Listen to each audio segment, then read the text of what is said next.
Diamonds are forever. They are all I need to please me.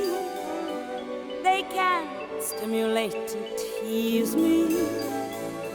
They won't leave in the night. I've no fear that they might desert me. Diamonds are forever. Hold one up and then caress it. Touch it, stroke it and undress it. I can see every part. Nothing hides in the heart to hurt me. I don't need love. For what good will love do me? Diamonds never lie to me. For when love's gone, they'll last on. Diamonds are forever, sparkling round my little finger.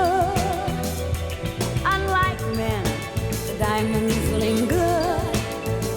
Men are mere mortals who are not worth going to your grave for. I don't need love. For what good will love do me?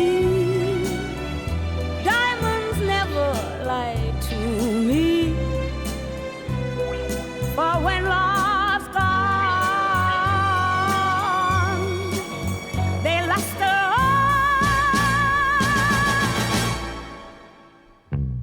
Diamonds are forever, forever, forever. Diamonds are forever, forever, forever, forever.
Where are most of these things made? Do you see where this is going?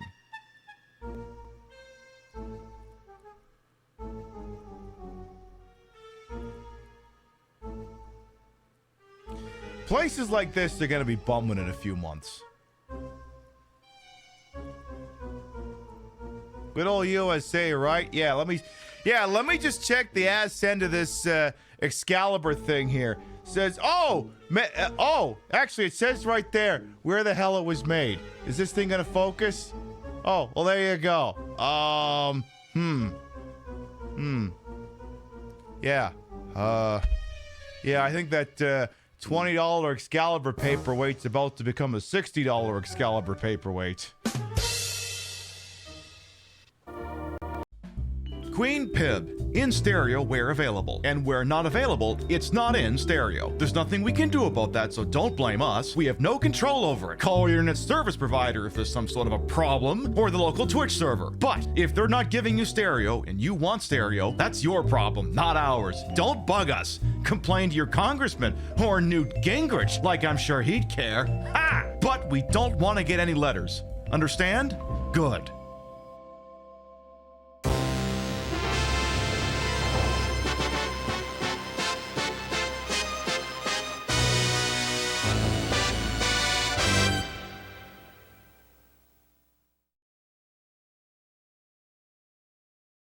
Viewers' discretion is advised.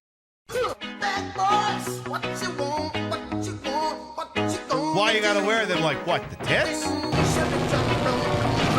And to all my haters, I'm sorry the airplanes couldn't kill me. Cocky little freak! How do keep shooting all the Nazis? Big mystery, who could say? There was a single bullet wound in this chest. Wait! He was dead. Oh, never mind. We owe it to this city to do the best we can. Yes, it's gay to drink alcohol. You drink gay. Would you just come already? Does he know about your handicap? The one that makes you slap your wife around. Tail! I am going to pull your fingernails out! 7, 6, 5, 4, 3, 2. Queen Pib is filmed on location with the Queen of Retro Game Broadcasting.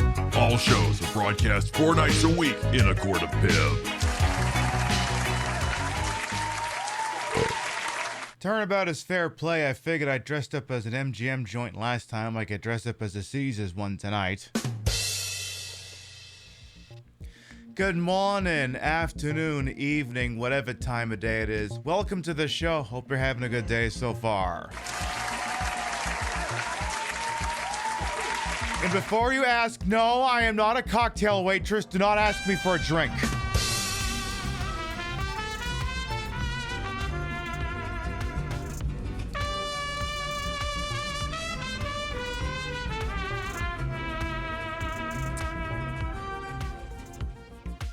Nearly 3 years. Where does the time go? And isn't 34 one of them internet rules? The time went that way, but again, I don't know why I'm pointing. You can't tell which way I'm pointing anyway. Kitsune Koji, thank you for the 34 months. Welcome back. See, I figured if I dressed up for the Luxor last go around, I could dress up for Caesar's Palace, which, I mean, the thing is, there's like so many these crappy little sequins on this thing. I ain't counting on being able to wear this thing more than once. Like, whenever I've heard them hit the ground, I've been picking them up so my dumbass cats don't eat them. Because my cats are, as I say, dumbasses. But, you know, we'll figure it all out when we get there. But let's start from the top and make it drop. So we got here bright and early for Retro Saturday Night Vegas VHS edition. No drink, how about a smoke? Well, I had a stogie last night, and I usually only have a stogie once every 10 years, so I'm good till about 2035. Let's see who we got here. We got Chef, Dazzling Sol, Vector Man. Welcome on in. I see Nook the Crook, Chillbat, Freya, Golden Loki. Good evening. Welcome on in. Did get to see Shady Tree and his acorns? No, I think something unfortunate happened with Mr. Wint and Mr. Kid. I don't think Shady Tree's gonna be doing much for anybody anymore. Let's see what we got here still. We got Zilla, Ravaging Marvel, Alex Butted Coppet, King Monster, Display Salad. Welcome on in. I see we got Vintage Vixen Shop as well. Still scrolling here. I see Chillbat. Lightling, welcome on. Of course, Kasuna Koji, thank you for the 34 months. Still scrolling. I see, of course, Lucas Dorno asked me about the smoke. Hello, Dictate as well. Good evening. I look like a beautiful goddess. Again, I figured I would dress like I'm going to Caesar's Palace, but see, the funny thing is, like, Caesar's Palace is a property that still kind of leans into the theming, because what the fuck would Caesar's Palace be if they dialed back on the theming? But we'll talk about that more as the evening goes on. Hello, Kami Mommy as well. David individual, welcome on in. Oh, someone's getting another one of them 6-month discounts in. Those are pretty good.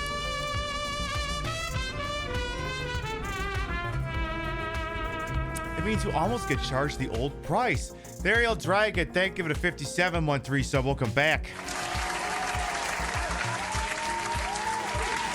Actually, as a matter of fact, I think we're all caught up. So, I figured it'd been a hot minute since we did one of them Vegas VHS specials, which is sort of like half travel blog, half, I wonder if the economy can still sustain like 16 properties in the Las Vegas Strip.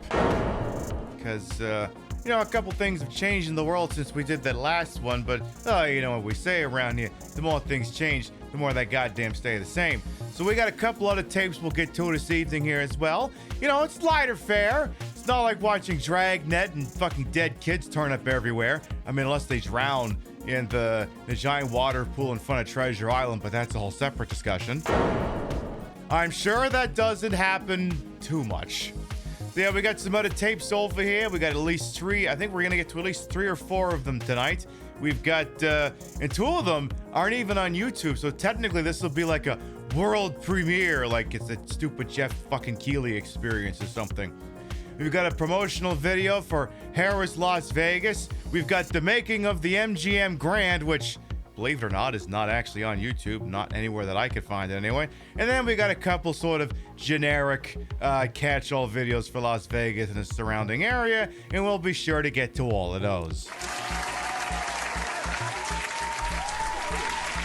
But you know me, I'm the kind of bitch who likes to digitize them and watch them on a PlayStation 3. Because, like, I mean, it's fun to play with the VCR, but, like, you know how often I pause these things? I just try to destroy the tape before the show is over, you know?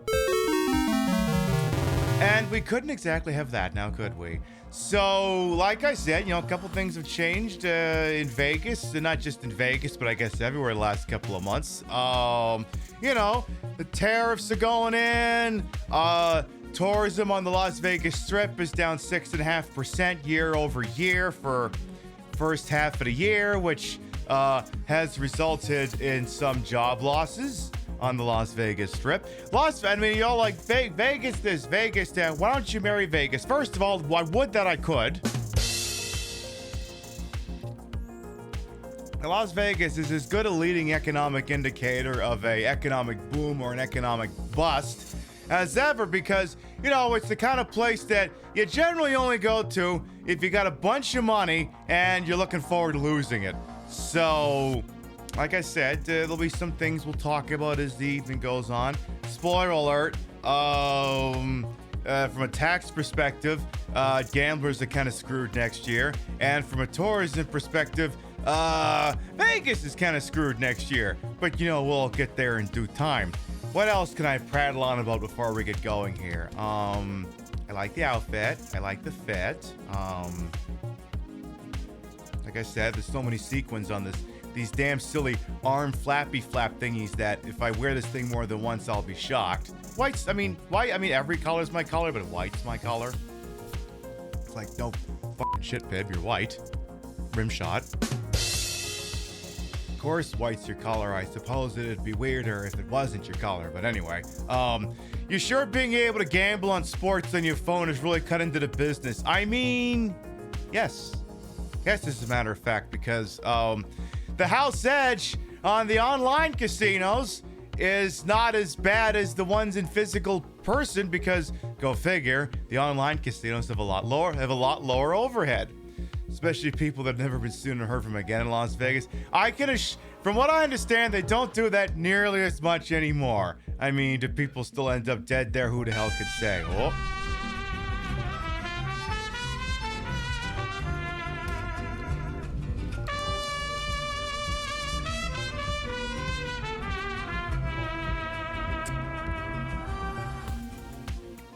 Did you see any Roman larpers while in Vegas, Jobo Smug? I will say the cocktail waitresses at Caesars are very on brand. Lord Cast Longshot, thank you for the 83-month resub. Welcome back. If that's not the longest active sub on the channel, I'm not sure what is. I'd have to check the regs, because if that's not it, that's got to be like the second biggest one. So on Monday, you'll be sending out your canned response to the tariff to angry customers. Oh, yeah. My parents, they're traveling right now within Canada, but I remember my mother sent me an email on Thursday that says, are you going to play Deal or No Deal on your show on Thursday? Because Trump can't figure out if he's making a deal or not. And I said, nah, we're not going to do that. We'll play the Blood and Guts 80s game, but, we'll discuss it when we get to the Vegas show on Saturday night, because, like the little clip in the pre-show showed you, it was, one of those little souvenir shops in and around the Las Vegas Strip, and, well, where do you think all that stuff is made? Spoiler alert, it ain't made in Topeka. None of it's made in the goddamn U.S., so, like I said, things going to get very interesting, not just next week, but beyond, because this is the one time Trump has finally decided he's not going to do his whole taco thing, so we'll see what happens. I mean, that's what happened, like, on, what was it, it was Friday. Like, these revised job numbers came out, indicating that the economy is headed the wrong way, and then he promptly said he's firing the person from the Labor Statistics Department, whoever creates those reports, because it's like, but we did so good in that month, and it's just so much better. And I'm like, are they? They laid off a bunch of middle managers at my office while I was on vacation. I feel like they wouldn't be doing that if things were good. Like, this is one of those things where it's like, trying to argue that 2 + 2 is 5, but like, even the most diehard ardent Trump supporters would have to admit that, like, I don't know, business seems to not be so good right now. Everyone's kind of in a holding pattern. No one wants to spend money except on dumb things. So, yeah. Yeah, because the person reporting in the numbers was the real problem. Yeah, no kidding. That's okay. I'm sure all the numbers will be really good on the next jobs report.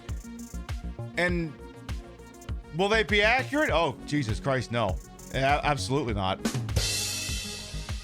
Accuracy and the jobs report, pick one. You're only getting one of those things. So, boy, and I cannot emphasize this enough, they.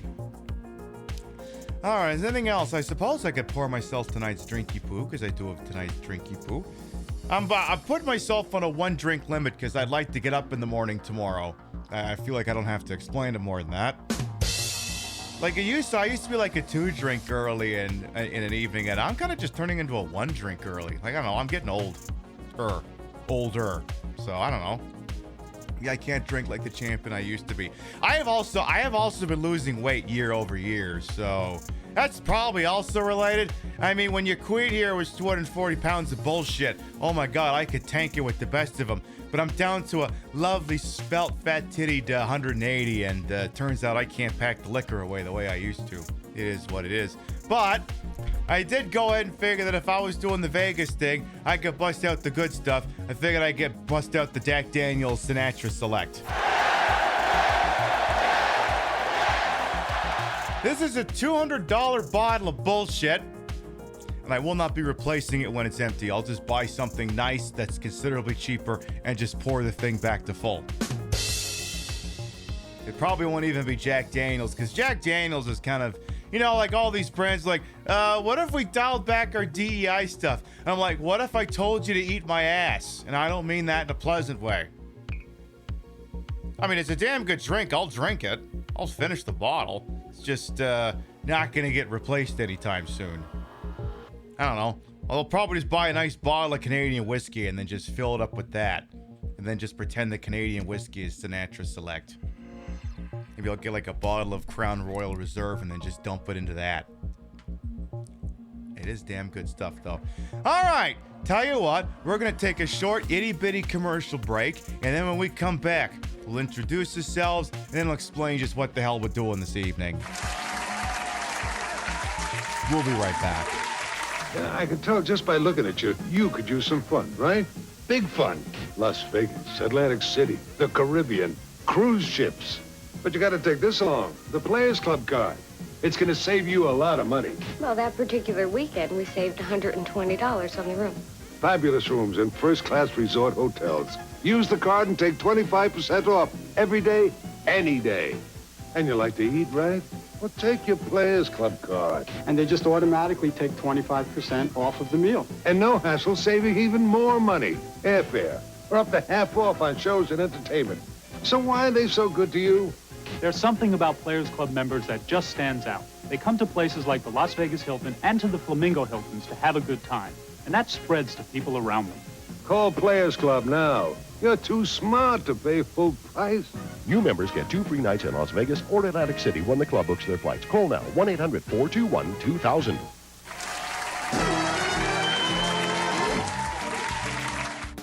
The Flamingo Hilton. I'm going to guess that promo is a little dated. Ever so slightly. But for anyone who might be new here, I am Queen Pib, Patricia Inga Bogart. You may also call me Trish. I'm the queen of the retro, the queen of the ways that he holding it. Time on his channel, this fat lip, fat hip, fat boobied, and fat booty channel is, of course, and is always well-wasted. Welcome on in.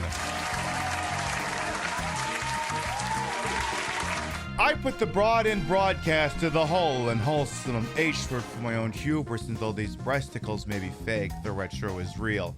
That's a real PlayStation 3. But I've put digitized versions of video cassettes on the hard drive, and we're going to use it to watch them. Actually, I kind of wanted the applause button there, but okay, yeah, I guess the rim shot works too. I suppose it does. By the way, that's a good. By the way, that was a good look too. That was a good look too. I gotta conjure up an excuse to wear the Queen of Denial again. I don't know. I feel like it'd be weird if I just. Well, that's the thing. I was gonna say it'd be weird if I just showed up wearing the Queen of Denial for like, I don't know, a Grand Theft Auto show. But then weird is kind of what we're going for here. Intrusive thoughts. In any event. So yes, we'll be watching some video cassettes this evening, and there will be a time where I will ask you, chat, to pick between two of them. So we got 4 we're going to get to this evening here. We've got the making of the MGM Grand, which is the second property called the MGM Grand, not the first property called the MGM Grand. That's the one I think we're going to get to first. I think that's the one we'll be doing first. Then we got another one here. We've got the Harrah's Las Vegas. Kind of a short one, kind of like that Rio one that we watched a while ago. And then we got some ones that are sort of generic but tied to specific years. And they're all made by the same company. So we visit Fabulous Las Vegas 97, visit Fabulous Las Vegas 99, and then Las Vegas, the City of Excitement 2002. Will end up happening as I'll get chat to arbitrarily decide between 97 and 99. And then after whichever one we watch, we'll watch 2002. Friend of yours is on Vegas right now watching the Backstreet Boys in residence right now. Nice. Yes, we will also take an opportunity to shit on the Wizard of Oz thing going on at the Sphere. But, you know, all in due time. You suddenly feel an urge to go to Caesar's Palace. Hey, Mr. The Exception. Again, Queen Pib is in no way sponsored by Caesar's Entertainment, but can be. Call me. And then give me like a $10,000 line of credit. Listen, Caesars. If you want to become the official entertainment provider of the Queen Pib show, namely by handing me $10,000 in free play, we can discuss terms. We can absolutely do that. Yeah, but yeah, there is also a member of our community who's in Vegas right now because they're doing the Evo tournament there, and they've been posting some lovely pictures in the Discord, and it looks like they're having a very good time. Now then, I know what you're all wondering. Pib, this outfit. Last time you did this, you dressed up like the Luxor. What's the inspiration for tonight's outfit? I know, I'm so transparent about these things. Obviously, I've chosen to dress up themed like a Las Vegas casino. Resorts World. I'm kidding. Obviously, I'm being sarcastic. It's Paris. Planet Hollywood? Excalibur? The Link? It's got to be the Link, right? Yeah, it's got to be the Link. It's got to be that one. Okay, maybe it's Caesar's Palace. Maybe you got me on that one. Maybe you got me. Let's have a little bit of the Jack Daniels Sinatra select. Yeah, Circus, definitely. I mean, when in doubt, every show is themed after Circus. Ah, that was good. You was thinking of the Star Trek thing they had there for a while. Without wishing to spoil, I think that one is slightly covered in the 2002 tape. But in case you don't think you're going to make it that far and you're an East Coast viewer, there used to be a Star Trek experience at the Westgate, but they got rid of that a couple of years ago, which means that. The only thing good left over there is Barry Manilow, and he's like 80. You do the math. All right, who amongst you wants to learn about the making of the MGM Grand? Probably should be most of you. Now, there's a couple reasons. Now, you may go, wait a minute, Pib, you keep droning on about how there were 2 MGM Grands. Why would there be a making of the MGM Grand in 1994 if the actual MGM Grand opened in like the 70s? Well, there's a couple reasons for that. One of which is, in the early to mid 90s, Vegas was convinced that it finally turned into a family joint, and as such needed to rebrand all the properties with themes. And as for what the MGM Grand's theme would have been, we'll get to that shortly. But I feel like there was another reason sort of associated with it, and it's not directly cited if you look at the article for the new MGM Grand, but I feel like it can't be completely discounted. And Golden Loki's kind of got the right emotes there. I can't help but notice that there's a Wikipedia article called, what is it called? Where's my right side monitor? It's literally, where's my right side monitor? I can't fucking find it. I have too many fucking sources. Oh, what's that? The MGM Grand Fire?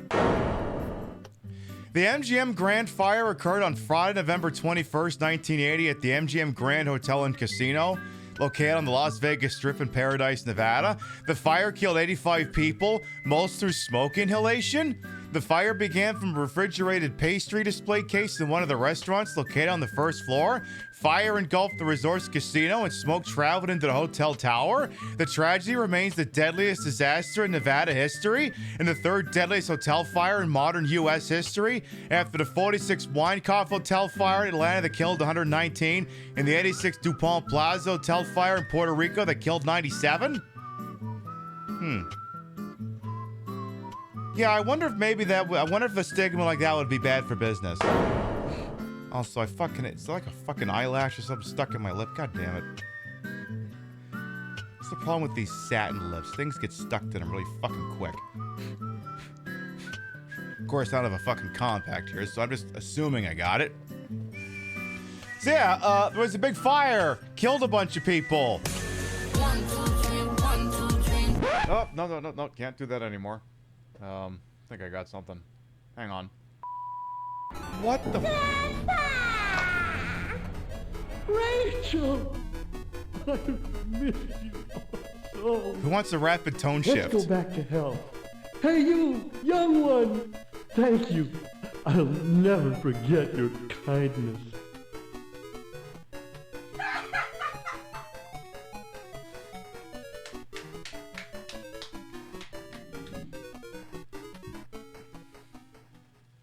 Interesting fact, the DuPont Plaza Hotel fire in San Juan was featured on an episode of Rescue 911's first season.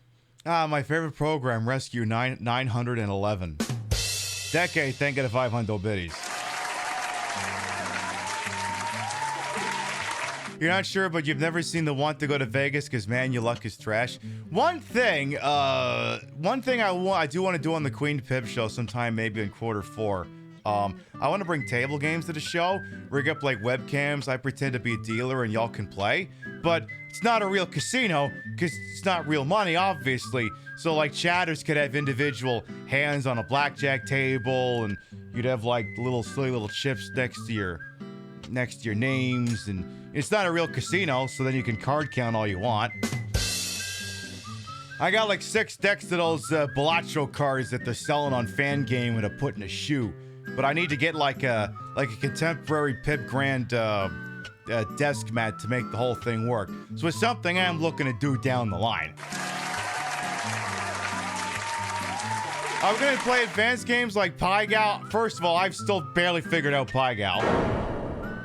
Probably not Baccarat. Maybe War. Maybe we do War again. Everyone who was here late last week is like, can we please not?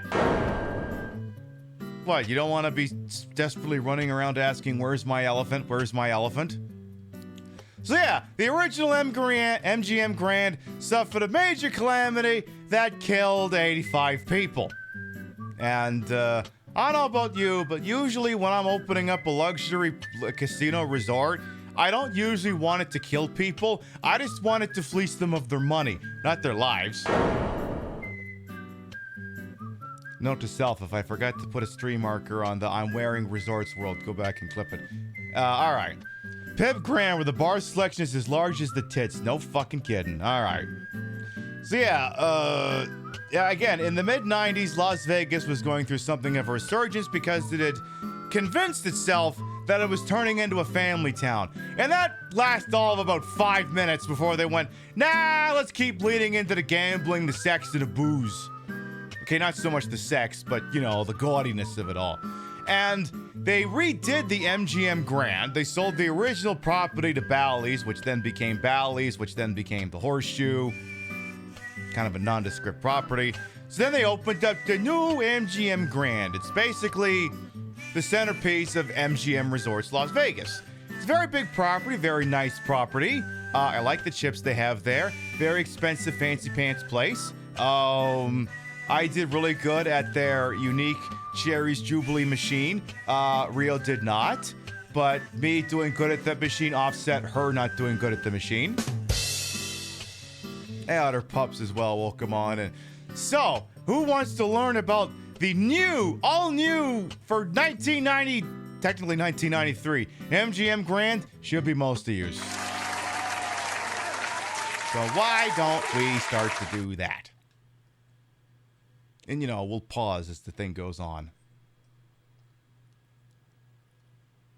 By the way, this tape was brand new sealed, so theoretically it should have been of superlative quality. But it did get like a little bit of like fucked up audio. I did use Audacity to sort of smooth out most of it, but there could be incidental points where you can tell this was recorded from a VHS cassette. The following is rated grand for the world. I don't think that's the real MPAA rating. So I'm just gonna assume it's NC-17. All right, everybody, places, please. Do we have speed? Speed. The making of the MGM Grand. Take one. And action. Jesus. That was a little louder than I was expecting. Yeah, that's the MGM Grand logo, all right. Pib, I can't help but notice the Pib Grand logo looks somewhat similar to that. Shut up, I can assure you it's a coincidence. Besides, mine has titties.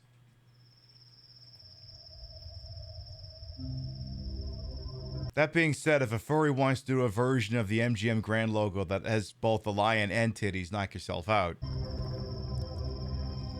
Less than 100 years ago, few people in the world had stepped foot here.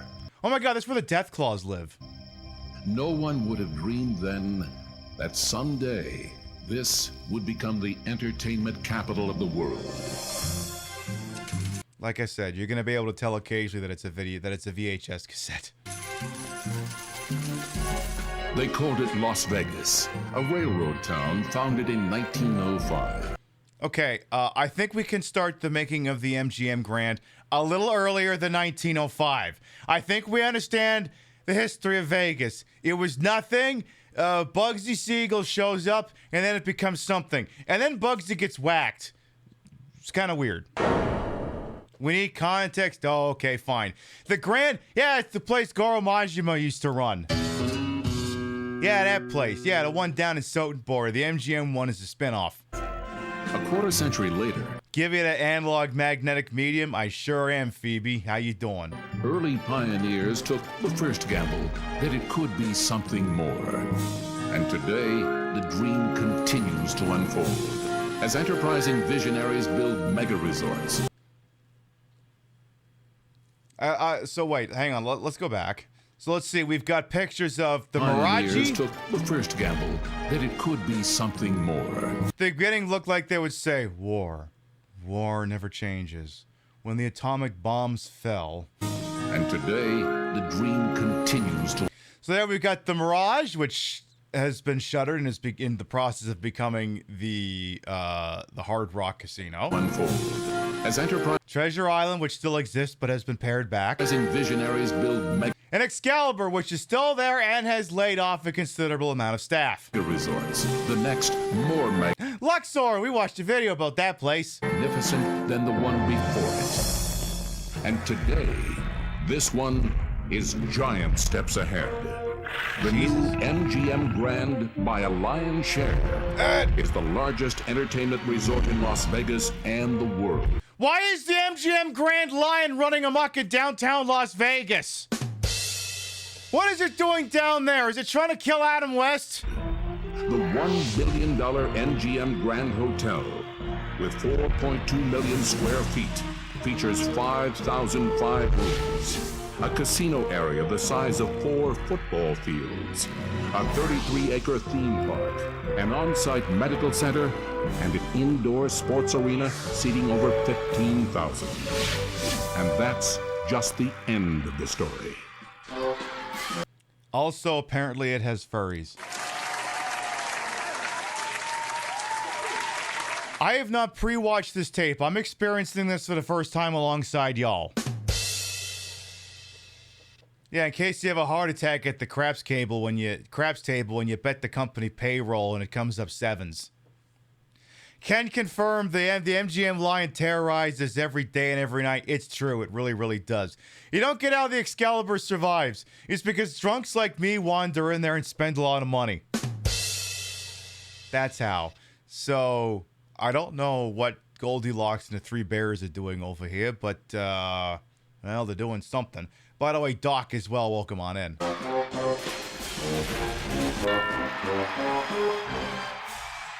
What's with the Zoe? The making of the MGM Grand actually began 20 years ago when Kirk Kerkorian, majority shareholder, and his longtime business associate, Fred Benninger, talked about a dream. And at that time, I had intended to buy all of the burgundy jackets that exist out there. And I did it. And I'm just the happiest motherfucker ever. Yes, the famous MGM mascot, Owl with suit and glasses. He's on loan from the Zelda collection. do principally what I'm doing today, except I didn't have enough area to do it. So I had to delay it practically 20 years until the opportunity came along where there was enough space to do exactly what I had in mind. The opportunity presented itself in 1989 when MGM Grand purchased the Marina Hotel Casino and acquired the 100-acre Tropicana Country Club adjacent to it. This provided the 112 acres necessary to make space for the largest and most elaborate property ever developed. So the MGM Grand and the Tropicana are within relative close distance to each other because they're both in the South Strip.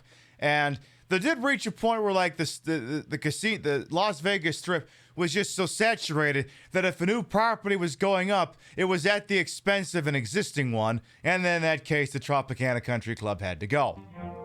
The very beginning was officially marked with a groundbreaking ceremony on October 7th, 1991. Okay, but like annoying counterpoint. Annoying counterpoint. Look, I'm not saying y'all aren't coordinated, but you couldn't get that plunger down equally. Beginning was officially marked Look at that. with a ground. Look at that. Look at that. They can't even. They're not even on the same fucking page. Rim shot. Groundbreaking ceremony on October 7th, 1991. So when do we get to the part where Michael Eisner fucks it all up? Hey, we'll get there in due time if that's part of the story. Yeah, fireworks in the light, always exciting. Brought to you by the people who light up fireworks every hour of every day in the week before and after the 4th of July. No one's still lighting off fucking fireworks. I want them shot. No, it's been 2.5 years since we broke ground, and yet every time I walk around this place, I am completely in awe once again. As in awe.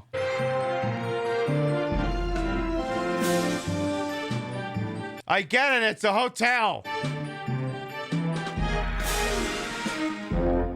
Ooh, hello.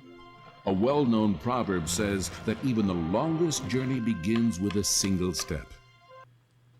And I mean, not to say that those journeys can get long and arduous, but when that single step begins while you're wearing this, it tends to get pretty old pretty quick.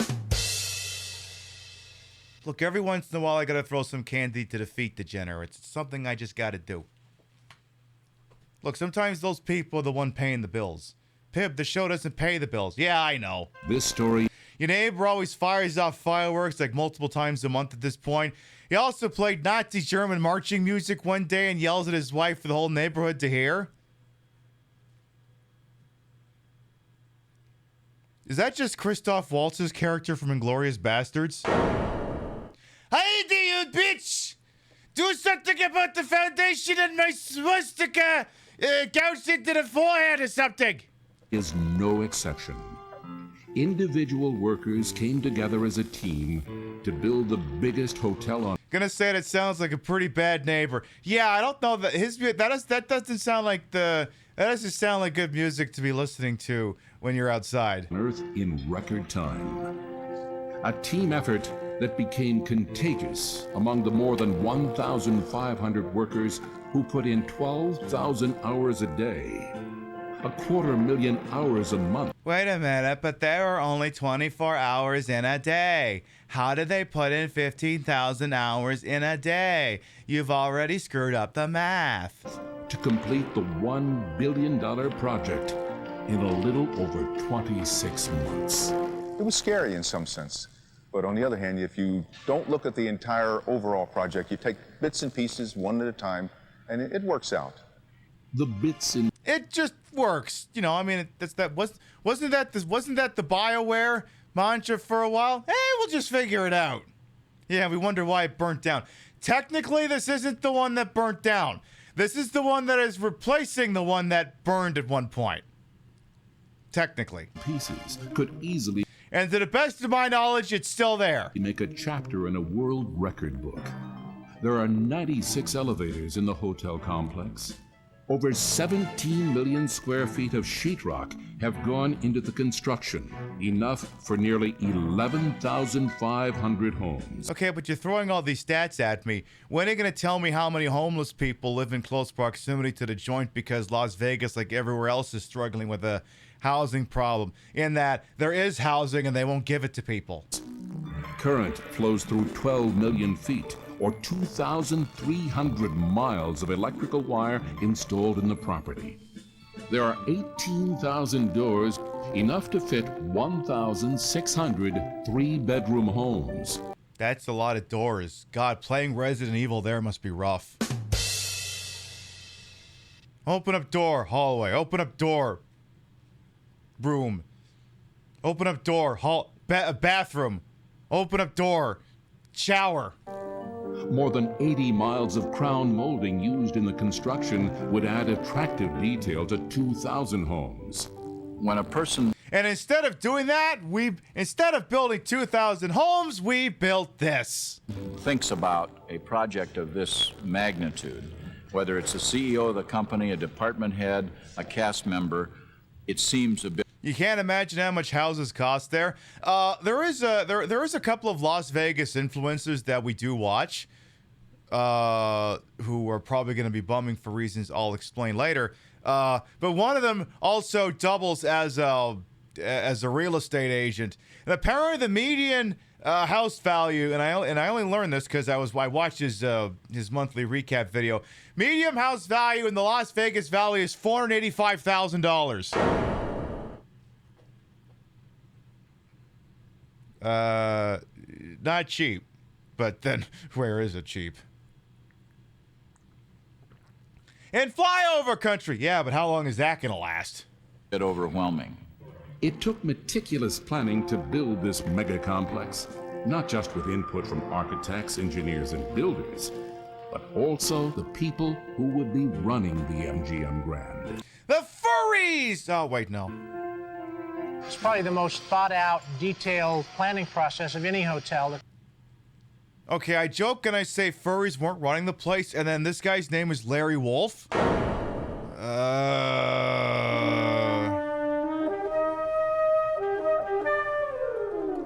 The furry mafia is expanding their influence. The plot, like wolves, sticking. Took us a long time to get the details right. I had some thoughts and some things to contribute. Many of those ideas were embraced, and some of them were booed out of the room. Like what? What, sir? What ideas were booed out of the room? Which ones? Was it the one about the talking camels? They're like, sir, wouldn't you rather be over there planning out the construction of the Luxor? Well, were you gonna have like a casino game where it was like called Fuck You, I Win, and if you wander up to it and you take all your fucking MGM Grand chips, these are Caesars, but deal with it, slap them down on the table, and then the dealer just says, fuck you, I win? Why would they laugh you out of the room for that? I think that's actually what the name of 6-5 Blackjack is called. That's what I'd like to know more about. Leave the Luxor alone. I mean, you say that, but no one's going there, so they are technically leaving it alone. I'm kidding. I love the Luxor. A very unceremonious way, but that's really the way our planning and the way our high-level strategy takes place. Fred Benninger, the grandfather of hotel and... They're going to explain it. That's the Westgate, a.k.a. at the time the Las Vegas Hilton, formerly the International. This hotel was used for exterior shots of the casino known as the White House in Diamonds Are Forever. Casino construction has, for the third time, been in charge of building the largest in the world. Is the Luxor really haunted? Yes. What's it haunted with? Me when I'm on the ground floor looking for the penny machine and I'm a little bit fucked up on alcoholic Baja Blasts. Yeah, but that's not a ghost. It is after I drink enough of them. He knows what it takes to make that happen. First of all, it takes a lot of money. Really? Huh. Shit, I never would have guessed. A lot of money, you say? I just assumed there was a lot of thoughts and prayers, but okay, money, sure, fuck it. Takes a lot of guts. But most of all, the money. People ask me how I like building the hotel, and that's one of the joys of the hotel is spending $1 million a day of somebody else's money. Ah! I mean, that's really a kick. From that $1 million... It is fun to spend money that's not yours. $1 a day. Almost half went to pay workers' wages. Well, good. In a down economy, that's an economic lift. Okay, so you're trying to paint yourself as pro-worker because you were providing jobs. I mean, manufacturing and construction is kind of an economic cheat code.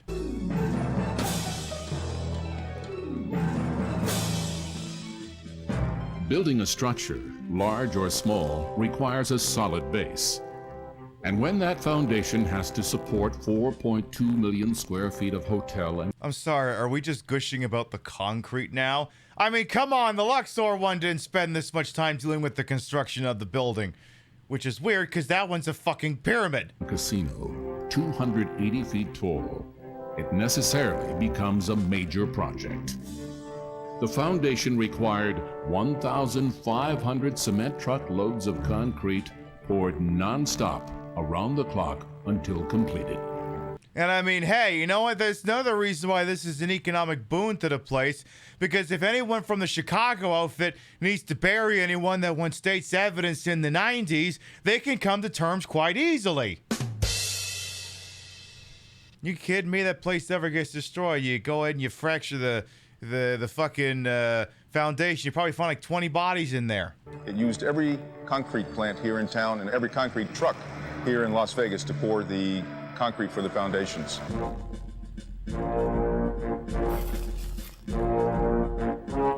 Did that generator say swing? That's a good question. Let's go back. A very unceremonious way, but that's really the way our planning and the way our high-level strategy takes place. Yeah. Fred Benninger, the grandfather of hotel and casino construction, I went back too has far. for the third time been in charge of building the largest in the world. He knows what it takes to make that happen. Money! First of all, it takes a lot of money. It takes a lot of guts. People ask me how I like building the hotel, and that's one of the joys of the hotel is spending $1 million a day of somebody else's money. I mean, that's really a kick. From that $1 million a day, almost half went to pay workers' wages. In a down economy, that's an economic lift.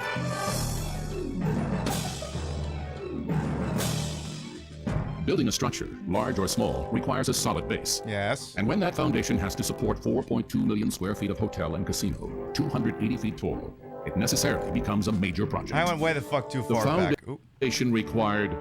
As a matter of fact, yes, it does say swing. Now, is it swing or shawing?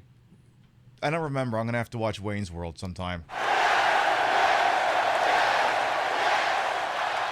Exactly. It's always important to have a wide base. Why do you think my hips are so big? Rim shot. All right, that's it. The fucking stream deck is too far out of range. Either I'm sitting too far away from the desk or the stream deck has moved back too far. Well, my fingernails need to get longer. 1,500 cement truck loads of concrete poured non-stop around the clock until completed. It used every concrete plant here in town and every concrete truck here in Las Vegas to pour the concrete for the foundations. Music on loan from the Resident Evil Survivor collection. The first structure to take shape was the MGM parking garage. Yeah, I guess having a place to put the cars is kind of important. Boy, let me tell you, if there's one economic indicator of whether Vegas thinks it's doing all right or whether Vegas thinks it's fucked, it's whether or not it charges for parking. In its early stages, it could easily be mistaken as the hotel casino. I remember getting a phone call at the office from a local, kind of anxious about our new facility that we're building, and they're describing these, to them it looked like sticks.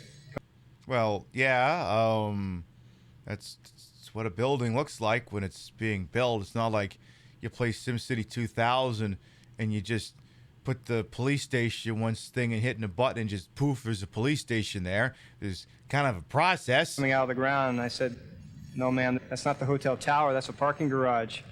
Early on, there were several discussions about whether the former Marina Hotel would stay or go. The spoiler alert, I think it went. Final decision was to keep the basic structure, which now is the core of the west wing of the MGM Grand. Okay, that part. But more yes. than a building was saved to become part of the new MGM property. Oh my God, you saved trees. Wow, just pat yourself on a fucking back there, bro. You're putting out enough electricity to power Chicago. Oh, but we saved some trees. Nearly 700 trees from the golf course were put into premature hibernation, given special vitamins and boxed to be replanted 2 years later. Yay. About 21 million pounds of structural steel were erected in the... Yeah, saving the naturally occurring trees of the greater Las Vegas area. Yeah, all those definitely trees that were definitely there before they put hotels there. MGM property. That's more than enough steel required to produce the 9,000 cars that have room to park on the MGM grounds. Okay, with respect to this video, not every single statistic needs like a fucking equivalency. Like, we used 700 steel beams, and if you were to attach them end on end on end, they would barely reach far enough to get up your mom's butt. Like, we don't need ESPN statistics for every goddamn building material that went into this thing.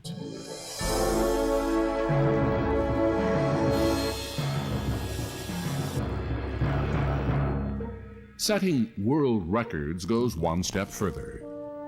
The MGM Grand will go down in history as the largest prefabricated building of its kind, with the 4 hotel towers and the parking lot assembled much like a giant Lego set, complete with 15,800 pieces of walls, floors, and ceilings. Trying to think of which Lego joke to go with here. I mean, I don't know. How about the one where, like, well, you know what? Fuck it. You know what? Actually, you know what? Build the whole damn thing out of Lego. It'll cost about as much now. About 150 workers at the Soldier Creek Company in North Las Vegas used 450 yards of concrete a day. If you took those 150 workers and you stretched them end over end over end from the ground into the sky, most of them would die of oxygen deprivation.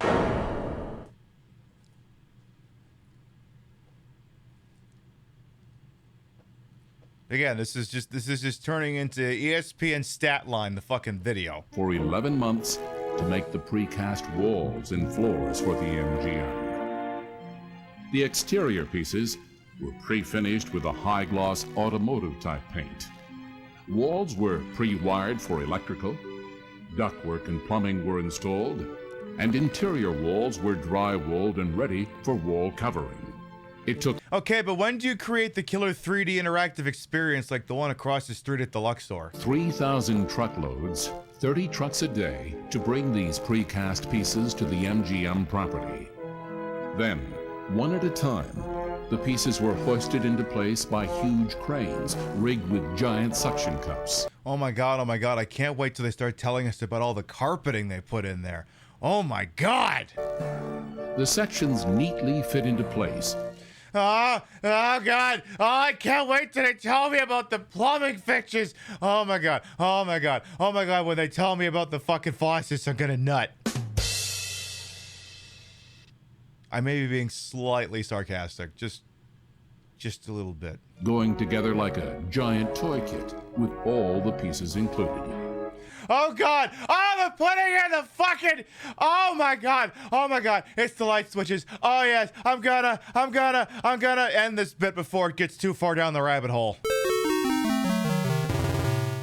I'm going to open the biggest hotel in the world today. It's mind-boggling that this is happening. And how... It's mind-boggling that I constructed a thing. You don't get out much, do you, sir? Big is the biggest hotel. If you stayed in one room each night, it would take you more than 13 years and 8 months. And if you spent as much time writing up all these statistics as these things did, you would have gone nuts. There are 5,005 rooms, including 751 suites in 4 30-story towers. Nutting for capitalism is a choice. Hey, what can I say? I'm a multi-talented broad. Oh my god, I want that TV. Apparently, the MGM Grand is currently the 5th largest hotel according to Wikipedia. I'm gonna guess the Sands Hotel in Singapore is further up the Richter scale. And the very rich and famous will have a... Twitch just switched you to another stream and then you had to watch Nad to get back to my stream. Is Twitch pulling a fast one? Well, I mean, it's Twitch. It's a miracle if the website actually fucking works. Chance to stay in one of the 3 2-story penthouse suites that are each 6,000 square feet. Why, that's 6,000 square feet. If you took each of those feet and you stitched them end over end over end, we would be wondering where you got 6,000 disembodied feet.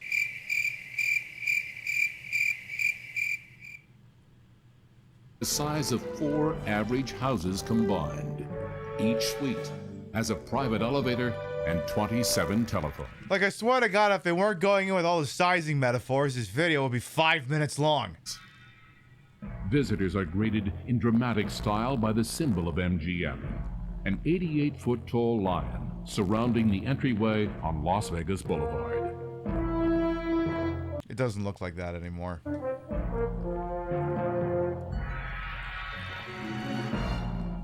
And I'm so excited. I can imagine myself, walking into the hotel and go, oh, my goodness, Awaiting you is the 7-story Emerald City Dome. Emerald City? Wait. Go on. At its base stand 75-foot green crystal spires, the yellow brick road, complete with Wizard of Oz characters. Yes. The MGM Grand's original theme was the Wizard of Oz. Was is the operative word there. And a special effects magic show. It's awesome. It's the biggest, most beautiful thing you're ever going to see. The dome inside here, when they walk through the front door, will just blow you away. Walking through that front door every day will be between 40 and 50,000 guests. If you walked through that door every day for a whole year, you would have spent a whole year walking through that door. Am I doing this right? Who will come from all over the world. If you like... Yeah, exactly. Now they have the Wizard of Oz AI monstrosity at the Sphere, but we'll get there.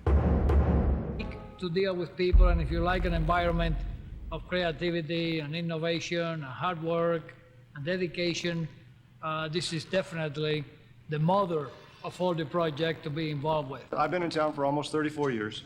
I've worked on almost every major casino project in this town. And this is by far the biggest and baddest thing the public's ever going to see. The biggest and baddest, sure. Go on. Oh my God, Certain Burble. to be a topic of conversation is the extensive amount of marble found throughout the building. If you took all of the marble and put it end over end over end with each other, everyone would look at you and go, why did you do that? That was a waste of perfectly good marble. 100,000 square feet of it. The marble that I purchased came from Greece, from Italy, and from other parts of the world. The marble cost, fabricated and delivered to the job site, is about $15 million. We believe it to be the largest single marble contract ever awarded for the interior of any building. It takes marble masons an average of 1 full day to assemble a 16-piece column like those featured in the Baccarat and casino areas. Each column weighs between 4,500 and 5,000 pounds. Are you going to give me a fucking size analogy for that one? And must be delicately pieced together. You're not! Why do I even bother sometimes? I've never worked with quality like this, and the teamship and everybody that's been working on it is just, everybody feels grand, everybody loves it. As marble is being laid in the front lobby, technicians are doing a test run on what will be, yes, the largest permanently installed video wall in the world. A total of 80 42-inch television monitors form a wall behind the front desk that is 60 feet long and 12 feet tall of picture and sound. Okay, but like, you gonna put the game on that? No? Then why do you have this here? It looks like you're building a goddamn sports bar. Come on, put the game on!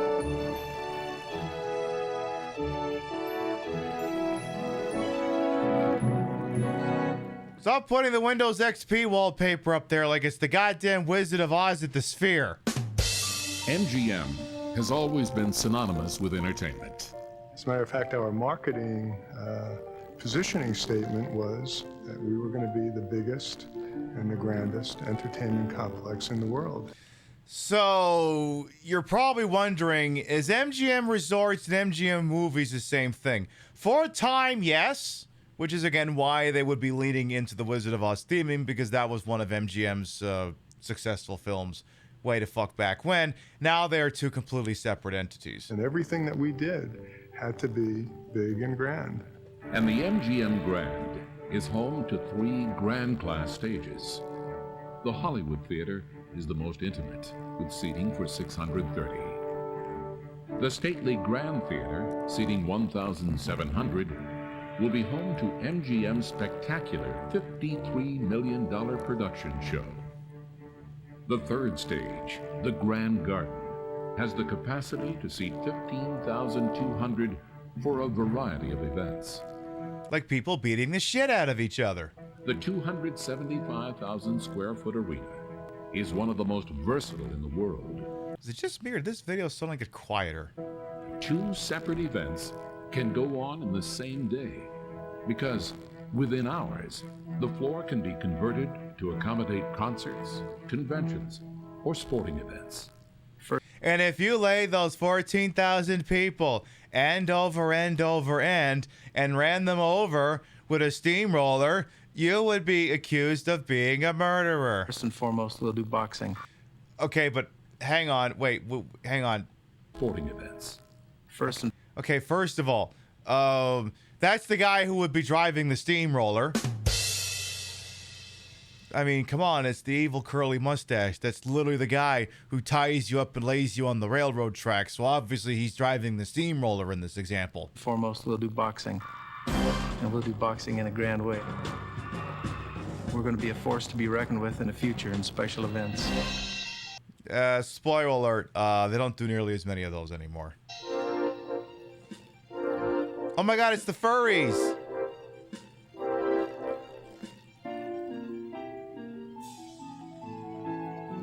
You have to have something else. Okay, you keep putting the furries in all of this B-roll. At some point, you're gonna have to explain what the furries are doing here. Else besides just a casino to attract the people.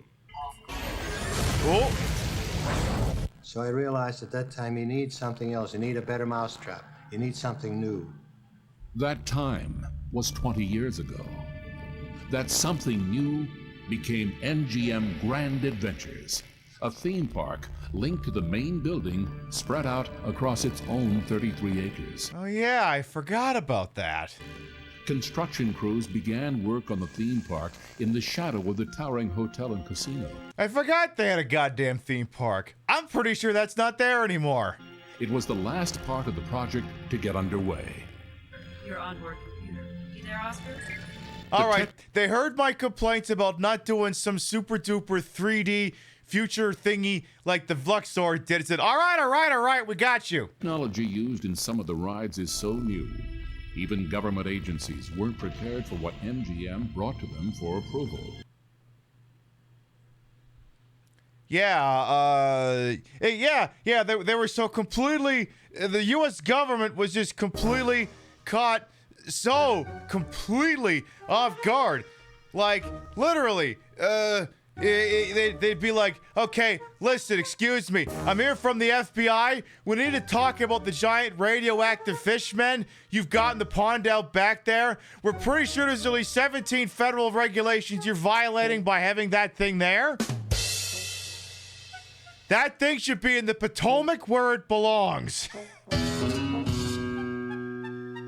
Yes, the U.S. cannot legally handle a single Kamen Rider villain, and it must be stopped at all costs.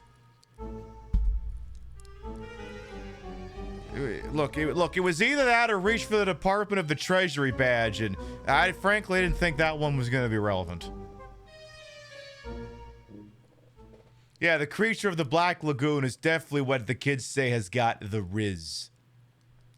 SEAL Team 6 was just astonished by the usage of so believable animatronics was an escape from Area 51. Oh, good my. Hey, do you want to go on the Sea Monster ride to help you get your mind off the $10,000 you just lost? Therefore, virtually indestructible. Like the special effects found in rides like the Backlot River Tour on a simulated movie set, or traveling back to the Old West through the Grand Canyon Rapids. The theme park ride that's the most futuristic is Deep Earth Exploration. Isn't this just Sewer Shark for the Sega CD? A motion-based simulator that takes you on a fantastic voyage deep into the Earth's core. You travel on a 352-foot track, actually move instead of being stable, and you're caught in 3 different scenes where shutters will drop and you'll be live in that scene environment where you get into all sorts of mischief and trouble. Shutters go back up again and miraculously you'll survive and come out alive. Hopefully. Hopefully? Hopefully? What, are you going to throw these people in another MGM Grand Fire? What the hell's going on here?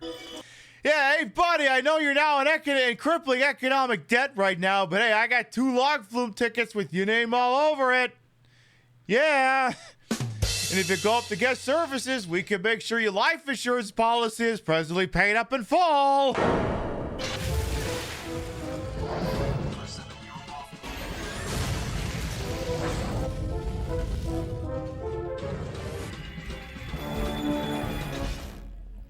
When this job's complete, We used to be a country, a proper country, where all of the casinos had sci-fi roller coaster rides in them. And now it's just... They don't. I really can't explain it any more than that. have forever to hold a piece of the dream, the MGM Grand Hotel. Hey, La Bomba. 5 months after groundbreaking, a piece of the dream did become reality for the workers who had spent hours, days, and weeks pouring muscle and sweat into the MGM Grand. If you took all the muscle and sweat that they poured into the MGM Grand, you would have enough muscle and sweat to build 3 people. And then that day when they flew all the balloons and saw the last piece go up was a real a rewarding thing. That day was February 23rd, 1992, and the 5,005 balloons flew. And if you took every single one of those balloons and blew air into them, you would have probably had a stroke. One for every room in the hotel. The very last piece of the giant construction puzzle achieved celebrity status as it arrived, alone on a flatbed truck, and was lifted to the roof, its final resting place. You mean there's been a Betty Boop thing up there the entire fucking time? To top off the world's largest hotel. It's something whereby once I start a project, I can't let go until it's finished. So That's one of the things that I inherited when I was 10 years old. You put a tree up there? And I've never given it up on it. Okay. Oh my God, Gamba. Hey, I recognize that slot machine. The casino area of the MGM still kind of looks like that. Is the largest in the world. It's 100. Okay, let's go back a second. The casino area of the MGM. This is how you could tell this is a real casino, because every single one of those video poker machines has an out of order sign on them. That's how you can tell. Is the largest in the world. It's 171,000 square feet. All on one level are equal in size to 4 football fields. Hey, we're going to be shooting some B-roll for the video. Do we want to maybe take the out of order signs off all the machines? It looks kind of weird. Otherwise, leave them up. It's cute. The area. Okay, but like, God, the MGM Grand's original chips look so good. I mean, the ones they have now look good too, but like, those ones looked really, really good back then. Those were, good looking ones. I mean, the ones I do for the PiB Grand look like the ones the MGM Grand does now, but like, those, I'm sorry, look, I like chips, okay? I know you're shocked to hear that. Those ones looked really nice. Hey, Demonic Dork, welcome on in. Yeah, we believe in honesty here at the MGM Grand. Leave the fucking signs on. And if you took all these video slot machines and lay them end to end to end, the MGM Grand would arrest you on the spot for damaging company property. See, I like the chat's getting in on this bit. I love that. Yeah, before the woke mob took over our palaces of pure greed and capitalism and theme parks that put Mickey Mouse to, well, very little shame, actually. Why am I out here looking like an Amazon? No, I look like one of the cocktail waitresses at Caesar's Palace. Welcome on in. Provide space for 4 separate themed casinos. MGM bought. I'm sorry, what? 4? I'm sorry, run that back. 4 separate themed casinos? Equal in size to 4 football fields. Whatever that is, that ain't there anymore. The area provides space for 4 separate themed casinos. MGM bought 1 million decks of playing cards. If you took those 1 million decks of casino cards and put them in the same shoe, people's brains would overheat trying to card count. 650,000 gaming chips. If you took those 60-something thousand gaming chips, we would shoot you. 250,000 Kino crayons. If you took all those crayons, you'd have enough to outfit the United States Marine Corps. And 5 million Kino tickets to be used throughout the 4 casinos. If you took those 5,000 Kino tickets, you still wouldn't have a winner. Included in that stock, over 3,500 slot machines requiring 19,000 locks and 38,000 keys. If you took all those keys, you'd have to put them on a pretty big key ring. Just to be here would be exciting in itself. I keep thinking this is Steve Carell. This is a gorgeous place. The colors are beautiful, and everything is so nice and so very well put together. You'll see the Rainbow Casino overhead, the effect of the black light lighting the rainbow. Okay, so that does not look like that anymore. Weirdly enough, I think I actually have a picture of what it looks like right now. Give me a minute here. But yeah, I do actually remember this specific hallway. As you can see, obviously, it was going very heavy into the, the Wizard of Oz theming here. I think I do actually have a picture from the most recent trip of what that looks like now. Just trying to figure out where in the fucking trip roll I have that picture here. MGM Grand. Where the hell is the damn thing? It'll take me a second, I promise. I think I took that pic later in the trip. Okay, perfect. There it is right there. So, we used to be a country, a proper country, where this hallway in the MGM Grand was gay. And then they said, get rid of the gayness. And now it just looks like this instead. Which, still kind of classy looking, but it's not gay. And is therefore inferior. And is also looking very empty. Well, you know what they say, get rid of the gay, get rid of the pay. I think that's actually how that saying works. Yeah, that's a downgrade big goddamn time.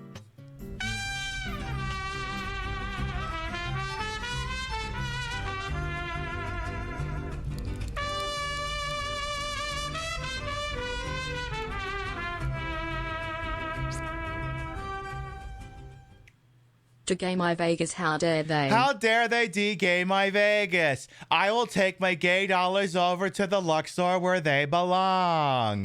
Xerxion, thank you very much for the 2 whole ass years. But yes, MGM Grand used to go in heavier on the Oz theming. Not so much these days. It's a gorgeous effect, and it really exceeded our expectations. It exceeded our expectations so good, we got rid of it. It took hundreds of man. And if you de-gay all these casinos, no one would come because they would all be boring and lame. I mean, look at the Horseshoe.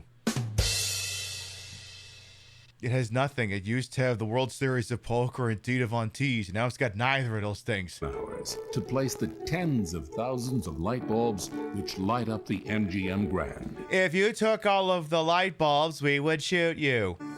And although the splendor of the brightly colored lights is obvious, what doesn't show is the energy conservation built into the system. Go on. Just the lighting in the corridors, by using high efficiency lighting, we save right at $493,000 a year, which is extremely hard to believe.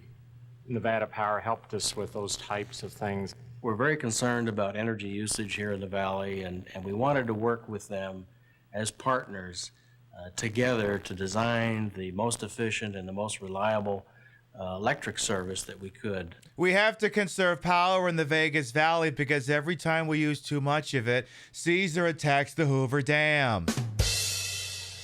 We've had like 7 battles over Hoover Dam now. MGM's electric bill will be considerably less because of these conservation efforts.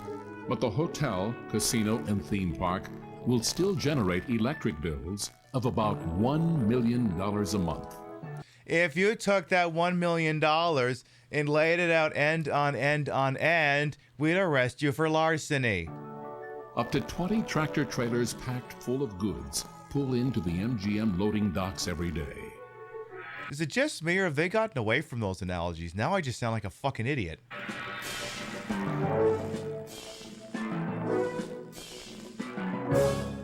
We like to keep the trucks on a schedule if we can because the amounts of stuff that we have to bring in. Just to get ready for the grand opening, MGM purchased 2 million ashtrays. If you took all of those ashtrays and laid them end over end over end, they would fall over and kill someone. 75 million books of matches. If you took all of those matches and laid them end over end over end and lit one of them, it still wouldn't have been as grand as the MGM Grand Fire. Google MGM Grand Fire to learn more. 1 million ballpoint pens, 100 million cocktail napkins, and 12 semi-truck loads of bed sheets and towels. Deliveries were continuous, with everything from arcade games to thousands of pounds of food arriving around the clock. The ability to feed a large number of people was very, very important. Well, yeah, most people like eating, statistically speaking. Ability to feed 30, 40, 50,000 people in one day.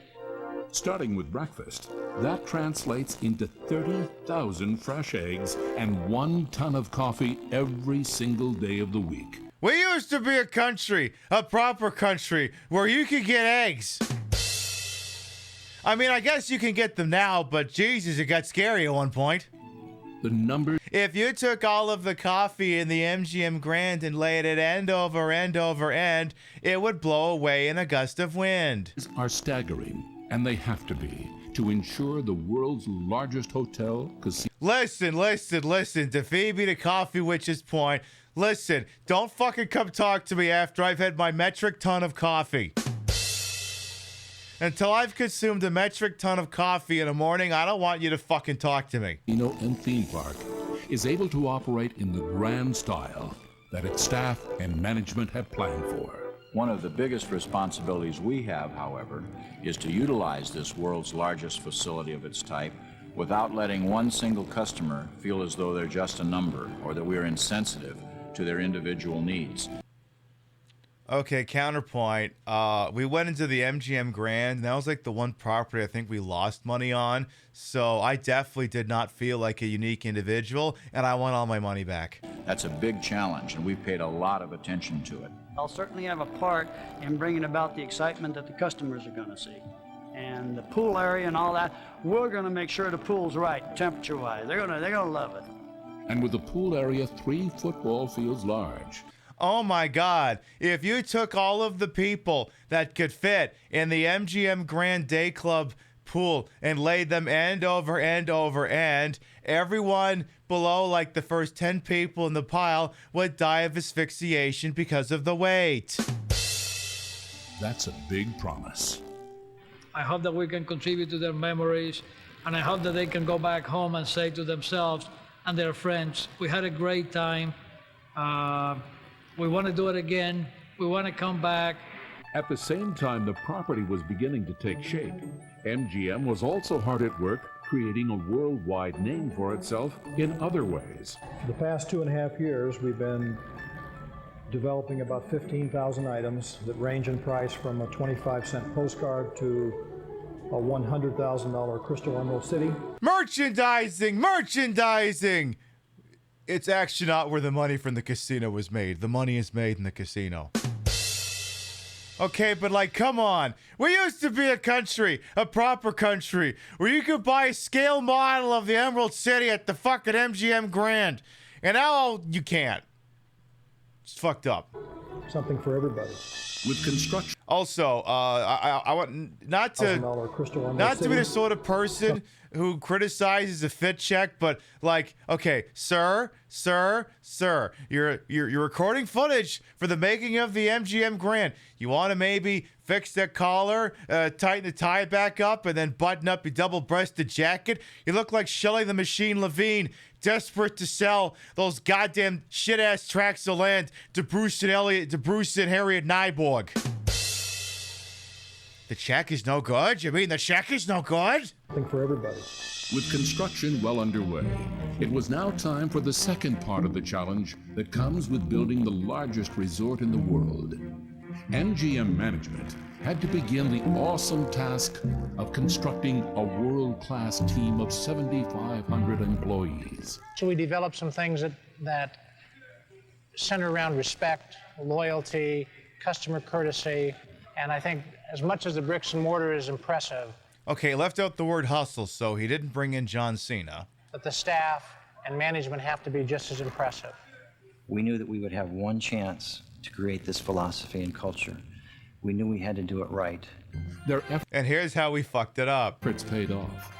In the 4 months between August and November of 1993, 100,000 people from all over the country applied for the 7,500 jobs available at the MGM Grand. In fact, 5,000 hopefuls stood in line in the desert heat the first night. If you took the 5,000 people who stood out in the desert heat and lined them up one after the other, most of them would die of heat exposure. It's not why would you want to work here, but why wouldn't you? I'm interested in MGM. I hope MGM is interested in me. I hope MGM is interested in me. How exuberant do I have to sound in this press material for you to give me a fucking job? Hired me out of all these thousands and thousands of people, and I'm the grandmother of 7. We know this is the elite, the flagship of all hotels in the world, and we work as a team because we enjoy our jobs.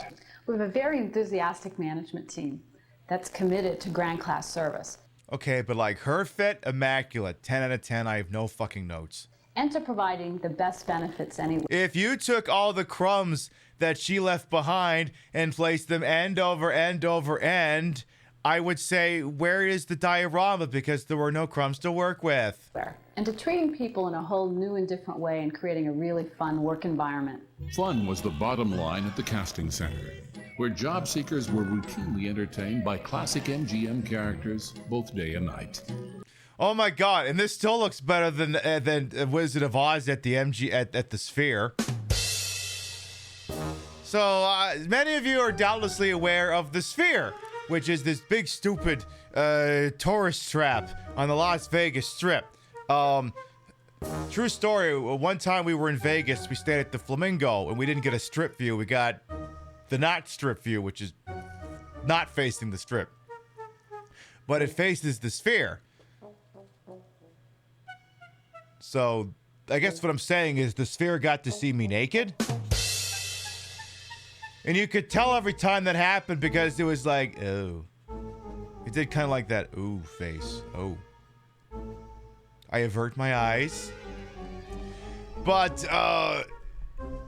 the quote-unquote Wizard of Oz experience at the Las Vegas Sphere is certainly not without controversy, because they went and decided that they were going to touch the fucking thing up with artificial intelligence, and people have opinions, and they're not incorrect opinions, because the Sphere is, well, the interior of it is, well, the interior of a sphere. So you understand, if you're going to show a movie on that, it kind of has to have been shot in such a way that it would make sense to look around the entire place. Like, you could, like, if you just took like a regular movie, we just occupy a little part of the wall, right?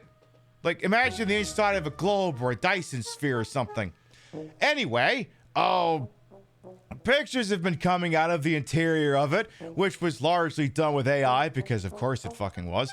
And, so here's an original shot from The Wizard of Oz in 1939, which I'm guessing was colorized, because I don't think we had color film in 1939. And, here's what it looks like, if you see it at the Sphere. And, congratulations, you spent millions of dollars to create a Sega CD FMV game.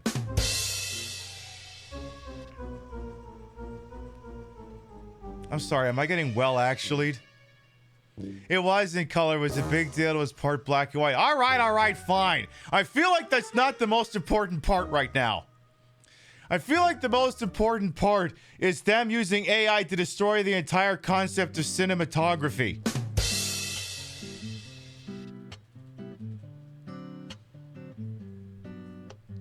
Because yeah, I mean, the idea is like, yeah, you got this tight close-up shot here. It's purpose-driven. You're only supposed to be looking at the Tin Man. I assume that's the Tin Man. That's like, okay, what if we put the Tin Man in the Windows XP wallpaper? And yeah. And then, of course, they also upscaled it with AI because, of course, they did. So any of the film grain is gone. It's probably got the same usual sort of melty look stuff that upscalers usually give. And, oh yeah, there's also this too. So, you know, basically the other side of, you know, this friggin' shot is this. It's like, oh my god, are we going tight close? No, we're just standing here like we're playing fucking Myst or something.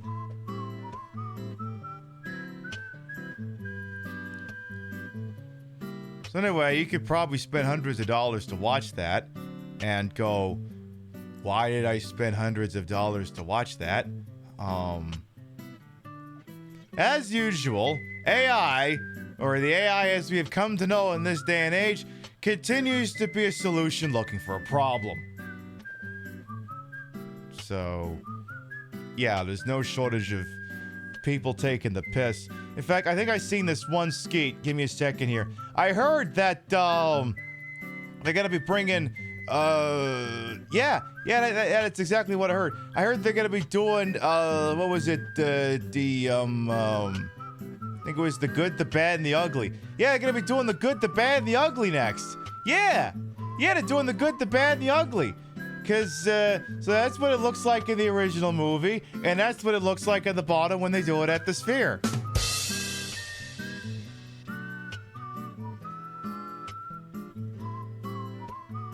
In fact, yeah, they should just call it The Bad and the Ugly.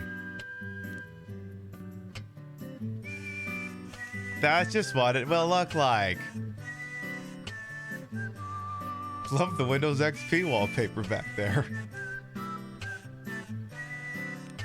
We may be being slightly facetious. Don't you mean facetious? No, facetious. Facetious. Being slightly facetious. Yes, the good has officially left the chat. No kidding.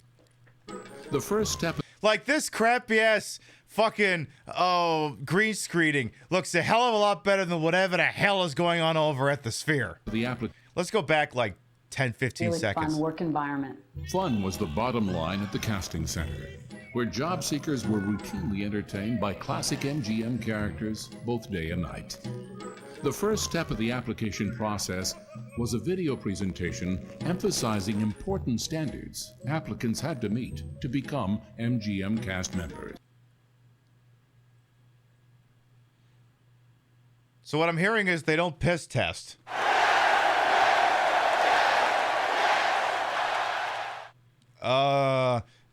We learned a lot here today on the Queen Pib Show, and that's that the Drug Enforcement Administration will be maintaining a permanent presence right outside the property on the Las Vegas Strip.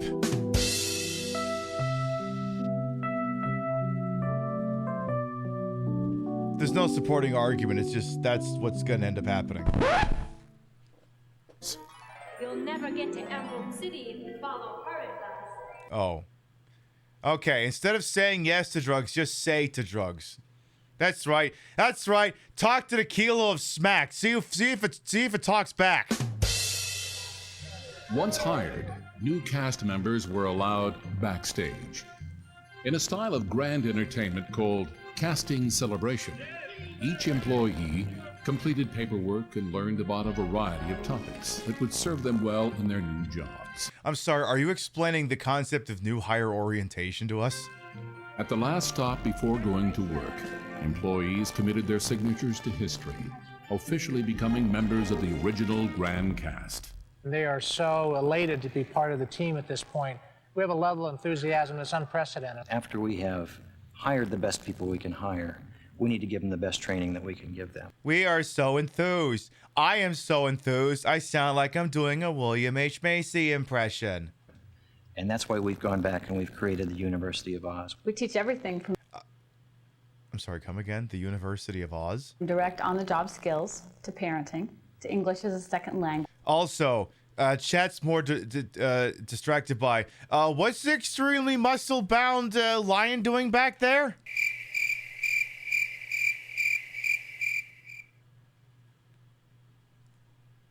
And why isn't it wearing any pants? Wood, the lion. Yeah, the furries are jockeying for position. Queen Pib, not a furry, but #1 with furries.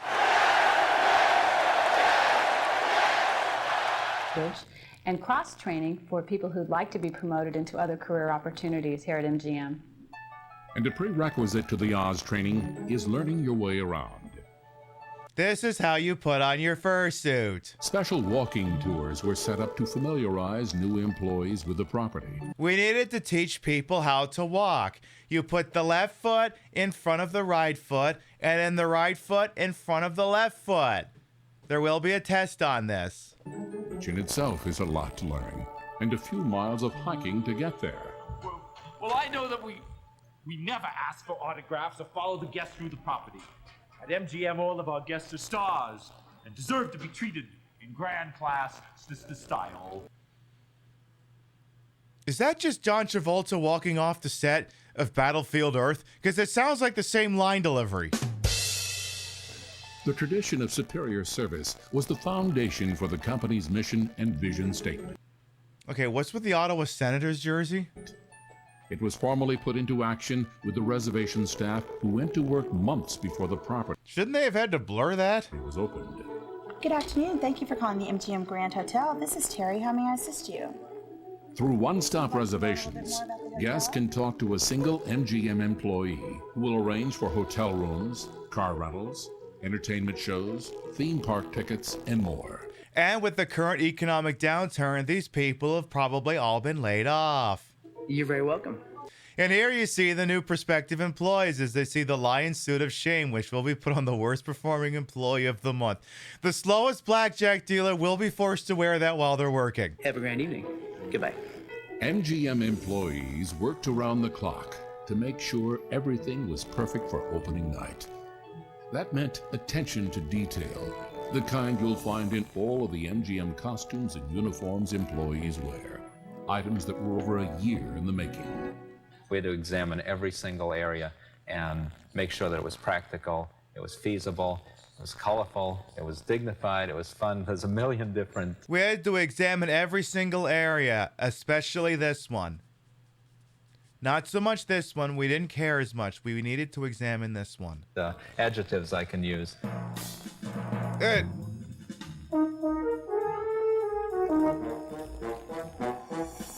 Okay, come on, stock footage that you could just cut, you could just key out of there. Designers took into account the decor, interior designs, carpet, wallpaper, and the paint throughout the property as they created 75 different styles of garments. But trying to keep track of those 60,000 plus garments would have been a significant task, if not for innovative technology. The barcode is we had a very piece of innovative technology known as the clothes hanger. Virtually a license plate for each garment piece, much the same as the barcode on groceries at the grocery store. It tells us where the garment is at any given time, whether it's at the cleaner, on the shelf, or on the cast member. But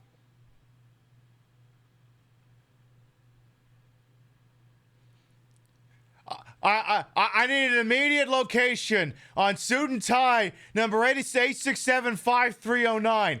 We suspect that person might be making off with all the goddamn ashtrays. Cast members had to rehearse before they'd wear the uniform, no matter what role they would play. Look, every single one of you has to be able to dance the Macarena or you can't have a fucking job here. It takes hours of practice to get it right. And when the rehearsal is over, they will be ready for the grand performance. A show beginning with opening night and a show that never ends. That, too, is the making of the MGM Grand. One of the difficult... That was a mustache. ...parts of my part of the job is when you walk away from a building like this, there's a sense of loss. It's almost like you lose a relative, because It's no longer just mine. You lost a relative? What, did you bury them in the concrete?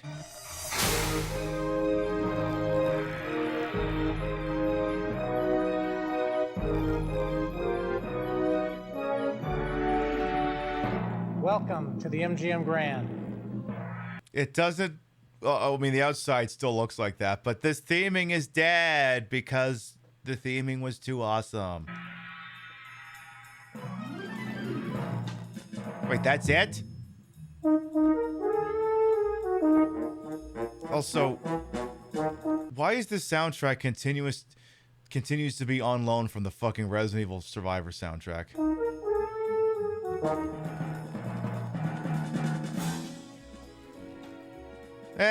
5 out of 10. The making of the Luxor was a lot more interesting. Yeah, I wish one of the Ocean's 11 crew watched this one for research.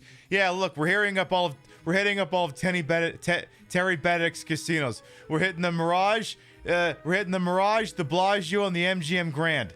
Also, stupid question. Why does Terry Benedict own the MGM Grand? Wouldn't MGM own the MGM Grand?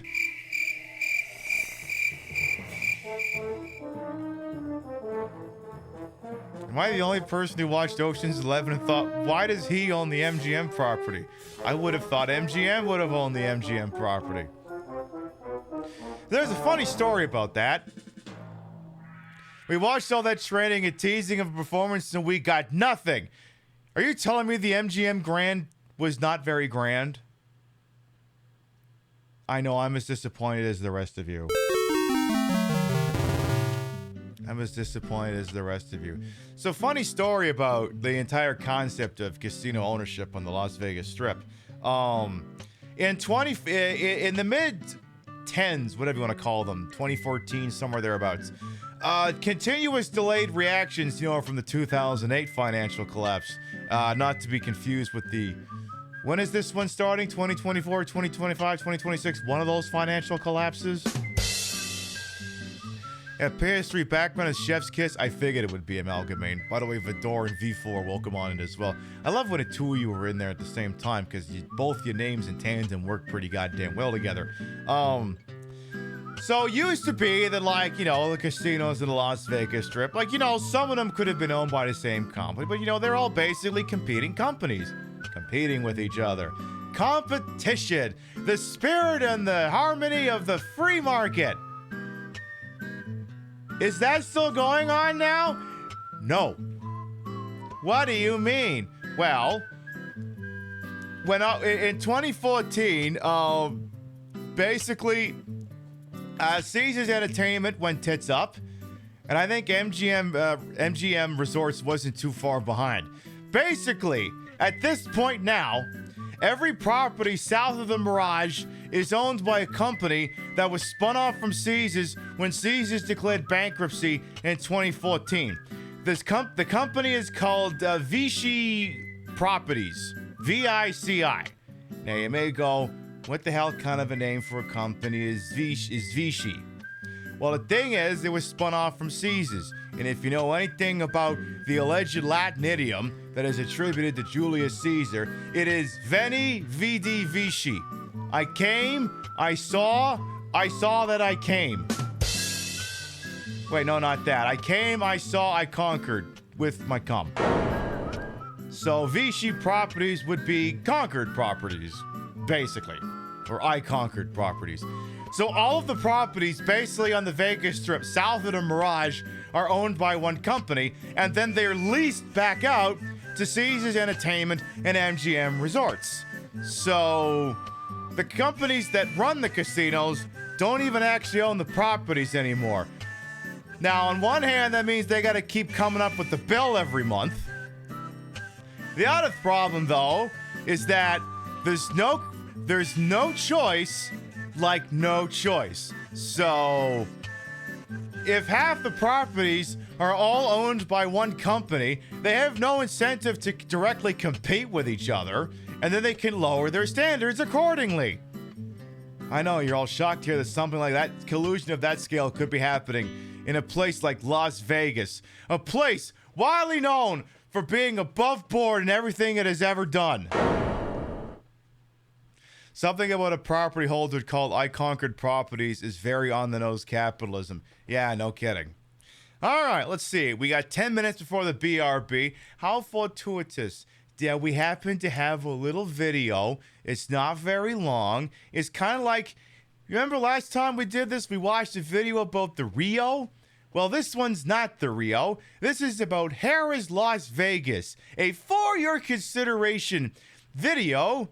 Literally, it's a tourism video. I have it right here. It's like this thing literally came from a fucking travel agency. It's got like literally the postage paid thing right on the fucking corner there. And consider in a town where you could stay at Caesars or the Mirage, consider Harrah's. You won't. You won't. I wouldn't.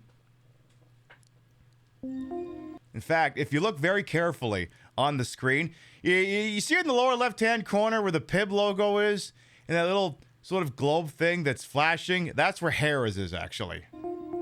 Also, this is where the Death Claws live. Over millions of years, time has perfected the beautiful landscape of the rolling Mojave Desert and the stars that decorate the Las Vegas sky. Yes, but have you considered those beautiful cazadores from Big Mountain and how they're not all around the Vegas Valley yet? What are they waiting for? Yeah, look out, cazadores. Here comes Harrah's Las Vegas. And now the time has come for perfecting the entertainment experience. Now, to be clear, this isn't the announcement of a new casino on the Las Vegas Strip. This is actually a video discussing the rebranding of the Harrah's Resort and Casino in the Las Vegas Strip. This place, I think, pretty sure already fucking, yeah, it already fucking existed. Hey, Sean and the Dead Puzzled Child as well, welcome on. And you watched a video on the history of the casino that inspired Prim yesterday? Nice. One prediction, tourism will go up because of the Fall New Vegas show. It might, who could say? A lifetime. Hey, look, the Imperial Palace is still there. Nestled among the most beautiful resorts in the world, Harrah's Las Vegas is in the heart of the action, located center strip across from Caesars and the Mirage. Okay, I don't want to say that you're immediately setting yourself up for failure, but all you needed to say there was Harrah's on the center strip. You don't need to mention that it's across from the Mirage and Caesar's Palace, because now you've just got people thinking about the Mirage and Caesar's Palace. Like, you would have been smarter to not mention them at all. Although, spoiler alert, Harrah's Entertainment buys out Caesars in 2004. In March of 1996. Okay, but the bisexual lighting can stay. I don't want you getting any wrong ideas. I don't think Harrah's is that gay. Harrah's set out to build a resort in Las Vegas that could host the most discerning tastes.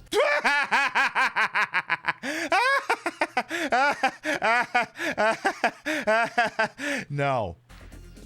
Okay, Harrah's is budget. I mean, maybe it was the cock of the walk for like 5 minutes back then. But no, Harrah's is budget. Harrah's is, I wanted to stay at the Link, but I couldn't afford it. $200 million later, that goal was realized.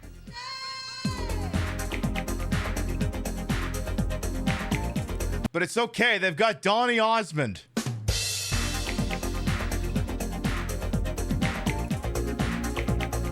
Okay, but it's got this hot lady. Have you considered that?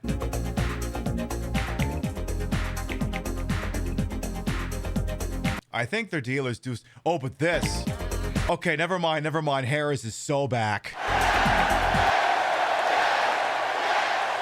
A rising CRT TV that comes out of something attached to the bed. Oh, we are so back.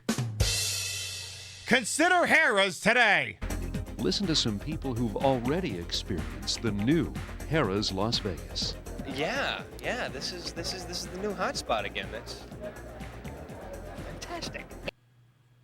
I don't think I buy that performance, Mr. What was your name? It's beautiful. The room, first of all, is like spectacular. It's bigger than like my entire apartment.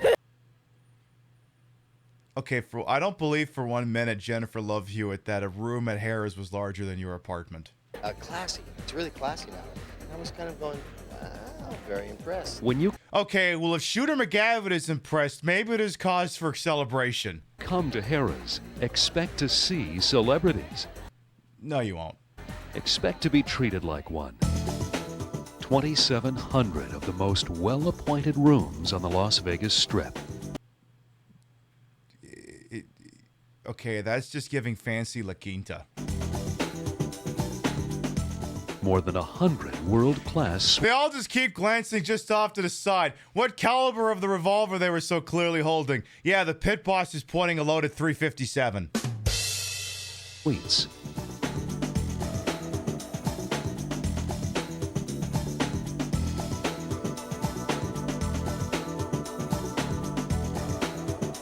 Okay, but this is a nice looking room, but I can assure you this is not the base level room. It's so inviting here. If it weren't for what's waiting below, you may never want to leave your room. But you will. You'll have to. You can't stay forever. We'll throw you out. The total entertainment experience must include shopping. I'm sorry, why do you have pictures of Sammy Davis Jr. back there? Did Sammy Davis Jr. ever play at Harrah's, or you just got his picture there because it's Vegas?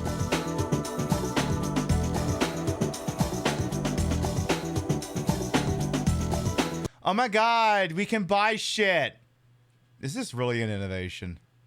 Pib, you gushed over the Emerald City that you could buy at the MGM Grand. Yeah, but that was the MGM Grand. This is... See, Harrah's, believe it or not, has a theme. Is it coming across in this video or not?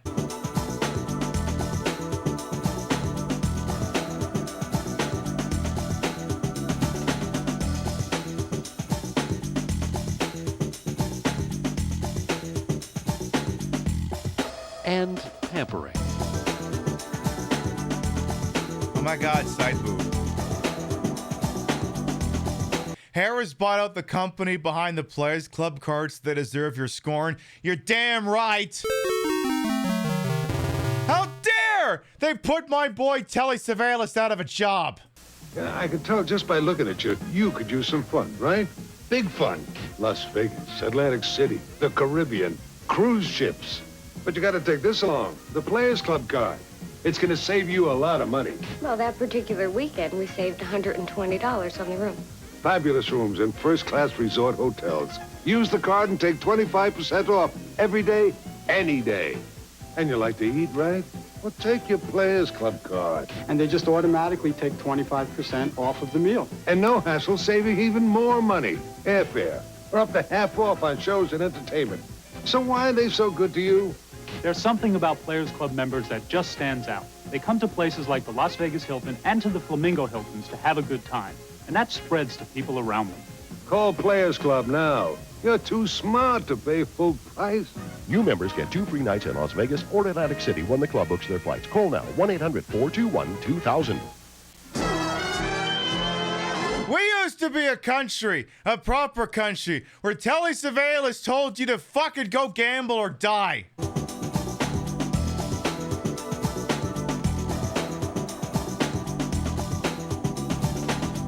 Harrah's 6 To be completely honest, I don't think I would trust I don't think I would trust a spa at Harrah's. restaurants take you on a world tour of culinary excellence. Adjacent to Club Cappuccino is the Garden Cafe. Okay, I'm going to go on a limb and say none of these... I'm going to say, 1, none of these restaurants are here. 2, which is the one that has the trash can nachos? Was that at Link or was that at Harrah's? Link? Oh, okay. Congratulations, Harrah's. We're not the Link! And that's not something to be proud of. The Fresh Market Square Buffet, featuring an endless variety of selections. By the way, Vegas is continuously getting rid of these buffets and just replacing them with food halls. Winning Streak Stadium Cafe, the hottest race and sportsbook restaurant on the Strip. Okay, but counterpoint, none of this looks as opulent or as awesome as Caesars or the Mirage. And you compared yourself to both of these properties early. I think you might be taking the piss.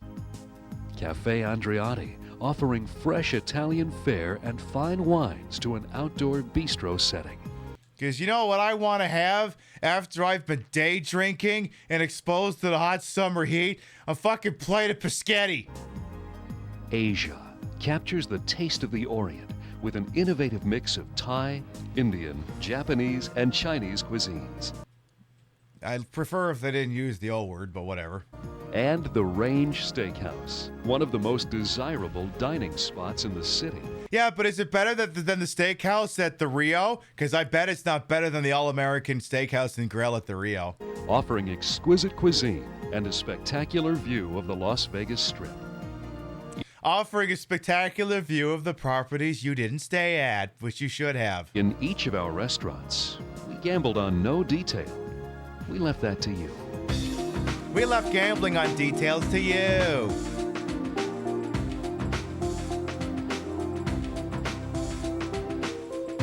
I do think the dealers still wear those outfits. With a spin, a roll, or a flip of the card. Anyway, I'm going to spoil it here because the video is not getting the theme of the casino across, because the theme of the casino is very hard to narrow down. It's meant to be based off like the spirit of the Mardi Gras in New Orleans. Did that come across in any of this? No, I didn't think so. By quarter horse or by quarter dollar, Harrah's will show you a winning time. Oh my God, someone actually won a double diamond? That's shocking. Harrah's has the only player's card good from coast to coast and all points in between. Harrah's Total Gold, the only card you need. Oh my God, Telly Savalas died because of that card. Harrah's built its reputation on entertainment, and in Las Vegas, there's no exception. Whether you want to laugh, gasp, or be spellbound. I want to look at butts. Do you have butts? Do you have butts? Okay, you do have butts. Good. I require butts. You don't have to be a celebrity to stay at the new Harrah's Las Vegas. In fact, we kind of prefer you didn't, because how the fuck? Because we can't afford celebrities, okay? We had to force Shooter McGavin at gunpoint to say something nice. I mean, this is 1997 Shooter McGavin. It's not like we got Tom Cruise to do it. But isn't it nice to know that while you're enjoying the best Las Vegas has to offer, you're keeping such good company? We didn't set out to make the biggest casino hotel on the Las Vegas Strip, just the best.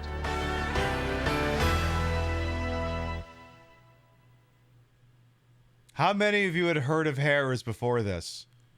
How many of you heard of it knew anything about it since? Yeah, I don't know if that worked out. That being said, Harrah's was like a chain of casinos throughout the U.S. And weirdly enough, it actually bought out Caesars Entertainment. And then I think they tried being Harrah's Entertainment for a while until they realized, well, no one fucking knows what Harrah's Entertainment is, so they rebranded as Caesars before getting bought out by someone else who then also rebranded as Caesars. So basically, Caesars is the Atari of casino nameplates. So there you go. For more information on Riverizations, call that number, I guess, or just go to their website, because it's 1997. Why aren't you just going to our website? Hashtag not sponsored. Hashtag I don't know if that fucking number is in service. All right, folks. We have been live for 2 hours. We're going to permit y'all to take a BRB. Get up and stretch. Use the rest facilities. Grab a sody pap, whatever it is you got. We come back. You're going to help pick out the next tape. You're going to help me pick whether we watch a video from 1997 or 1999. We'll be right back.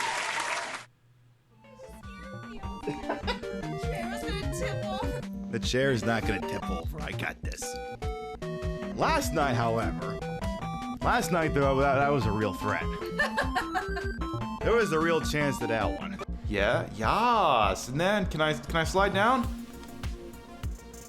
Oh my god, oh my god, oh my god, oh my god, yes! Oh my god. Let's do that again. Let's do that for the other one. At least Capcom got the memo on. Oh, and we can go crawling around inside of it. Okay, someone at Capcom had fun one day. Long as they don't reacquire, we got this.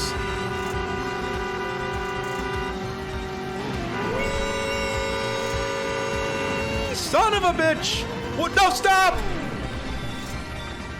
What the fuck?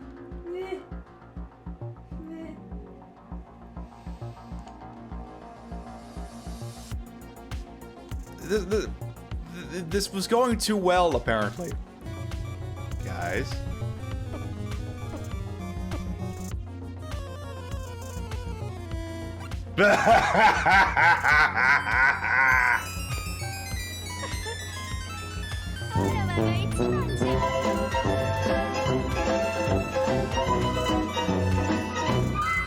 This shit ain't over. The Sum of All Fears by Tom Clancy.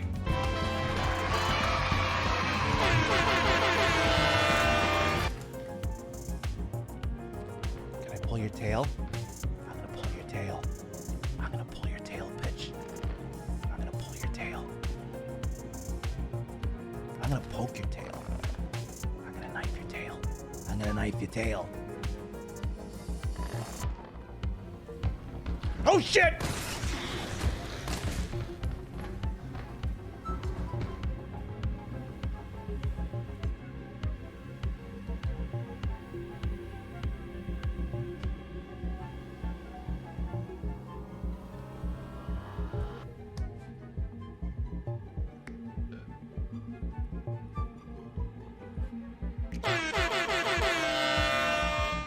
Don't look at me, I don't know. What did I say? Come on down to Kunkelman Chevrolet. We now have Jaguars. We have Panther bodies. We have Fox bodies. We have Cougars. Whether you just inherited a fat stack of California cabbage from a dearly departed relative, or you just got your first big boy job at your dad's paper refinery and need to show former classmates you're making career money at 19, let us talk you into something unreasonably fast for just $99,999, $29.25. Any make, any model, it's all the exact same price at Kunkelman Chevrolet. Buick, GMC, Oldsmobile, Suzuki, Harley, Davidson. We have used cars, we have luxury cars, we have LS swap power wheels, we have divorce. Infidelity is a choice, Rebecca, and you gave me no option but to choose it. Cure your loneliness with a weapons-grade dose of acceleration and treat the turnpike as your own personal Nürburgring. Because speeding tickets are more affordable than ever and the points just fall off like brisket from the bone. At least that's what our friend who took the LSAT tells us. Lose your right to federal assistance at Kunkelman Chevrolet, Buick, GMC, Tesla, Duesenberg, Pete Davidson. Come down to the only unregistered used car dealership with supercharged power and sales associates with names like Jason, Raymond, and Shane. Come get these withering handshakes and coffee so hot you can't drink it, with powdered creamer so lumpy it rests at the bottom of the cup like sunken treasure. Find the X and dig up savings at Kunkelman Chevrolet. Buick, GMC, Hyundai, Suzuki, Kia, Jaguar, but not Ford or Land Rover. When you're gone off that perk 30 and have a handle of wild turkey and the spousal support check comes through in the mail, you just gotta hit on eHarmony and insurance approved your Cialis prescription, that's when you know it's time to treat yourself to a Jaguar F-Type so you can join your problematic army of professional condom forgetters. That price is so rock bottom they bust through the Earth's core. Come out the other side and go sky high again. We know where you live! At Kunkelman Chevrolet, but with Riz. There's no half-assing here. This is double cheeks, fully loaded, ready to make it clap like the plane just landed. So clear your search history and burn anything you don't want used against you, and come on down to Kunkelman Chevrolet. Buick, GMC, Oldsmobile, Land Rover, but not Jaguar. Ford, Suzuki, Ford, Tesla, Jaguar, but never Land Rover, Chrysler, Ridge Racer, Ford a third time. Off Route 425, 25, 29, Harrisburg.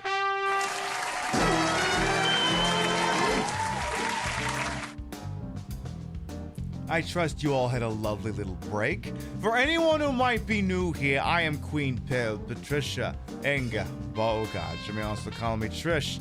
I'm the queen of retro, the queen of the ways of the old, and your time on this channel, this fat lip, fat hip, fat boobied, and fat booty channel, is, of course, and is always well-wasted. Welcome on in.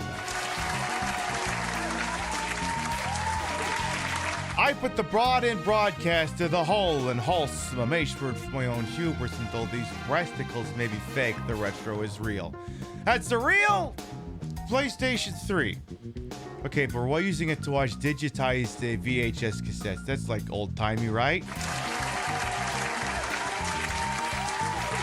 And we're watching some old tourism videos about Las Vegas, basically from the 90s, when the town was on the up and up. When it thought it was going to have a burgeoning future as a family resort destination. That talk lasted about 5 minutes before it went, you know what, maybe we'll just do the degeneracy and the gambling instead. Maybe that's the more reliable play, and generally it is. Now, before we move on, we do have a pair of video cassettes to pick from here. And you're only getting a little bit of a preview on each one. You have this one from 1997 that has someone's logo, and it's a logo, and that's literally it. And then you have this other one that apparently has Bill Clinton in it. That seems like a timely reference. Well, one thing we are gonna do is I gotta get the chair fixed up, but while that's going on, we're gonna do a little bit of a poll here, and y'all can help me out on this one, okay? We basically have 3 tapes, and you're gonna pick 1 out of 2, and then the third one's guaranteed to be watched whenever we're done with this one here. So you're gonna pick between 2 years. Do you want a tape from 1997 or 1999? You have 2 minutes to make your thoughts known on the matter.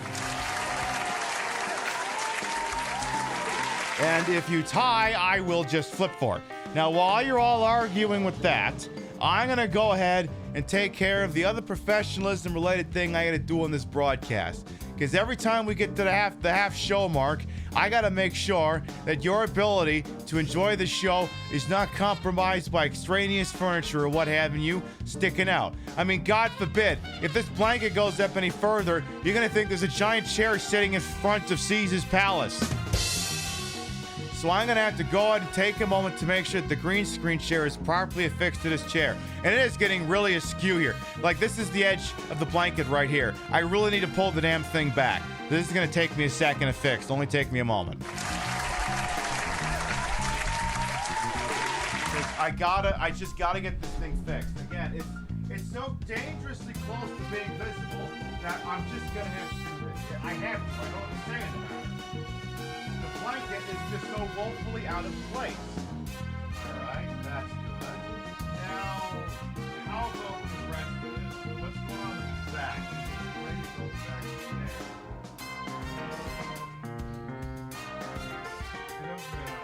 I don't know. Might need to go in on a little more here. Might have to do that a little more. Okay, is it doing its thing? Whatever you really check. Is it really all set there? Is it? Yeah, I think it is. Yes. Good. I'm glad. There. The green screen blanket is in position, and so are these yoga pants. I am really glad I didn't go with the bra that came normally with this outfit, because I think it'd be hanging on by a thread. And it seems by a thin majority of the voting population, 54% of you, have decided we should do the tape from 1999. 1999, not 1990 time. It's a new number. You got 1, 2, 3, 4, 5, times 6, 7, 8, 9, 10. It's base 11. But the last number is 10. It's confusing. Yeah, it looks like we get the one with Epstein's good old buddy Bill. Oh yeah. What a timely reference. So that's the one we'll be watching next. Now, as I have frequently stated, and you're no stranger to me giving this speech, I like Las Vegas. I like it. I like going. Obviously, it's the kind of place I only go if I got like a lot of PTO to play with and a little bit of money to throw around too, because, I mean, what can I say? I would say I like to gamble, but you can't see this 25 chip from Caesars. I mean, you can see the center of it, but you can't see the rest of it. Wait. I'm an adult. Wait.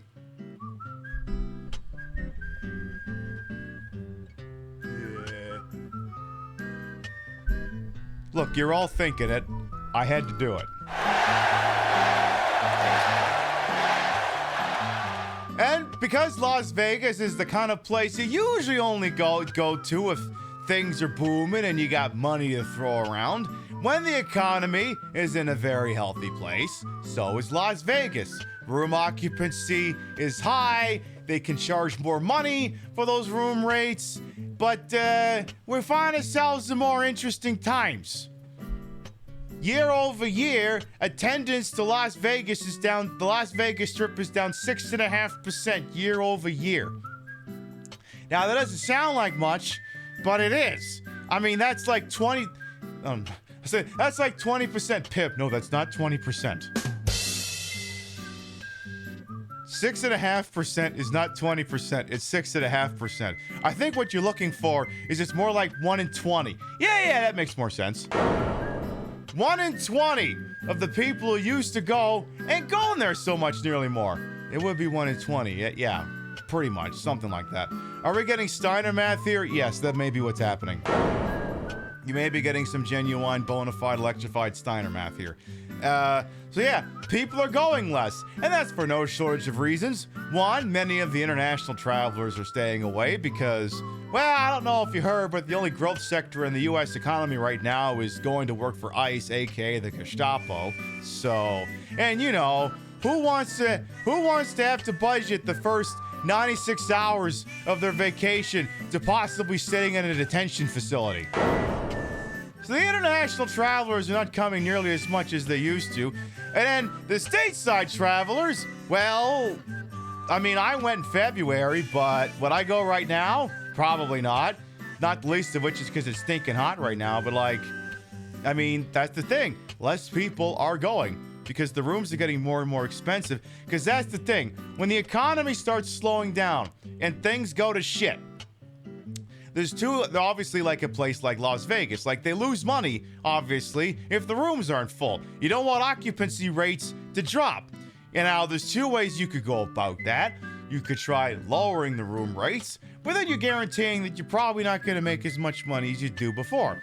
So you could try raising the room rates, which means everyone still coming is paying more, which might offset the losses until the higher prices scare off too many people, and then you may be forced to lower them in a panic. We're starting to get to that point. But Las Vegas has gone through as well as a couple of different evolutions, because, I mean, it used to be known as a place where apparently, allegedly, you could get cheap eats. You could get cheap hotel rooms. It was all about hospitality. That you knew they were just going to take all your money, so they at least gave you amenities while they were doing it. Now it's, oh, I'm sorry, that slice of pizza costs $15.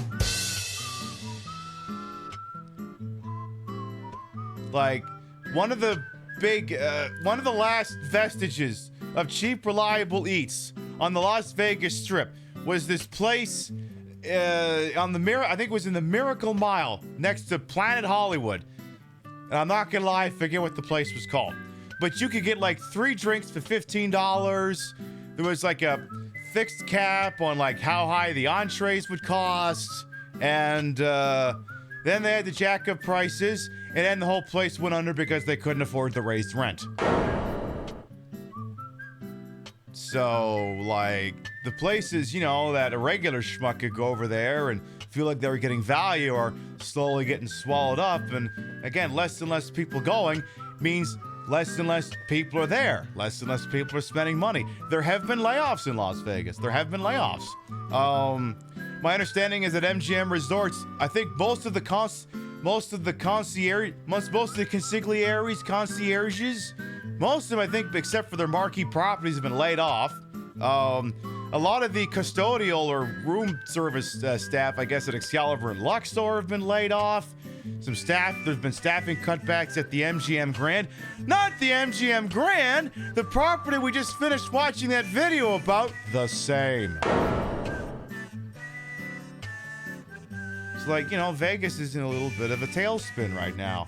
And what's not doing them any favors is in Trump's big bootyful bill. This is where things really start to get greasy here for degenerate gamblers, or at least the ones who make enough money that they got to declare it on the taxes. Because, you know, gambling revenue is revenue, and all revenue is to be declared to the IRS so it can be properly taxed, obviously. That sounded ominous. Were you implying something? No, of course not. But used to be that, you know, you could deduct your losses from your wins. So if you went to the, if you lost $1,200 in a year, but you made $1,300 gambling, you only owed tax to the government off of the $100, which was the difference between the two. And, like, the thing is, like, if I take $500 and I feed it into a slot machine and I work it all the way down to $10, like I put 500 in, and, you know, they've maybe I've been hitting incidental line hits, but we're all the way down to $10. Like 400, this machine, I started with 500, I'm down to $10. I hit the button, and oh my goodness, big line hit, you won $500. You may look at that and go, oh, okay, you got your money back and you won $10. No, you won $500. The IRS wants their money for that. Now, you could have deducted the $500 off the $500 and then owed them nothing, but they've gone and changed how that works. Now you can only declare 90% of your gambling losses. So, in this example, where I spent $500 on the machine and then won $500 on the machine, 90% of $500 is $450. So I broke even. I still owe the government, assuming that was all the gambling I did in 1 year, I owe the government tax on $50. But you started with 500 and you ended with 500. Yeah, I know. Tell that to the weird fucking Republicans in the Senate who snuck that in. Now, where this gets greasier is if you're the sort of gambling degenerate who does gambling as their main. Either you're a rampant sports bettor, or I don't know, you do the poker circuit, or you're just hopelessly addicted to the slot machines and you use it for YouTube videos. Excuse me. And, I mean, those people are betting 5, 6, 7 figures in a year.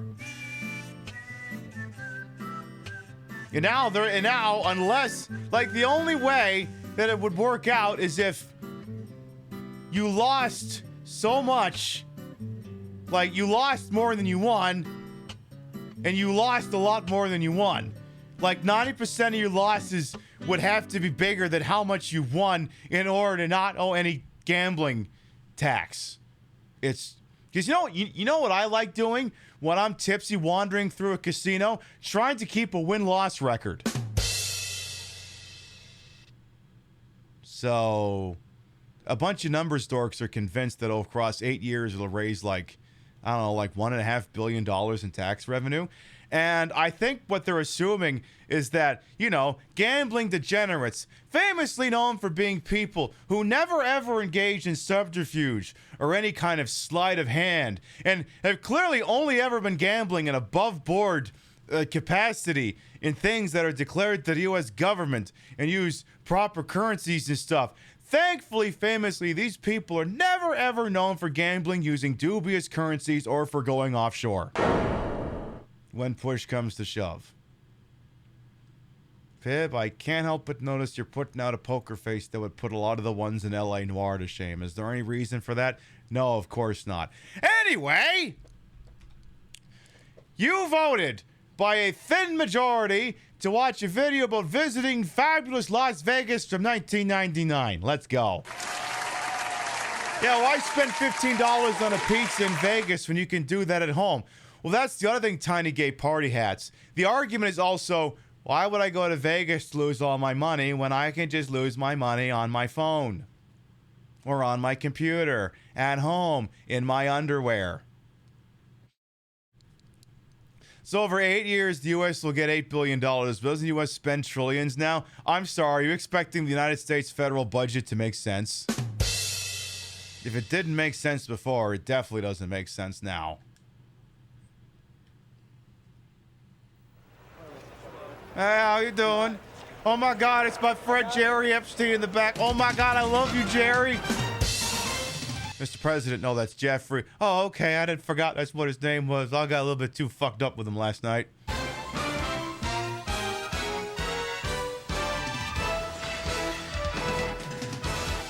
Yeah, Lord Chaos Longshot says, yeah, I'll lose my money in the way God intended by trying to get big booby gacha girls. Hi, welcome to Las Vegas. I'm sorry, is this a tourism video or is this the opening of Die Hard?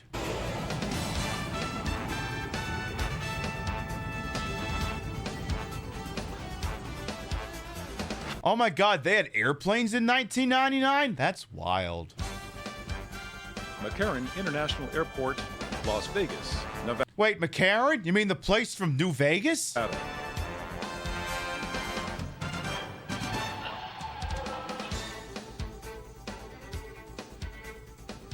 Welcome to fabulous Las Vegas. Yes, I know. That's the name of the video. You've told us that several times.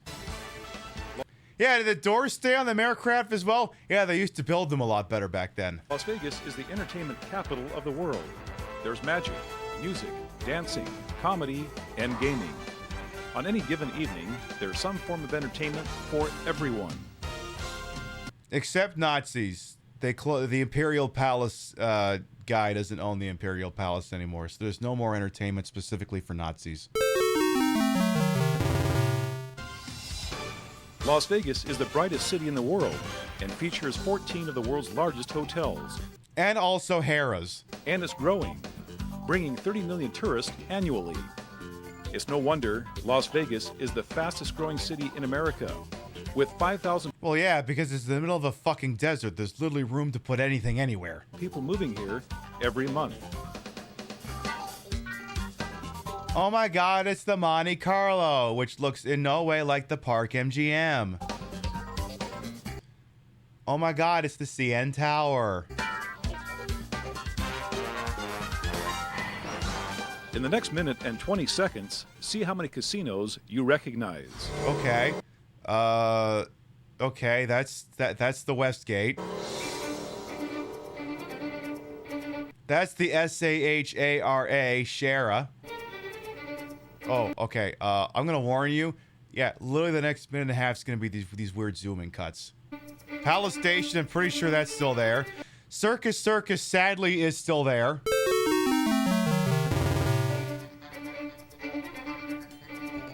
That's the Riviera. The Riviera is gone. That's now a government building.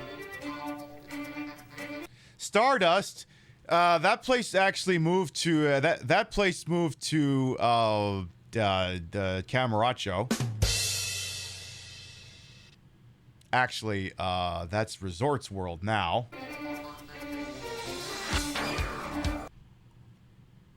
Frontier, I can't remember that. Treasure Island, yeah, that's still there. Mirage, that's still there, but it's not the Mirage no more. And let me tell you, Siegfried and Roy ain't there no more. Wait. Hey, wait a second. You can't just casually put a fucking shot of Casino Royale there and not let people enjoy the wonder and majesty of Casino Royale. Yeah, exactly. Amazing secondhand smoke at Circus. Hey, and it's growing, bringing 30 million. I like how everyone's like, no, you can't hang around Circus at night. You might get stabbed by a homeless person. Like, no, you're being ridiculous. That is insensitive. You will not get stabbed by homeless people at Circus. You'll get stabbed by clowns at Circus. Tourists annually. It's no wonder Las Vegas is the fastest growing city in America, with 5,000 people moving here. Yes, there's a place called Circus. Just deal with it. Every month. I went back too far, as you can tell. I'll just so I could pause the thing briefly at the outside fascia of Casino Royale.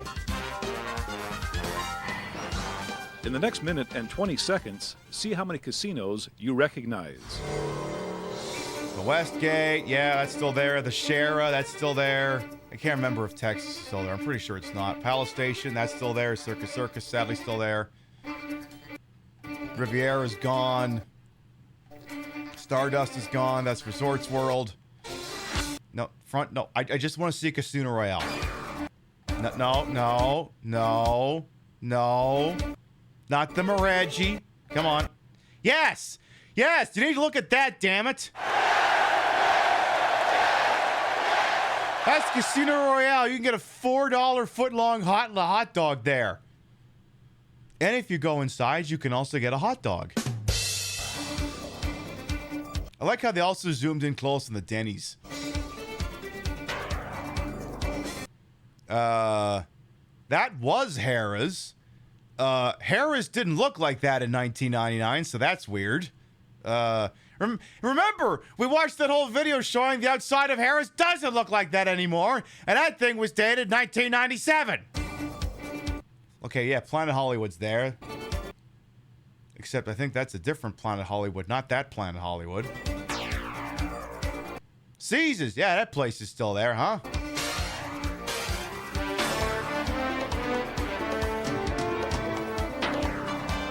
Oh my god, Bally's, that's the former MGM Grand, the one that caught fire.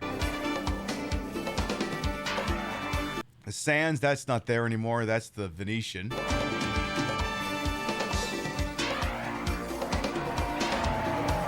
At Circus Circus, a clown walks around and blows secondhand smoke in your face through the flower in the lapel. I know! There's Vegas Vic.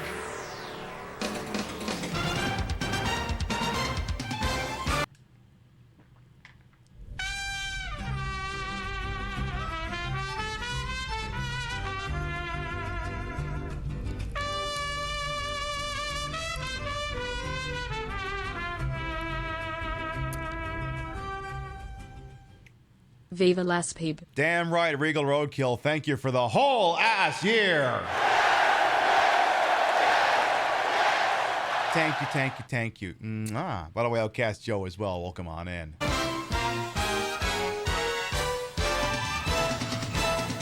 Just assume that half these places either aren't here anymore and were rebranded as something else.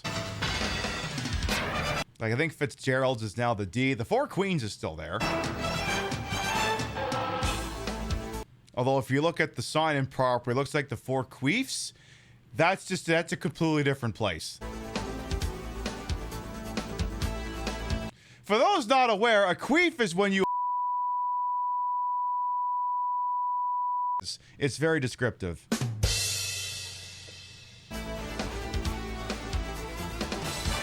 Oh my god, the Golden Nugget. Some say Adam West is still wandering the outside. Sounds good, Lord Chaos Longshot. Thanks for popping on in. We'll see you next time. Mwah. That Binions, that's still there. Okay, I get the point, video. All right, I'm not pausing this anymore.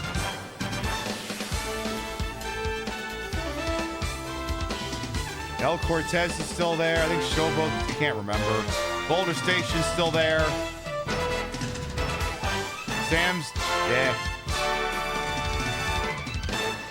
Oh my god, one continuous shot that wasn't zooms. Wow. Amazing. Welcome to fabulous Las Vegas, Nevada. No strat? No, it's right there apparently. They have the nicest looking poker chips, I swear to God. The Stratosphere opened April 20th, 1996, at the north end of the Las Vegas Strip. It's a pain in the ass to get there, though, because there isn't really a monorail stop that's close. 135-story tower is the tallest building west of the Mississippi, and the tallest observation tower in the U.S.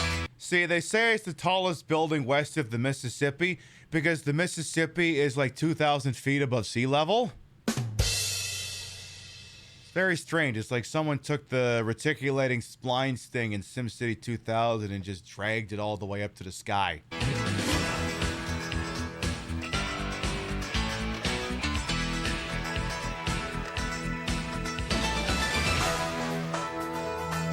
And it only caught fire like half a dozen times.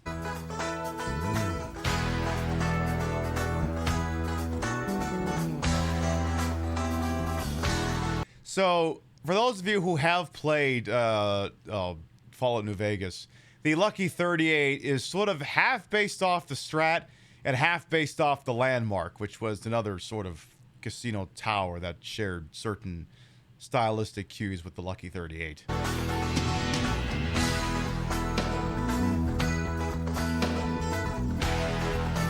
I don't know if Mr. House lives at the top of the Strat, though.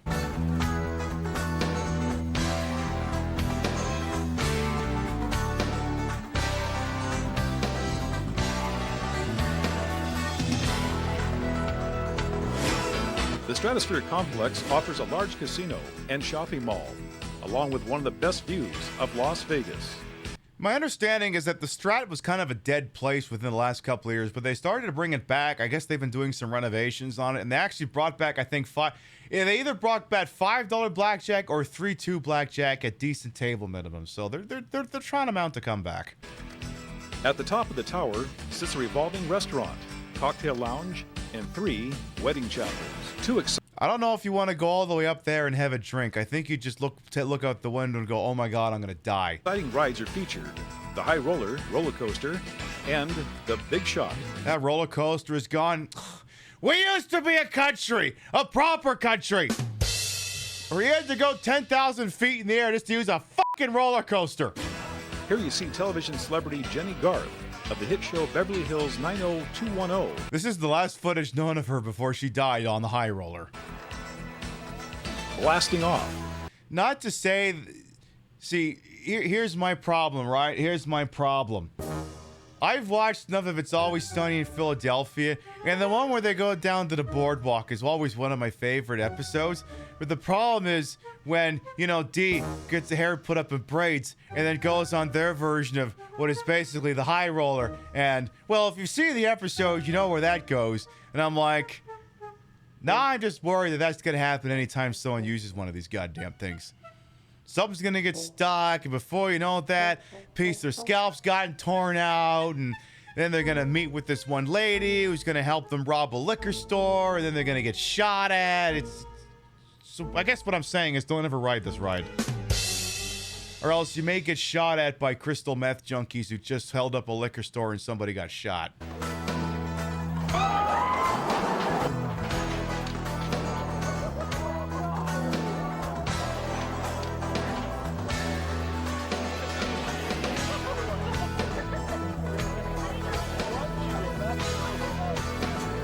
Oh my God, my agent says if I don't do this video, I'm not going to be able to come back on the show. Not her giving away. Okay, video, stop showing her feet, okay? I am the only person giving away feet tonight, all right? And even then, I'm wearing a sock, so... There, you can look at mine for 1, 2, 3, 4, and you're done. You've watched enough amusement park accident compilations. There's compilations?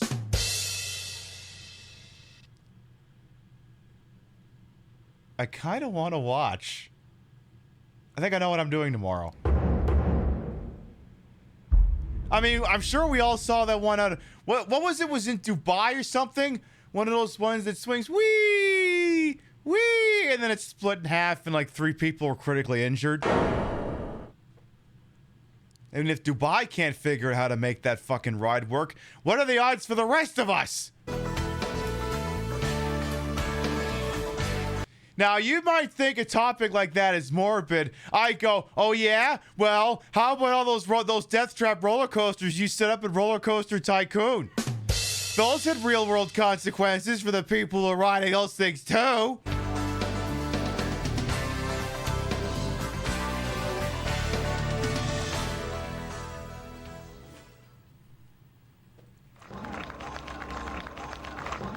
Oh shit, hey, there's New York. Oh yeah, New York New York, opened. The Mega Resort opened January 3rd, 1997. Because my favorite thing is to travel from the east coast of the United States to the west coast of the United States to visit a sized-down representation of a place I could be at if I drove for half an hour.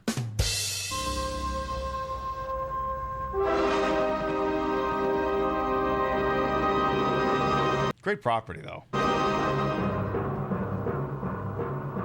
Did well enough there that I actually kept a $100 chip from that place.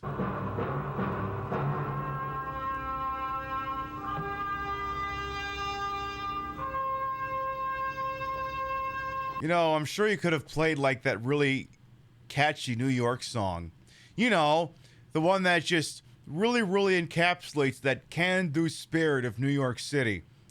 The one that goes something like, why does it hurt when I pee? That's just the most quintessential New York song. What is this nonsense with Zarathustra? I know that he spake, but who cares?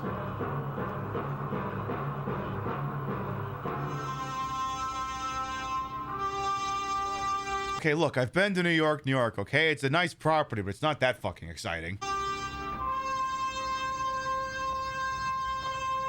They do have that big statue south of it that's serving ass and feet, but that's a whole separate discussion.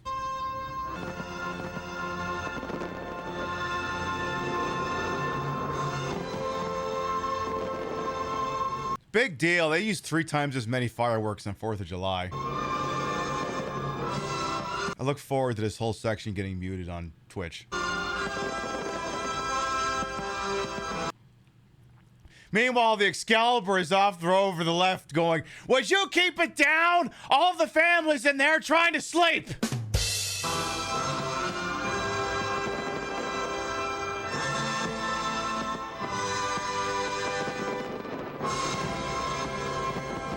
Meanwhile, the Monte Carlo's like, all that smoke smells terrible. We should do something about that someday. Is this opening or is they blew it up to level the property? Intrusive thoughts. No, don't make the 9/11 joke. No, this is to celebrate New York opening.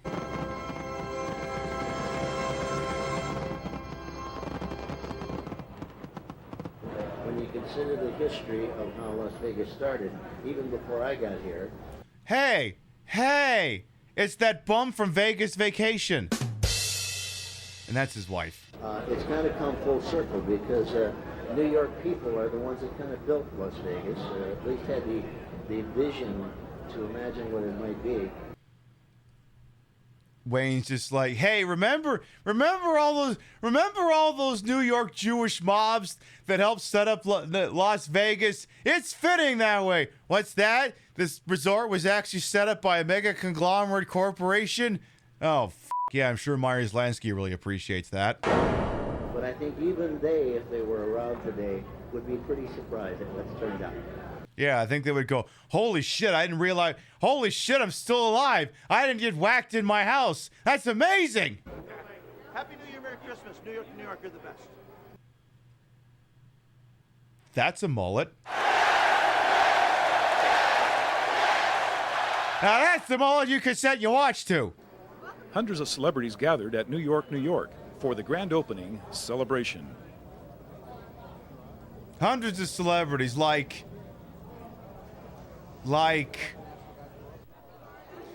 Pat Morita, you know, the guy from that what's that fucking TV show that fucking Abby Rebel's always showing off? Give me a second. What is that fucking show? I always forget it. It's like O'Hare or O'Hara or something. Pat Morita police show. What is that fucking thing? Not Pat Morita stand up. Oh, for goddamn ridiculous.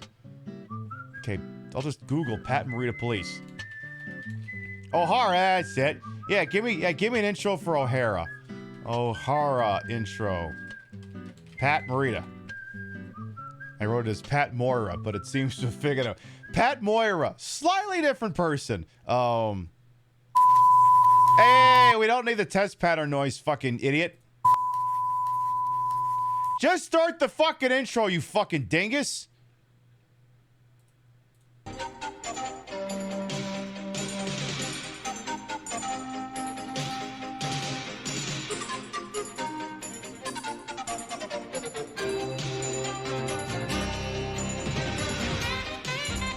Okay, but this fucking theme song. I gotta steal this.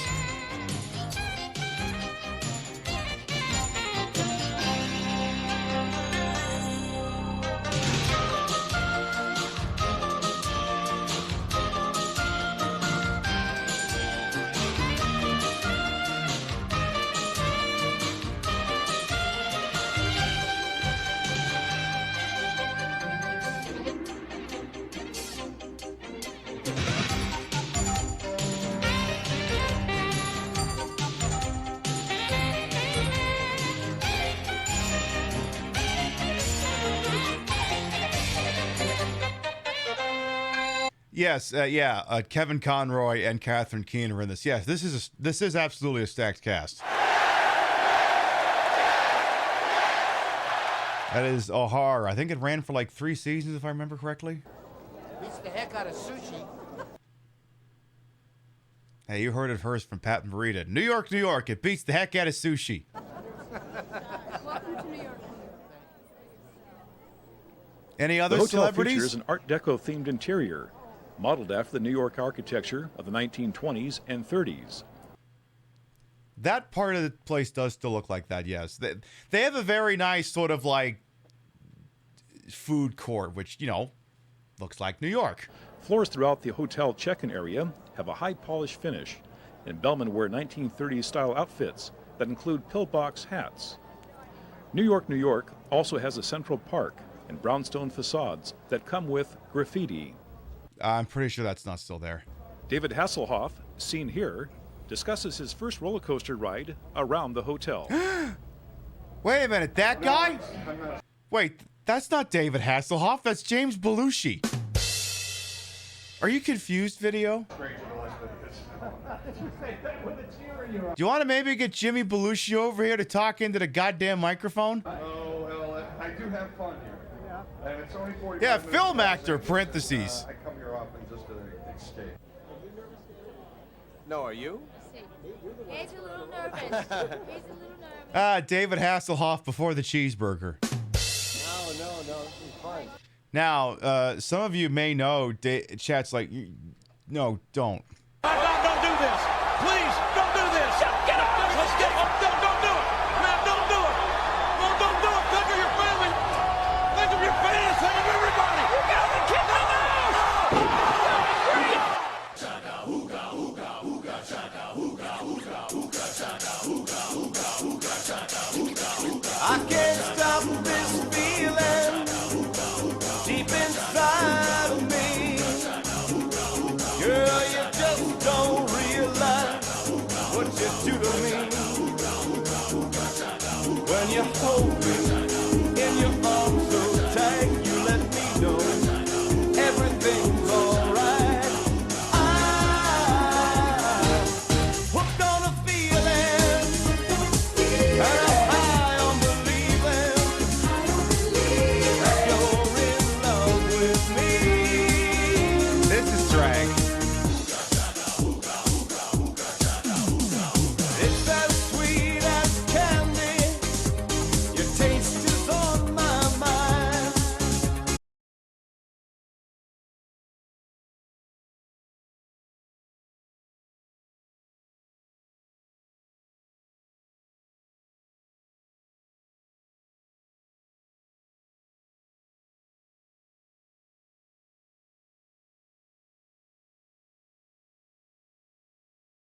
live with the weird kids dressed as angels. Whatever. I can even understand the wiener dog that's at a handful of the shots. What the hell is this?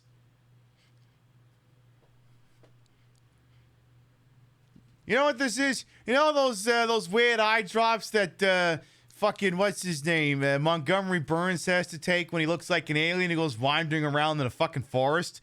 You know, you also know the Tusken Raiders from one of those fucking Star Wars movies. You know, the old ones. What if you put the two concepts together? I think that's how you get that motherfucker over there. That's one of those Tusken Raiders from goddamn Star Wars. That's so doped up on eye drops you can't fucking see straight. The unused Hotline Miami mask. Yeah, that'd do it. That'd do it. Your paralysis demon? Oh my. Well, none of us are sleeping tonight now. All right, that should be enough to get the mute out of the way. Count Chocula and Gargamel's third brother. Oh, that'd do it too, Tantrum. That'd do it too. Anyway, David Hasselhoff, known for Baywatch, Knight Rider, and an extremely passionate hamburger order. Adios.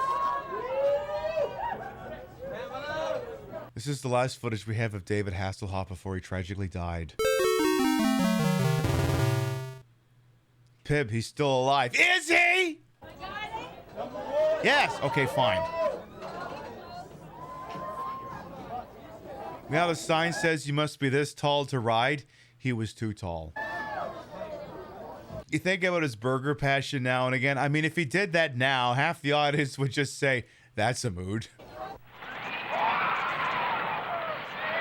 He should have waited 20 years to pull that bit.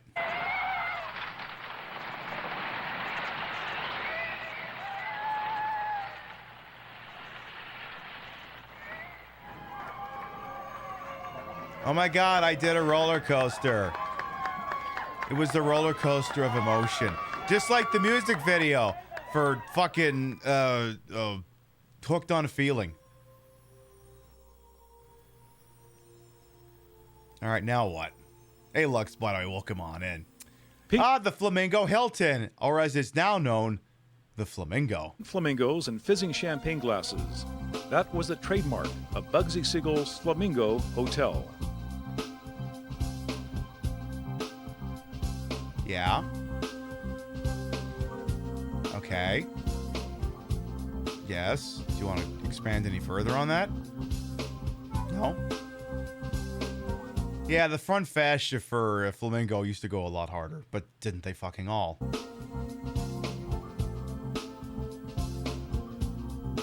Just when you think you've seen it all, you begin to realize that there's no place quite like Las Vegas. Oh my God, Treasure Island is blowing up!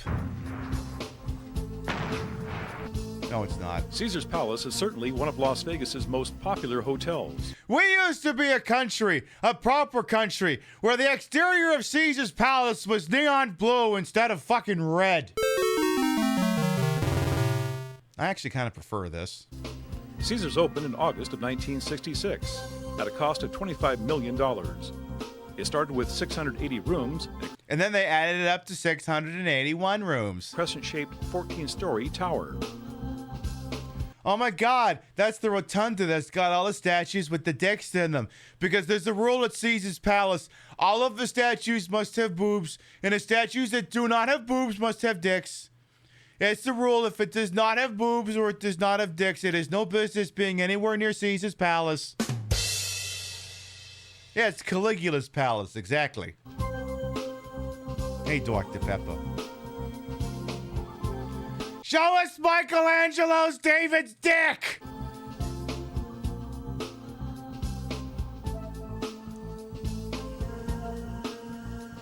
Caesar's Palace is famous for its imported cypress trees and shooting water fountains. And many, many statues with boobs and dicks on them.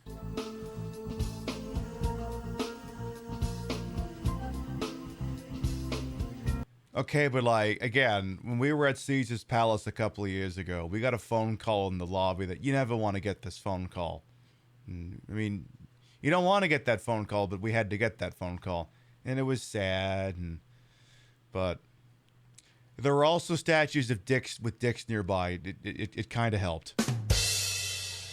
Emotional support dicks. I guess if you have to get a bad phone call, get a bad phone call at Caesar's Palace. Because at least then there's statues with dicks nearby. When you're at your lowest, there are statues with dicks.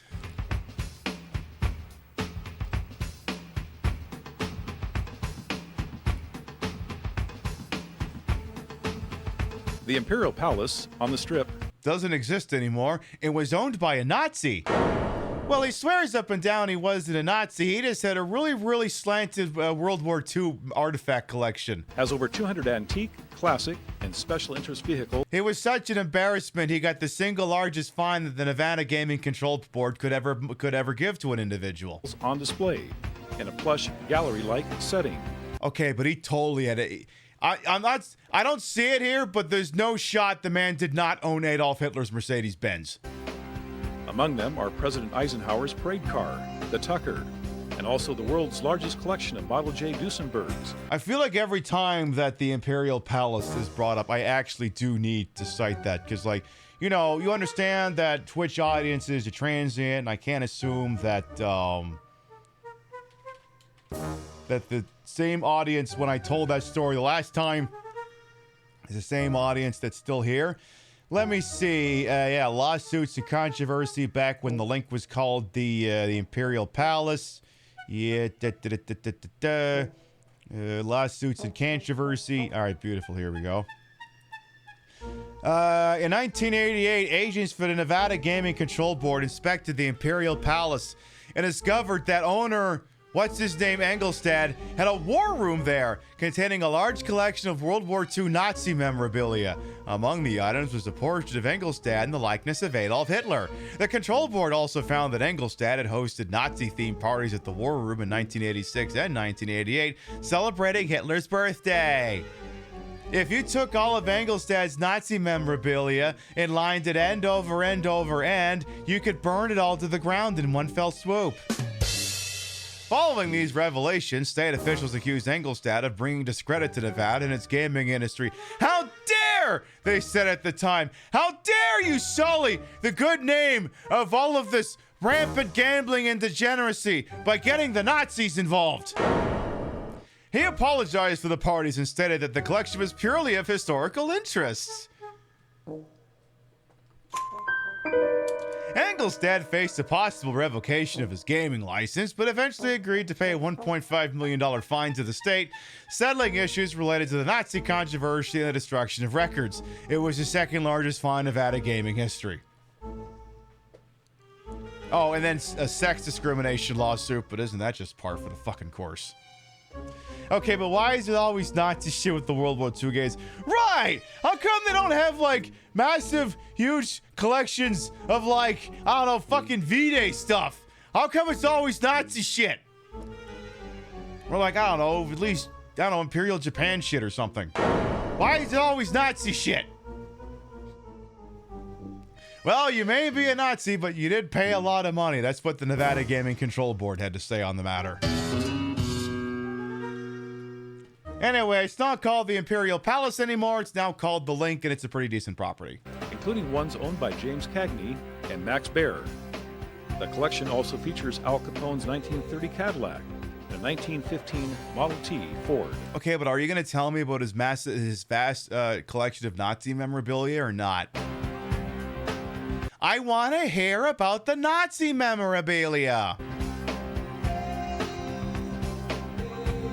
Fine, don't fucking tell me about the Nazi memorabilia. See if I care.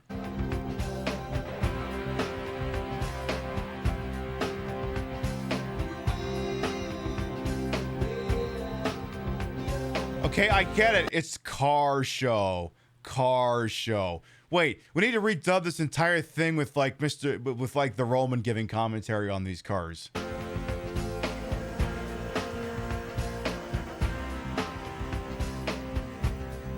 Okay, I get it. Okay, I get it. I want it. I want it. I want it. Winga-dinga alert.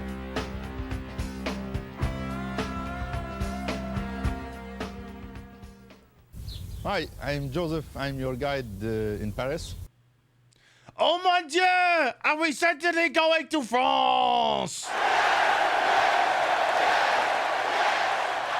Bonjour, Joseph! Je suis Patrice! Give me your 2 baguettes! Well, I have the honor to show you the Eiffel Tower, symbol of Paris and of France. It's a monument was built. It was Okay, that's not the Eiffel Tower. That's a matte painting. was doing for the exposition, Universal Exposition of Paris. That's in the Eiffel beginning Tower. Of that century, it was an event to make a welcome for the. The Eiffel Tower is a monument to all the giant penises in France. It is said that if you placed them all end over end over end over end, it would smell nearly as bad as our cheese. 19th century, and there is just a giant phalanx of unwashed penises. You have 320 meters of high.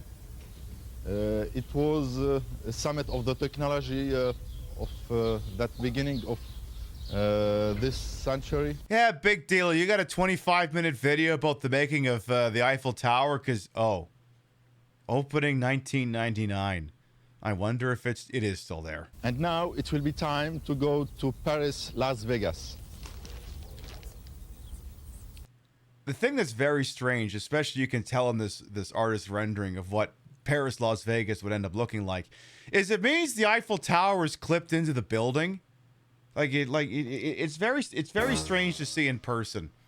Because yeah, they have a scale replica of the Eiffel Tower, but not like a pilly little shit one that you get at the gift store. I mean, like, it's a proper full-size tower, but it's not as tall as the actual Eiffel Tower. And okay, I can put the prop smoke away. I'm not doing the French accent. But yeah, as you can tell at the base of it, it's clipped into the building.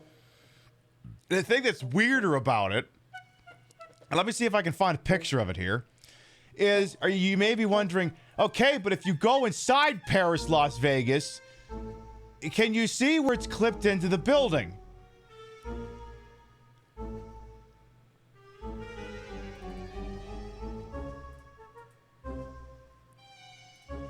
You're loading something, aren't you? Yes. You can stare inside of the parts that have clipped into the building. Because there's part of it right there. But then it's just skybox here. So it's like, why am I not staring up the dress of the Eiffel Tower if it's clipped into the building? It's very confusing. See, it's clipped into the fucking building. At least they stuck to the design plans right. Oh, there's that bottle of White Claw I still haven't drank yet. And then, yeah, as you can see, it's clipped into the side of the fucking building at an angle. It's weird to see in person. Very strange. But yeah, apparently this is just a mini segment that's just teasing the existence of Paris, Las Vegas. It's not actually going to show you anything pertaining to it. We probably got to watch the 2002 video to get that insight. With 4,000 rooms, the Excalibur is a budget hotel now, and they've laid off most of their staff. Is one of the many Las Vegas mega resorts. Or that, yeah, I guess at one point it was dignified. Located at Tropicana Avenue and the Strip, the Excalibur portrays a medieval theme and presents King Arthur's tournament with real jousting. I kid, but I do love the Excalibur. I actually do love this property. It's so stupid, I love it. Yeah, or as Camelot, as they called it in San Andreas, exactly. It is a fun property.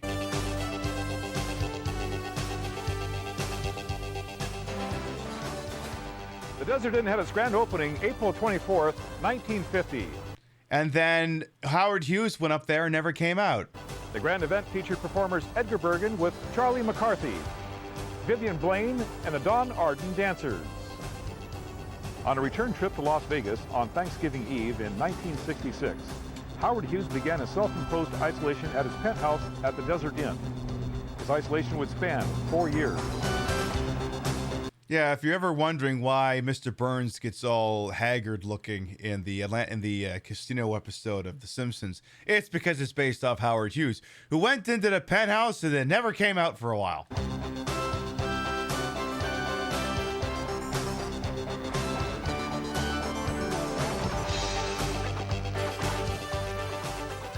The Monte Carlo, sandwiched between the Little Boardwalk and New York, New York, celebrated its one-year anniversary in June of 1997. It is subsequently rebranded as the Park MGM, and I actually fucking love that it's a smokeless resort because you go there and you can go, oh my God, things don't smell like death in here. I actually fucking love the Park MGM. Would stay there again. Just for that reason.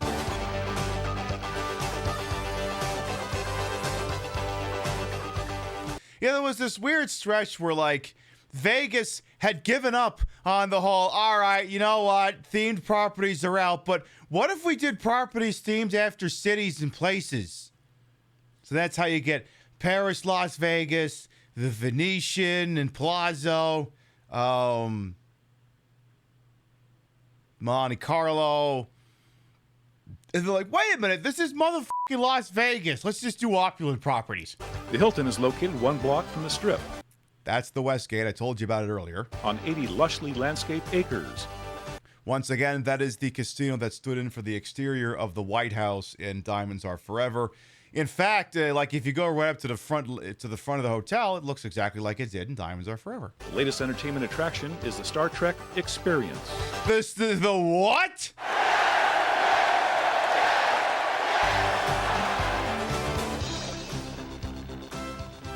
Tell me more. You're not going to tell me more, are you? Well, fuck you then. Yes, the Las Vegas Hilton, eventually the Westgate, did have the quote-unquote Star Trek Experience, but I think it closed before 2020.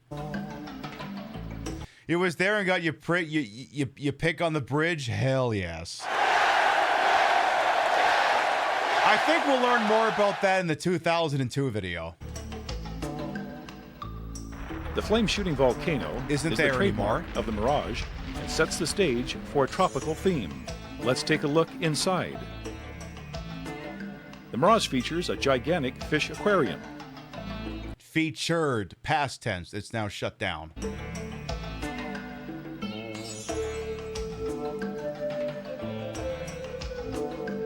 A walk through the lush atrium leads us to fun in the sun. It was very lovely while it was there, though.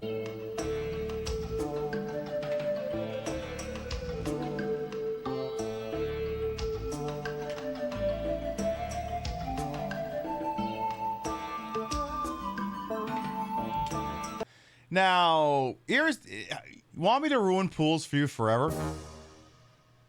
You know how the pool rule says no one who's had diarrhea in the last 2 weeks is allowed to go in the pool? You're telling me none of the people in that pool had diarrhea in the last 2 weeks? Like, statistically speaking, you got that many people around. One of them had diarrhea in the last 2 weeks. This has been Queen Pimp ruining pools for you for absolutely forever.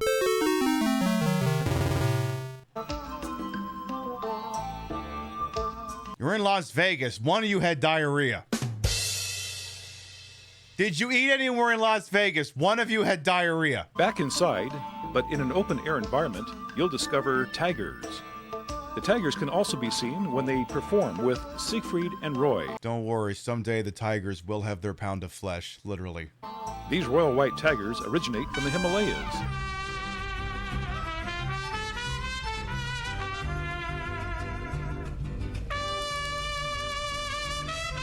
That is a good Simpsons bit, it is. Mr. Tofu and your barrel ass, thank you for the 13 months. Welcome back. Do they have that bit? Simpsons Vegas Tiger. Do they have that bit on YouTube? Oh, good, they do. Unmute. Oh, yes, the magic of, what is that, Gunther and Ernst?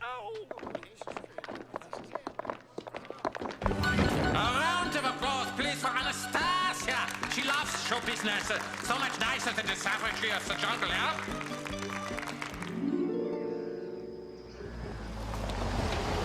I mean, this is just the best representation. You think they're out there jockeying for position, screaming, take me, I want to live on damn cement? Hey, Tiger, wake up!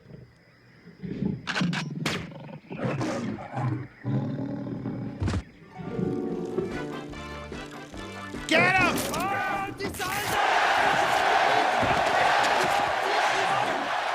And of course, like so many things, Simpsons called it. Because my understanding is at some point in the future, past this video, one of the tigers is going to become startled by something going on in the audience, and it will reflexively attack. I don't remember which one. And are extinct in the wild. All white tigers are inbred? Oh. So are you telling me that if you go around to that part of the jungle to try to get one, one of them's be like, you came to the wrong jungle, motherfucker. Ding, ding, ding, ding, ding, ding, ding. And honestly, I would just leave them there at that point. In fact, we probably should have done that. They'd still be there. You can watch these magnificent animals swim and play. Oh my goodness, they're practicing for when they're going to kill them. Hi, big kitty. Just pretend that that ball is Siegfried. See? See, you got the right idea.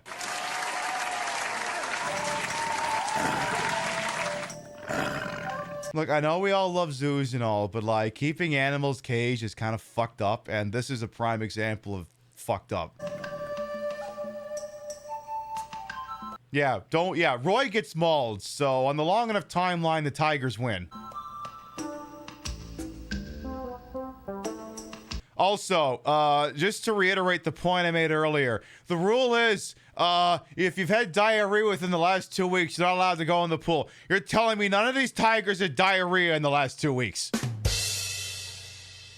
This is a great bit.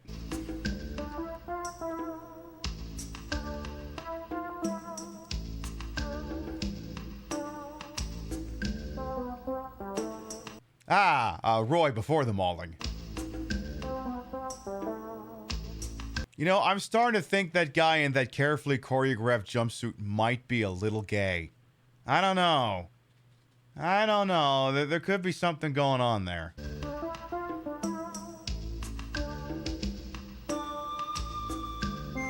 I can't be 100% certain. A short walk to the back of the Mirage is where you'll find dolphins diving and flipping. And also plotting the death of everyone around them. These dolphins have taken up residence in a unique water environment.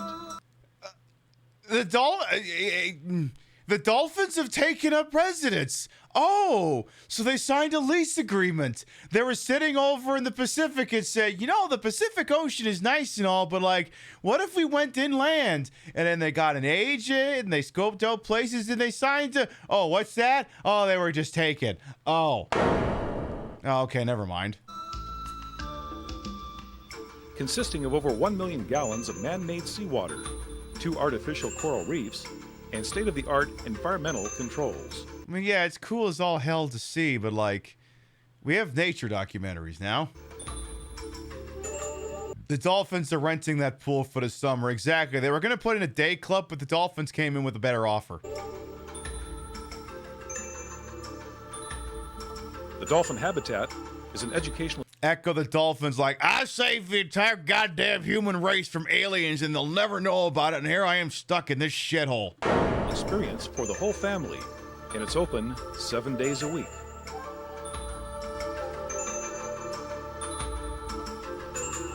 Yeah, you're telling me none of these dolphins had diarrhea.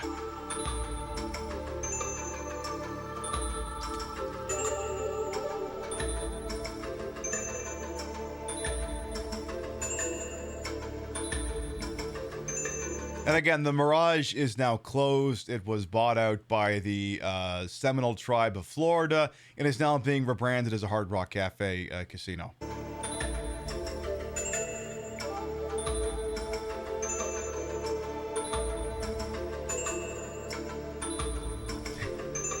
Is that so, Shauna?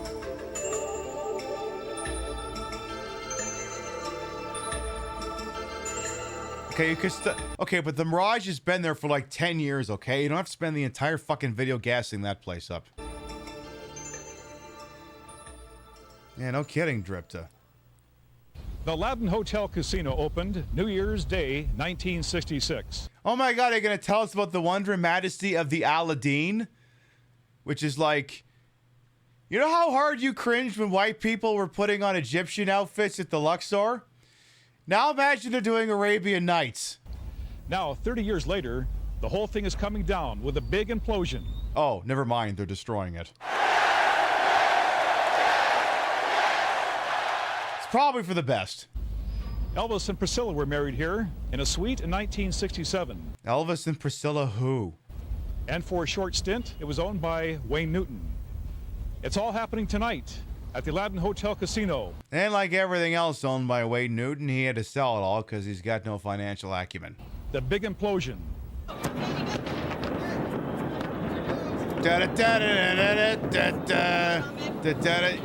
You gonna play some music? Yay! We get to breathe in dust! Yay! All of Vegas should come down with a big implosion. Yeah, like it's the ending to Little House on the Prairie or something.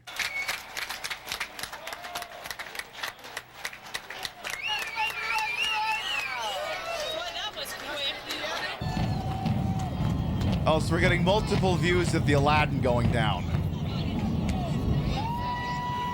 The Aladdin was subsequently replaced with Planet Hollywood. I know what you're thinking. Wait, Planet Hollywood is a casino? Yeah, I don't think it makes sense either, but, you know, here we are. Yay, we're gonna be breathing in so much noxious dust! Yay! It's healthier for you than Canadian wildfire smoke. Wait, no, it isn't. Yeah, the best part was when the building fell down. I mean, Simpsons also called that too. I think, because wasn't there, yeah, this part. How excited we were when this place opened. Then a week later, we just forgot about it. I'm surprised they bothered to move it when they moved to town. Oh, I can explain that. You see? 5, 4, 3, 2. Right, here comes the implosion. Implosion? But I thought you said...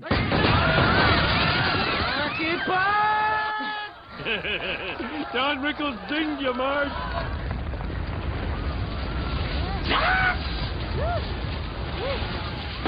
Eat my dust, son! Dad, we hit Don Rickles. I'm okay, but the Puerto Rican guy's trying to steal your hubcaps. Just kidding. I'm a nice guy. Oh no, you ran over the casino manager from Casino. Anyway.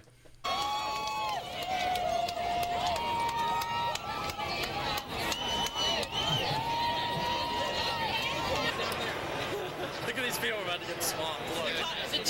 You don't see this nearly as much in Vegas these days because the only property that had that happen to it lately was the Tropicana, but, They're probably jumping in their cars. I'm glad we stayed on this side. So, not to undercut what's going on with this video, if this is trying to be a tourism video, why is it showing me footage of a failed property being blown up? It was a message to all the other properties. Fucking shape up or you'll suffer the same fate. I like the guy trying to take a selfie with his fucking hand cam turned around in his face.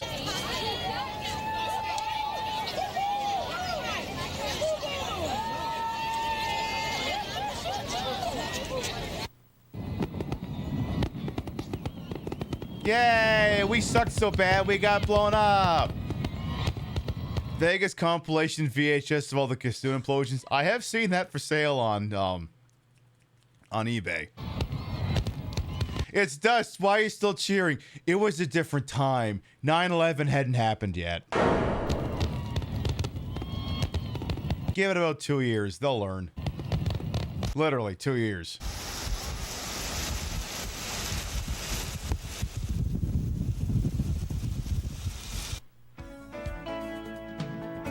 Oh my God, that's where the Death Claws live. It's also a great place for hot air ballooning.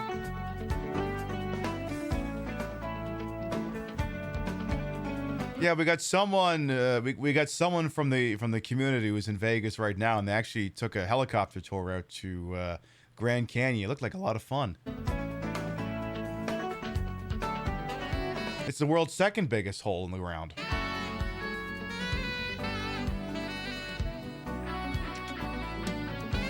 Getting married? Taking your vows in a hot air balloon is a fun way to do it. Do you take this woman to be a lawfully wedded wife? Signify no by pushing her out of the gondola.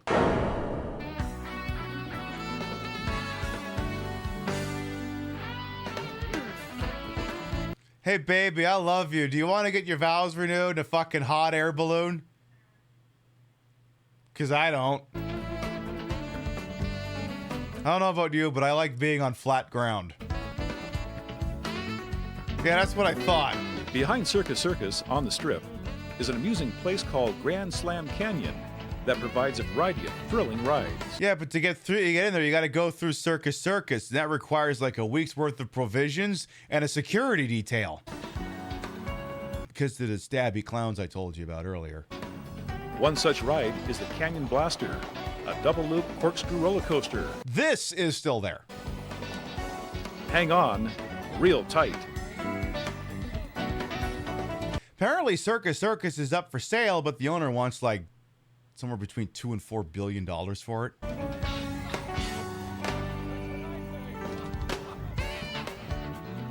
I don't think he's gonna get it. Not in this economy. I'll give him $5. Everyone involved is gonna lose their jobs, and I'll just wander around playing the machines.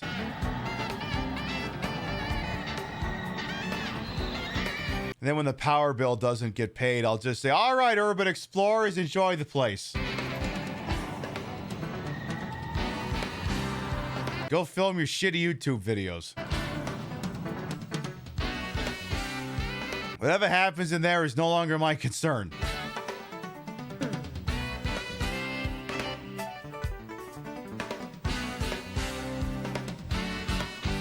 When it opened in July 1958, the Stardust had 1,032 hotel rooms.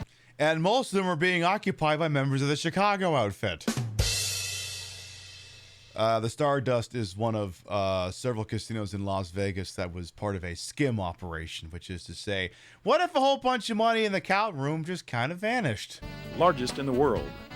Lido de Paris, the famous French nude show, opened the same day as the hotel and holds a record for the longest playing floor show in Las Vegas. And now Resorts World is there. Blech.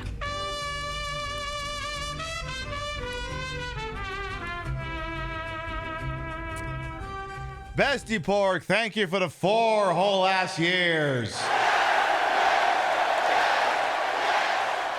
Thank you, thank you, thank you. I remember seeing you in Vegas. Las Vegas. Are we going to watch the Stardust also get blown up?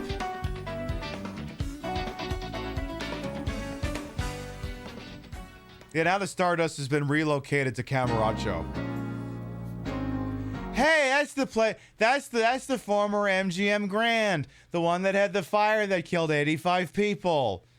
And is now called the Horseshoe, and I don't know why the fuck anyone would go there, to be quite honest. At Bally's, you'll find a never-ending kaleidoscope of non-stop action.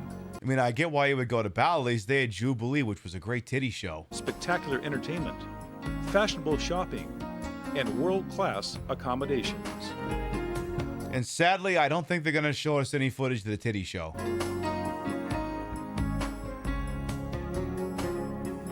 At the heart of the Las Vegas Strip, Bally's features the popular floor show, Jubilee.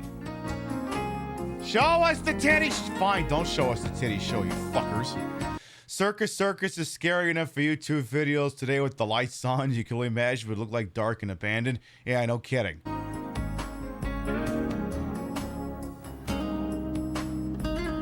There's the Bellagio.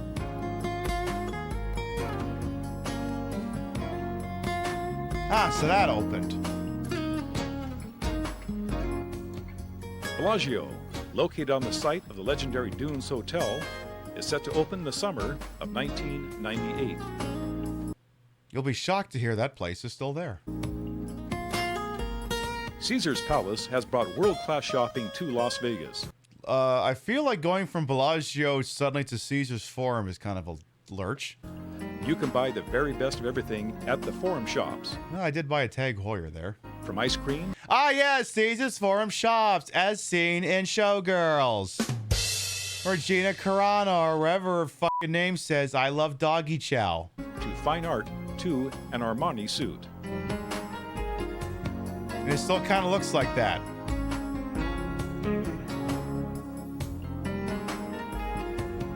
And again, because it's Caesar's palace, every statue must have boobies or dicks.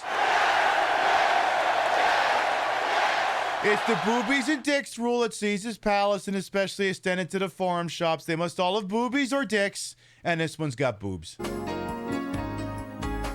I wish we do wish it also had dicks, but yeah, we're working on it.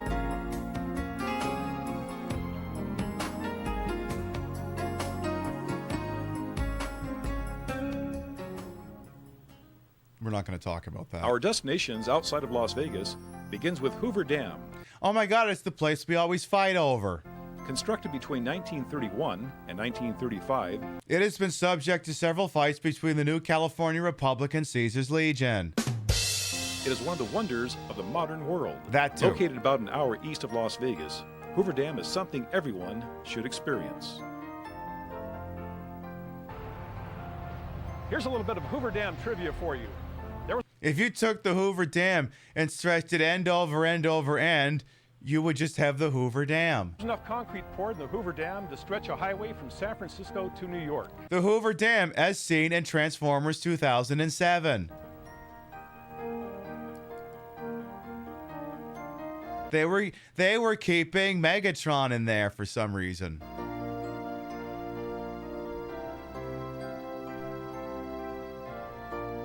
Oh yeah, in universe, in the Bayformers Transformers, they built the dam around Megatron to shield his cosmic signals or some contrived bullshit. I wish I was joking.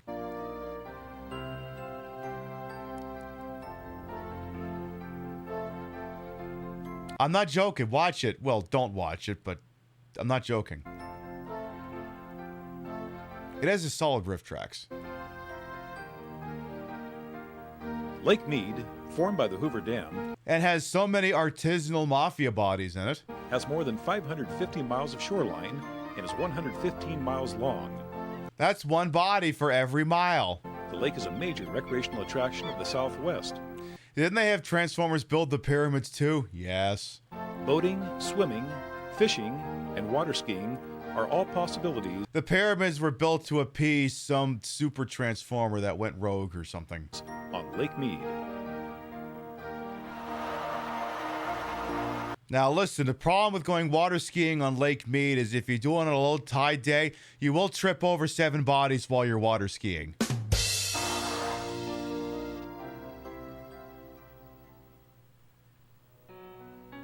Look, they had to put them somewhere. You can only put so many holes in a desert.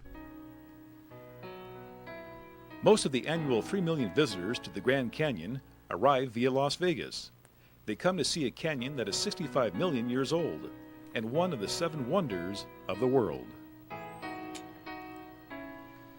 It's beautiful. Let's fill it with garbage. I mean, you just know, like if Trump was president another 10 years, he would go, I know, let's turn the Grand Canyon into a landfill. It's a big hole. Think of all the garbage we could dump in it. And then we'll sell tickets to go see all the garbage. But isn't that also where the new Vegas DLC takes place? Or am I misremembering? Oh my God, they're not irradiated yet. Run! Hey, MB11, you seen the Grand Canyon? It's pretty? I'll bet. Anyway, we'll probably be live for about another hour, hour and a half, but our next scheduled broadcast will be tomorrow night. 7 p.m. Eastern, 4 p.m. Pacific. More of Vice City.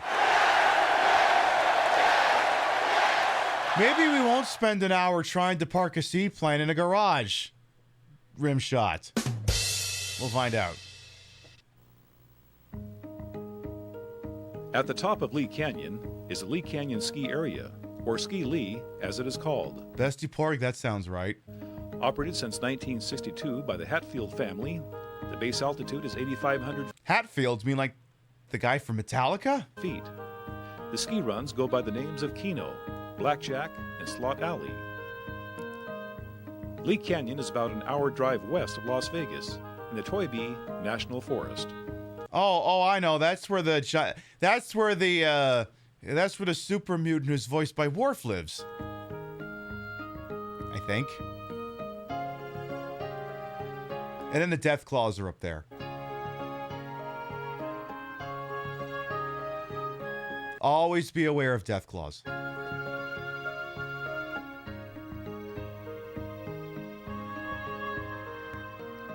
These peaceful, majestic mountains are just 20 minutes west of the excitement of the Strip. A romantic walk through Red Rock will put you back in touch with Mother Nature. You'll enjoy the bright-colored sandstone and beautiful desert flowers. And if you disturb any of those rocks, we'll fucking kill you.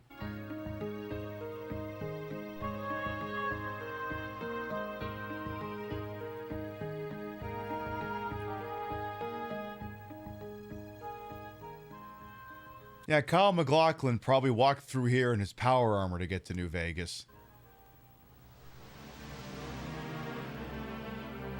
Jesus, when did we start playing an RPG? In less than an hour north. This music got ominous. I think Sephiroth's about to start walking Cloud through here to get to the Mako reactor. Of Las Vegas, you can find yourself. When do we get to Nibelheim? Surrounded by the beauty of the Valley of Fire. Sapphire blue skies greet you as you explore the. Oh, we're at Cosmo Canyon. This ancient Indian territory. You thought this was the Gerudo Desert. Well, it's a timeshare. Half the year it's the Gerudo Desert. The other half it's Cosmo Canyon. It's easy to feel the presence of the Native Americans who left their legacy on this desert land. Would it be easy to feel the presence because they still live there? Or did we... Oh, we chased them out, didn't we? Oh, ain't that fucking tracks.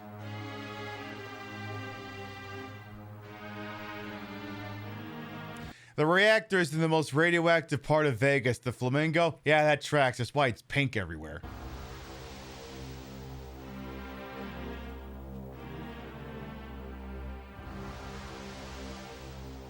Seriously, you think like you're just waiting for the screen to like fracture and then fucking you get the idea.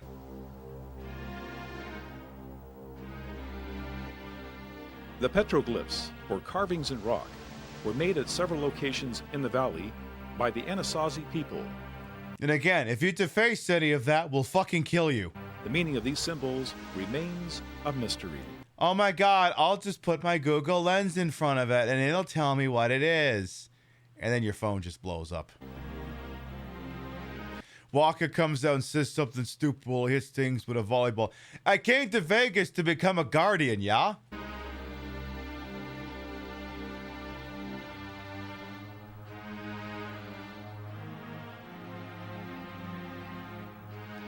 I love that he has like secondary character duties in the new Yakuza game. It's like, hey, remember when you were walking Final Fantasy X? Just do that. I gotta play that game on the show sometime. We have one more stop before we head back to Las Vegas. Bonnie Springs, Old Nevada, 30 miles west of Las Vegas, is a good place to have some chow, wet your whistle, and watch the gunfights of the Old West. Oh, are we going to play those? Oh, this is just those Mad Doc McCree games for the Wii. Just don't drink so much sarsaparilla you suffer a double kidney blowout. Wow, we're setting a land speed record for Simpsons references in 1 hour. Right now. Well, I'll come down. I'm getting ready to. Ain't no woman marshal gonna tell me what. Shoot him! Oh, yeah? Yeah. That's what it is. Oh, thank God you shot him over the spot that had the mattress. It would have been really awkward if you didn't. Yeah, listen, we don't need to travel to Vegas to see people shooting people and leaving IEDs everywhere. We live in America.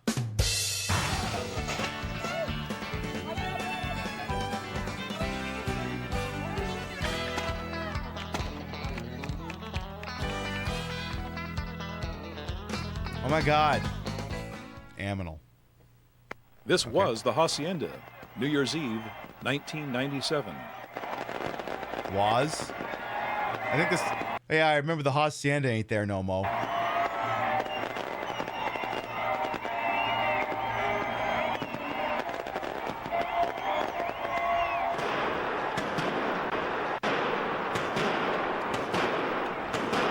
Are they having like a shootout? Oh, it's an implosion.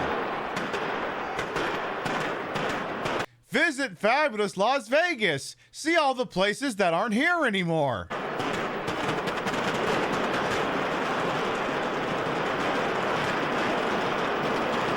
Jesus.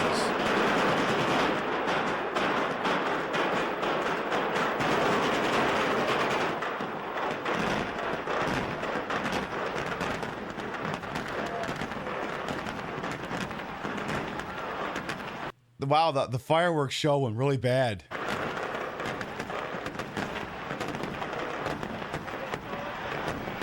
There were no survivors.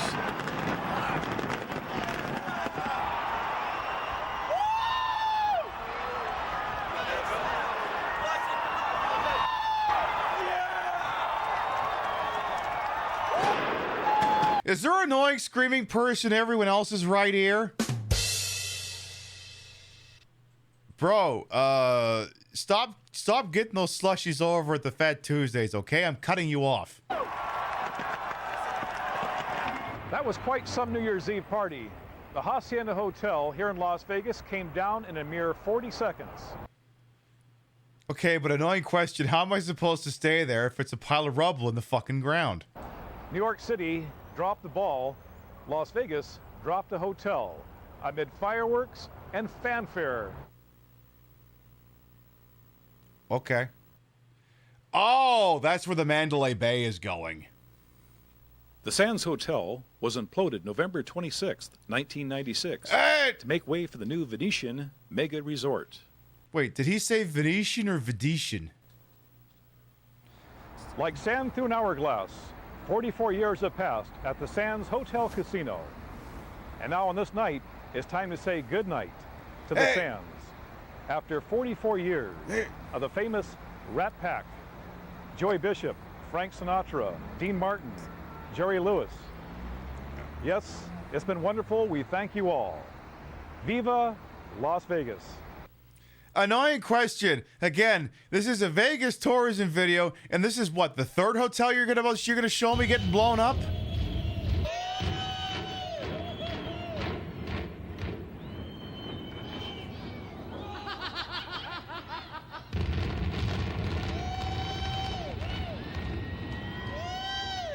Woo! Woo! It's the sacred Las Vegas degenerate gambling bird. If you say woo at just the right pitch, it'll woo back. Woo!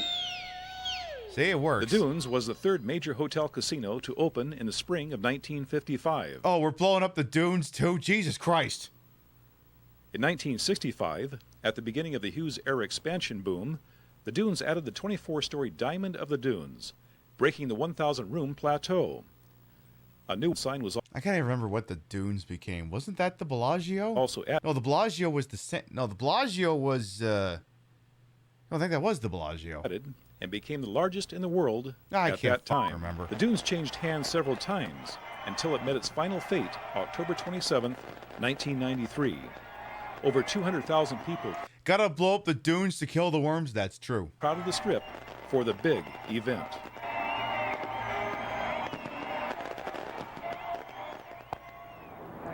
Okay, so now the Dunes is going bye-bye. Okay, this is our fourth casino implosion. It is the Bellagio. Okay, that's what I thought.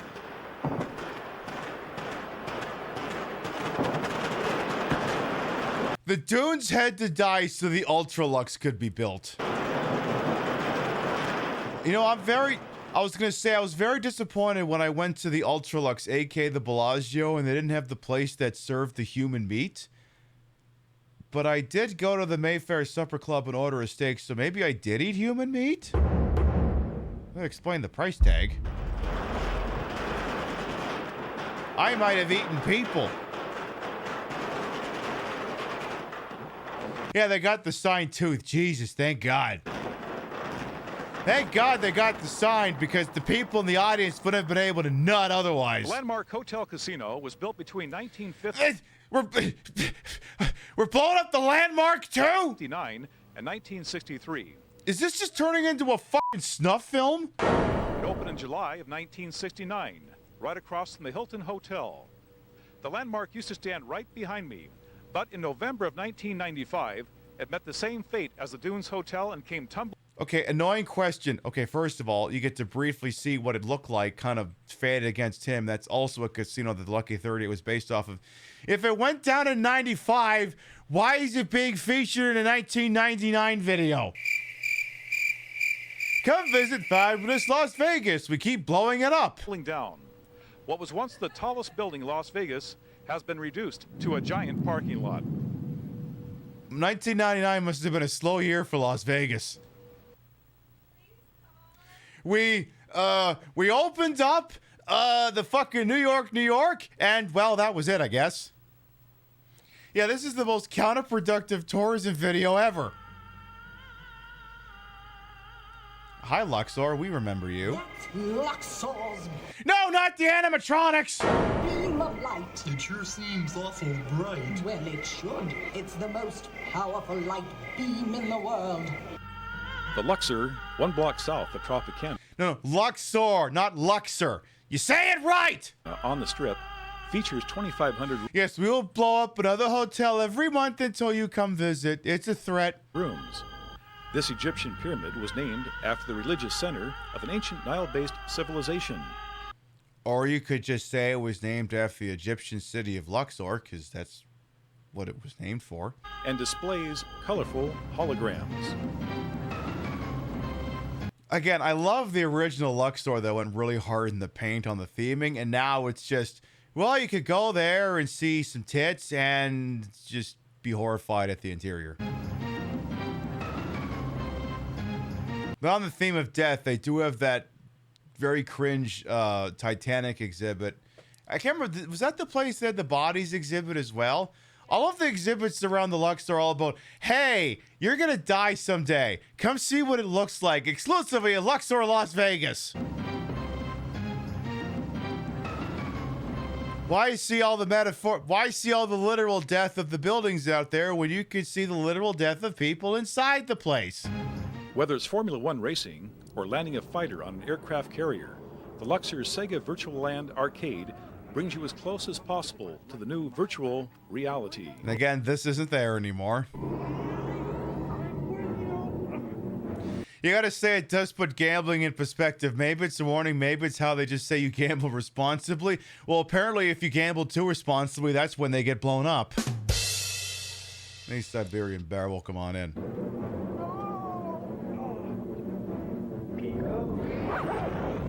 But yeah, last time we did a Vegas VHS special a couple of months ago, we watched a video cassette about the making of Luxor, which it actually showed off all these cool features that aren't part of the property anymore. The Luxor showcases King Tut's tomb. Oh yeah, we're going up to the Luxor there, eh? Oh, it's a real fancy place. Oh, you should see the inside. You can fit so many fishing boats in there. Statues and oh, don't you know? Artwork have been recreated. Oh, and then they got that Nile River going there through it, but they don't let you fish in there. I went there with my buddy Jimmy, and when we brought out our fishing poles, they were like, "You can't be doing that." And I'm like, fuck you, I came all the way here from Minnesota just to fish in the goddamn thing. And if you don't let me do that, I think you're no. And then I did it, and then they threw me out. It was the best trip ever. Oh, hey, Bob was going to Luxor to watch the hockey, but they said there was just no way. We were going to go see if we could go see Britney Spears there, but there was just no way.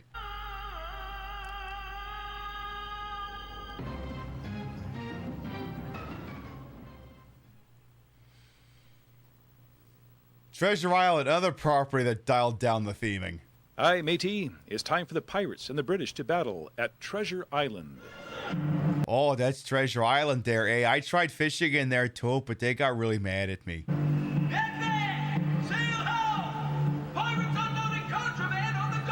Treasure Island, as seen in Miss Congeniality 2. The scurvy cutthroats and the cheek that fly the Jolly Roger! We used to be a country, a proper country, where they did the fucking pirate ship show for free every goddamn night at Treasure Island. And now they don't!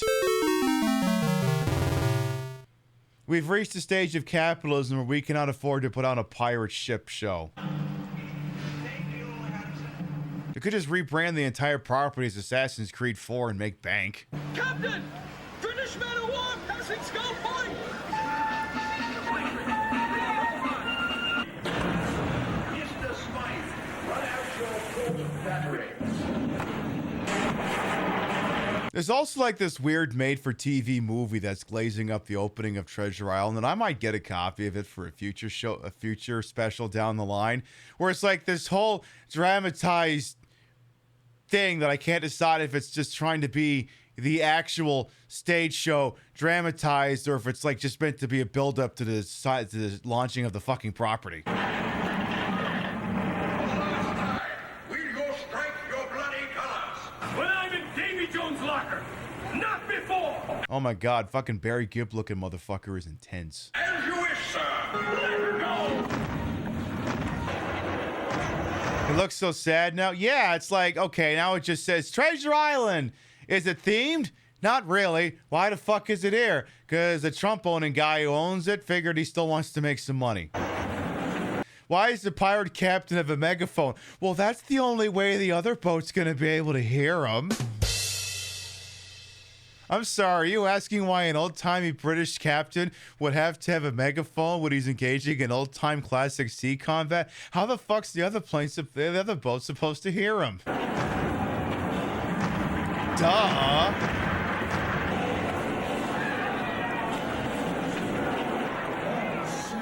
That'll teach the cheeky buggers. I'm sorry, are you expecting him to just yell at him like it's Dark Helmet yelling at Tuvok in fucking Spaceballs? Captain, we ain't found shit. Pass this on to His Royal Highness!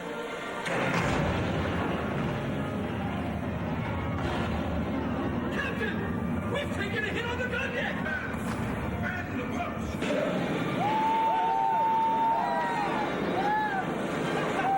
Man, I mean, it's wild. Like, again, Vegas, I mean, it will never be as interesting as when it was trying to be a family joint. And then they were like, we went too hard with the theming. We're worried people won't come back. They'll come here once, they'll never come back. We have to dial it all back. Like again, the Luxor had to dial it back. The Excalibur dialed it back.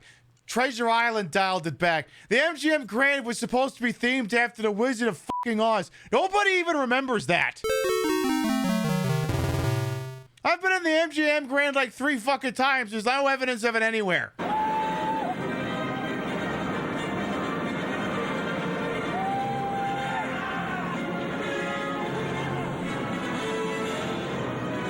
Hello, darkness, my old friend. True story. The lowest performing employee at Treasure Island has to go down with the ship.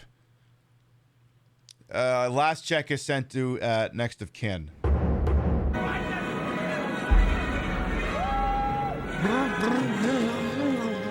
It was a pleasure working with you.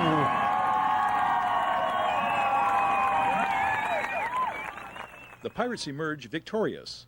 After all, this is Las Vegas. Well, yeah. I mean, if the British won, it would just be called Stodgy Island. No, it'd actually be called Turf Island. Everyone would stick their pinky fingers out, and you'd need ID verification just to buy a fucking coffee. If you haven't seen enough from the ground, take a dive with Skydive Las Vegas. Can we see something blowing up from there? Because you're really getting off message there, tape.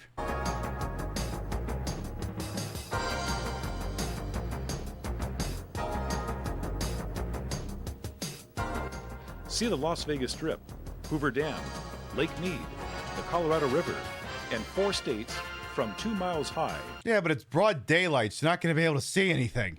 Skydiving Las Vegas.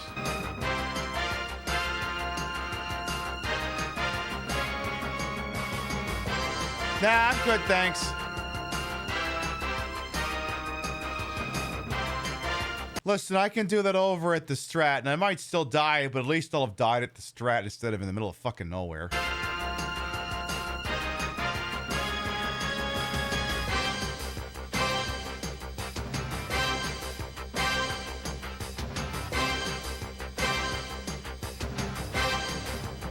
Yeah, we like our feet on the ground, thank you very much. Absolutely the fuck not. Get a look at the life of Mr. Showmanship. The Liberace Museum. Are we blowing that up next? Liberace. See the entertainer's antique pianos, classic cars, jewelry, and more. And watch it get blown up! You may remember the old television series from the 1960s called Vegas with Dan Tana. No, but I have a box set of the Las Vegas TV show starring James Caan. Well, Dan Tana's apartment complex in that series used to stand right behind me. Now it's a Guinness World of Records. Oh, now we're This doing... is the Fremont Street area as it looked in the 1940s. No, that's how it looked in a picture, you idiot. This is what it looked like in a picture, you dingus. The picture was taken in 1948. Oh, shut up. Can we do bets on whether buildings get blown up? The problem is too many people have pre-watched history. It wouldn't work. With hotels like the Golden Gate, Pioneer Club, Golden Nugget, Four Queens, and Las Vegas Club. The next 5 decades brought many changes to downtown. And like, for instance, you could get drunk. And a lot more glitter. And then okay, you blowing up any of these? It became... Look, listen. Visit Fabulous New Vegas 1999 has killed before, and it will kill again if you let it. Known as Glitter Gulch.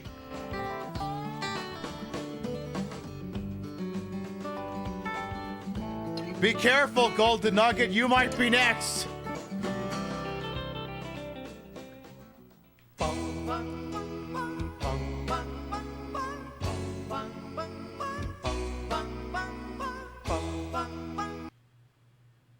Don't ever play this song again.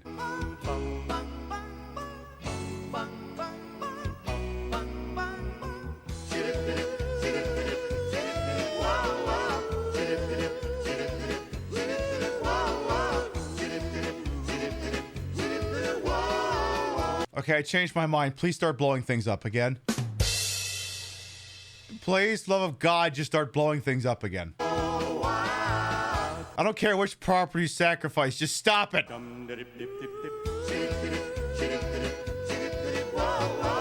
Blow up the plaza, then there'll be no place for degenerate sports gamblers to go.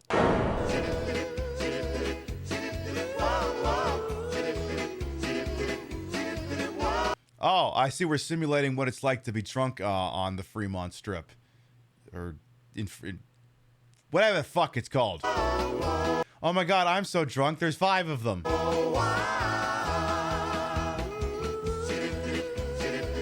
4 of the most photographed blocks in the world are on Fremont Street. However, the street was blocked off to vehicle traffic in December 1995. It was blocked off to vehicle traffic in 1995, then why did you do footage of vehicle traffic on it? To make way for the Fremont Street experience.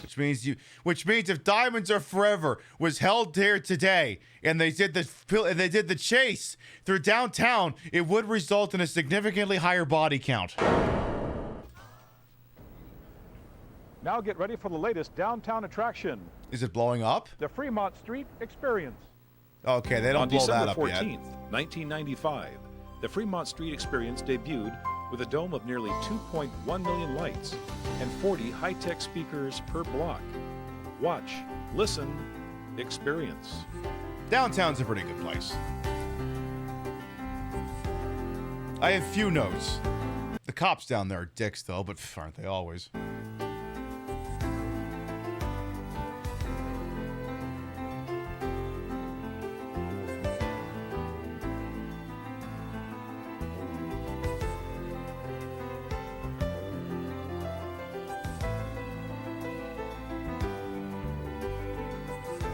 Okay, but you haven't shown me a property blowing up in like 5 minutes, and I don't know how to process this. Show me David Hasselhoff or Pat Morita again. Or don't. Visit fabulous Las Vegas, the entertainment capital of the world. Visit fabulous Las Vegas. Half the places we showed you got blown up. The next hotel casinos to open up will be... Oh my God. Oh no, don't let it kill the Excalibur. That place needs to survive. Project Paradise, Bellagio, and Paris. Coming up is the grand finale for New York Hotel Casino's opening celebration. Oh my God, don't blow that one up too.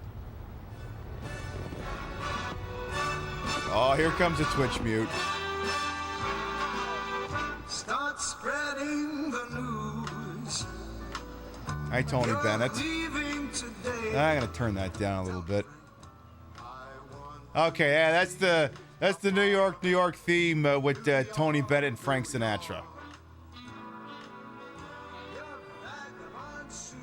I'm just worried that they're gonna blow it up. I mean, I know it's there, but the body count on his fucking tape, they could blow it up. I'm just saying. And 2 years before 9/11 too. How disrespectful. I also want to wake up. Frankie, that's a mood. I want to wake up. That's just it. I just want to wake up. Oh, I mean, you know what? I bet at one point the Sands Hotel wanted to wake up too, and that just wasn't in the fucking cards.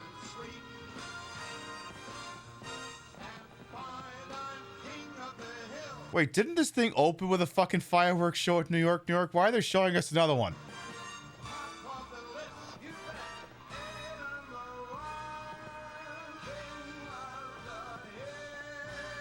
Okay, tell me Frank Sinatra and Tony Bennett were a little drunk. They got the lines backwards.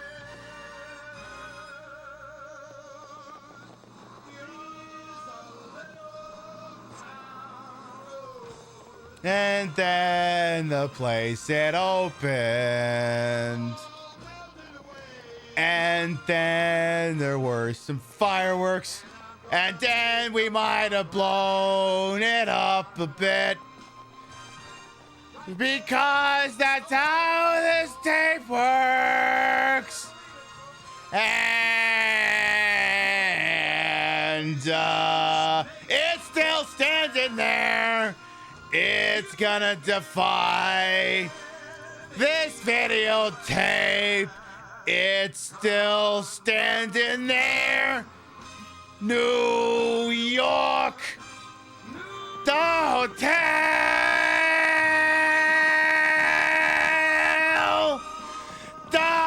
I'm not doing that line again. I'm half expecting Excalibur to just spontaneously collapse off a frame.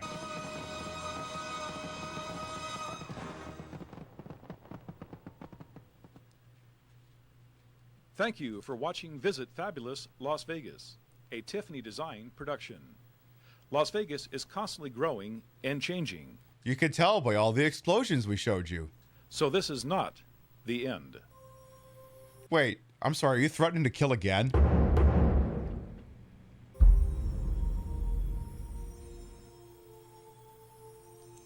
I think this video just threatened to kill again.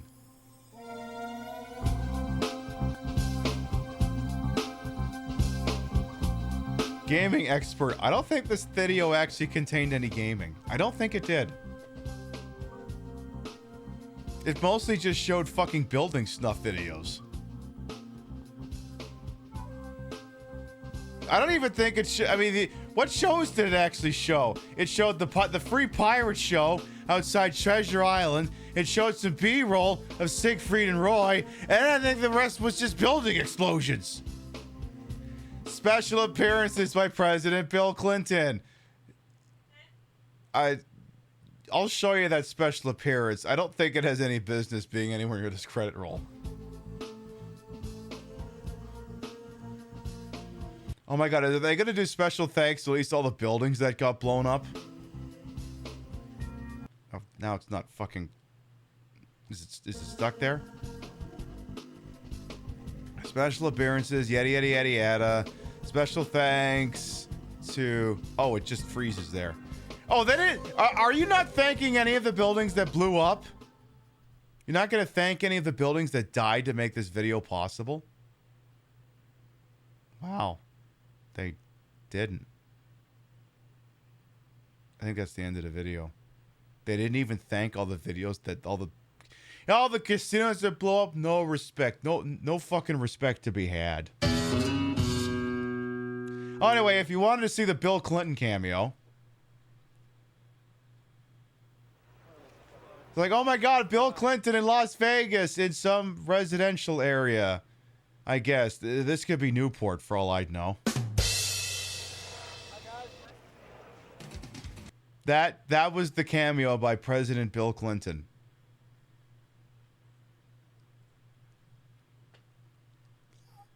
I don't know why you even put that there, if I'm being completely honest. I really don't. I really don't.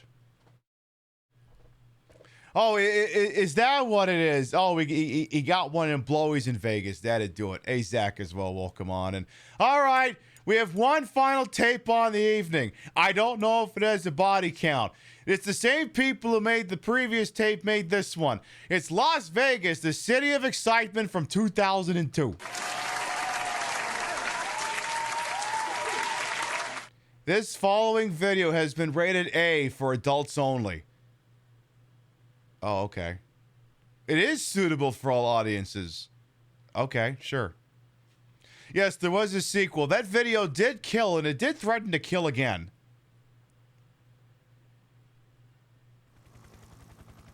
From the city that brought you... But first...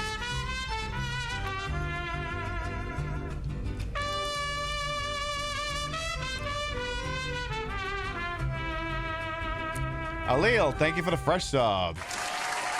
Thank you, thank you, thank you. Mwah. All right, what's going on here? You the Rat Pack, casino implosions, and... Oh my God, it literally is threatening to kill again.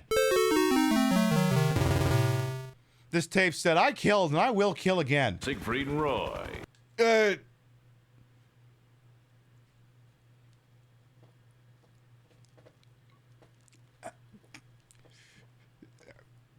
I killed buildings. Now I'm gonna kill Siegfried and Roy, says this tape.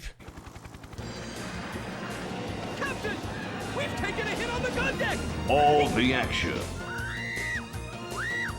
All the overexposure. The adventure. The romance of Las Vegas. Sure. It's Las Vegas, the city of excitement. Now with 400% more building explosions. Starring all of Las Vegas's premier hotels and attractions. Okay. How many explosions, though? Critics agree. It's the special effects, action, adventure, romantic comedy events of a lifetime. Maybe just blow buildings up instead. Maybe just do that. Adrenaline pumping. Yeah, he's just saying words now. Action as knights engage in epic battle. Okay, that's pretty cool. And interstellar combatants wage war of galactic proportion. This tape better looks it. If you're gonna tease the Star Trek experience at the fucking Westgate, you gotta fucking pay that one off. Unless they blow that up too. Edge of your seat adventure. From the sky high to the low down. I mean, if you're gonna go for the lowest of the lows, it'd be fitting that you'd show off Circus Circus. World-class sporting events. That too.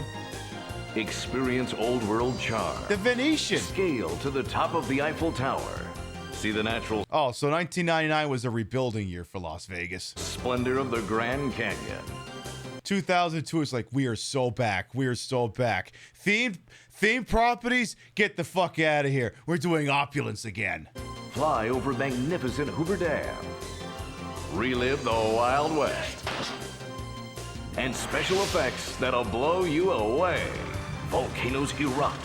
Statues spring to life. All before your very eyes. people on the street randomly hand you beads, then demand $40 because you took acceptance of the beads. Las Vegas, the city of excitement. Now showing. Go on. And our feature presentation is actually Biodome with Pauly Shore. It all begins at the southern end of the Strip. Before Paris's Eiffel Tower. Before New York's Statue of Liberty. Before the Luxor's Egyptian Pyramid. Are we going all the way down to South Point? At Mandalay Bay, the jewel in the crown of Mandalay resorts. Okay, so back in the day, Circus built Luxor, Excalibur, and then Mandalay Bay. And then they were like, wait, the Mandalay Bay is a fucking opulent place. Maybe we should name our company... Maybe we should name ourselves Circus Entertainment or Enterprise, whatever. Maybe we should call ourselves Mandalay Bay. That makes more sense. With 3,600 guest rooms, it's one of the largest hotel properties in the world. Hey, that's where Rocky fought Mason the Line Dixon in Rocky 6. I wish I was making that name up. Featuring an 11-acre tropical lagoon, complete with sand and surf.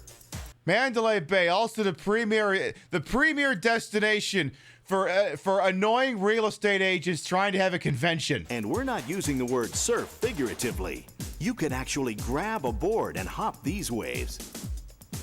If the pull of the... That didn't look like hopping the waves. I think he was riding the waves, sir. Not to be annoying on you. The ocean isn't enough to get you here. How about the draw of the stage? You can find the world-famous House of Blues right here. I'm pretty sure that's still there. Some of the biggest names in music appear on this stage. I got a truckload, and when you get it, because when I think blues, I think a bunch of white people. you got something. Oh, honey, I'm coming. I mean, for all I know, that is John Goodman and James Belushi. It probably actually fucking is. I'm a soul man. Okay, fine. They get to do that, but after that, fuck, get the white people out of here. I'm a soul man. I'm a soul man. Actually, that looks an awful lot like James Belushi, and I would know because we saw him in that video earlier. Ready for a dining experience you'll never forget? Check out Charlie Palmer's Ariel Restaurant. Where ordering a Areoli? You mean like the thingy that's around a nipple? Let's go eat at Areola's. What was the what's the cocktail special? It's the Titty Delight. I could suck on that for hours. Let's go. A bottle of wine not only requires a corkscrew, but ropes and a harness as well. Hey. The wine goddesses climb up to 4 stories to retrieve the bottle of your choice. The 87 Chateau Rothschild? Let's see. It's Chateau Rothschild. Say it right, you fucking idiot!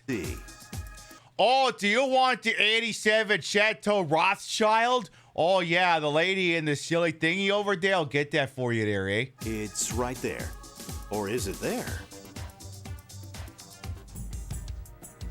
Yes, wine tastes better when a woman risks her life to bring it to you. Next, let's hop over to Luxor. Although the theme here may be ancient Egypt, the Nile's never seen anything quite like this. Okay, I want to say at this point that we're starting to dial the theme back. Let's see if it's reflected in here. Because that's actually going to be curious, because like we watched the last tape and it was like, dated 1999, but footage from 1995. Because I want to say by 2000, they were like, okay, we fucked up. We got to dial this back. But is it reflected in this 2002 video? The pyramid reaches 350 feet in the sky and is topped by the world's brightest light. I want to say the Luxor tried to see if it was possible to save on electricity costs. They're like, could we turn off the light? And everyone in the Vegas Valley said, no, the fuck you will not. Bright enough to read a newspaper. 10 miles in space. Imagine that. Now, imagine this. Blue Man Group. With its groundbreaking and visually stunning show, captivates audiences 6 nights a week. On the 7th night, they're actually the Thunder from Down Under.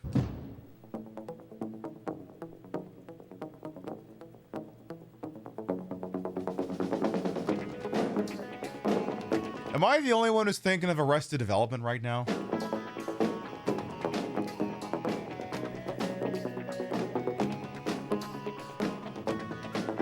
No? Good. They blow the Blue Man Group up at the end of this? Oh no!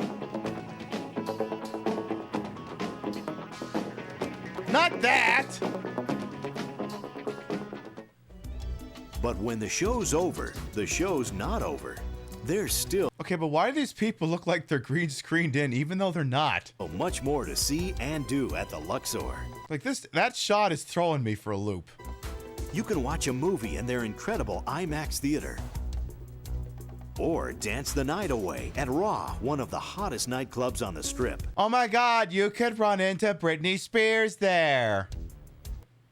Oh yeah, what was it? What was the guy from Fred went there? And he was like, oh my God, is Britney Spears there? Obviously, she fucking wasn't because the club wasn't there anymore. As you can see, at the Luxor, you don't have to dig much to unearth a wealth of entertainment. From the Luxor, these days you do. It's only a short walk over to Excalibur, but it's a whole other world, a medieval one. Oh, it's the Luxor there, eh? Here, chivalry's not dead, and neither are fire-breathing dragons. One of the beasts, towering 51 feet overhead, lords over the moat at Excalibur. It takes a wizard as mighty as Merlin himself to take on such a ferocious creature. So this is showing off the Tournament of Kings dinner show that they have at the Excalibur. I was thinking about going there, but then they're like, okay, we bring you all this food and you have to eat with your fingers. And it's like, but I could just do that at home. I'm sorry, I've been walking around a casino touching things. You want me to do it with my fucking hands? Are you out of your goddamn mind? After the smoke clears, you can satisfy your hunger for both food and entertainment at the Tournament of Kings dinner show. Dine to your heart's content while knights joust. And we pipe in sound effects. Masters joke, and wizards weave their magical spells. That's not a wizard. That's the guy blocking an axe. No matter which gallant warrior emerges victorious, with your hunger sated and your senses thrilled, it's you who leaves the ultimate winner. From what I understand, it's actually a pretty cool show. As we catapult across the street, we also leap ahead to the present day.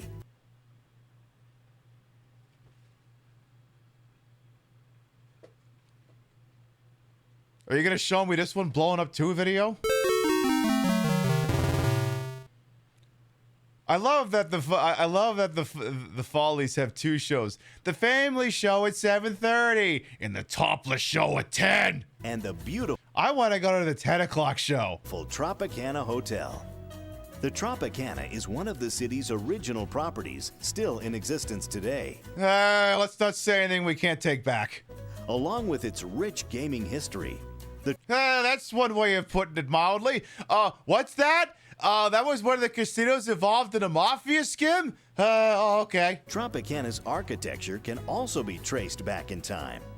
This $1 million stained glass ceiling above the main blackjack gaming area was patterned after the ceiling that existed in the Hibernia Bank of San Francisco. That was actually legitimately cool to see. In the 1880s. More than 4,000 square feet of actual leaded glass are contained in the ceiling and You saw the Topless Show? Hell yes, Colonel Angus. And its end panels. When the Tropicana first opened in I know you might be confused looking at someone presenting as this, but I fucking love titties. I mean, I wouldn't be putting them on otherwise. You kidding me? I fucking love looking at titties. They're my favorite. 57. It competed with everyone else for the superstars. But in 1959, it imported the famous Folies Bergère, and this lavish show with annual changes has been filling the showroom ever since. Show us your With over titties! 40,000 showgoers a month, This must be the goddamn family show. the Folies Bergère is regarded as a must-see production in Las Vegas.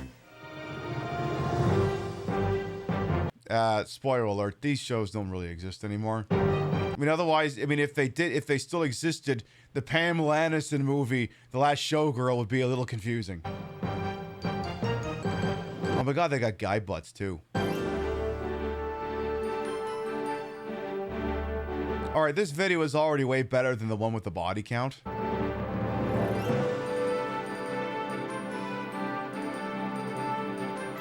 Yay. Oh my God, catch her! You bastards.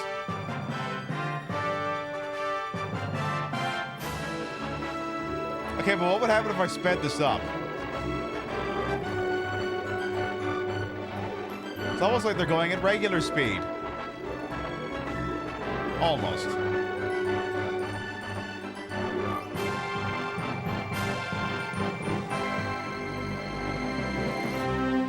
Rip Tropicana, you died so we could put in a baseball stadium. Next, let's skip across the street to what's been called the greatest city in Las Vegas, New York, New York. You're not going to show this one blowing up, are you? Here, 12 New York-style skyscrapers not only recreate the Manhattan skyline, but if you go inside, you can get fleeced at a fake bodega. They also house the hotel's more than 2,000 rooms. And they have a Swatch store there, too. Without ever hopping a cab or stepping onto a subway, you can gaze upon the Statue of Liberty or stroll across the Brooklyn Bridge. A word of caution, however. Just as in New York, the bridge here is not for sale.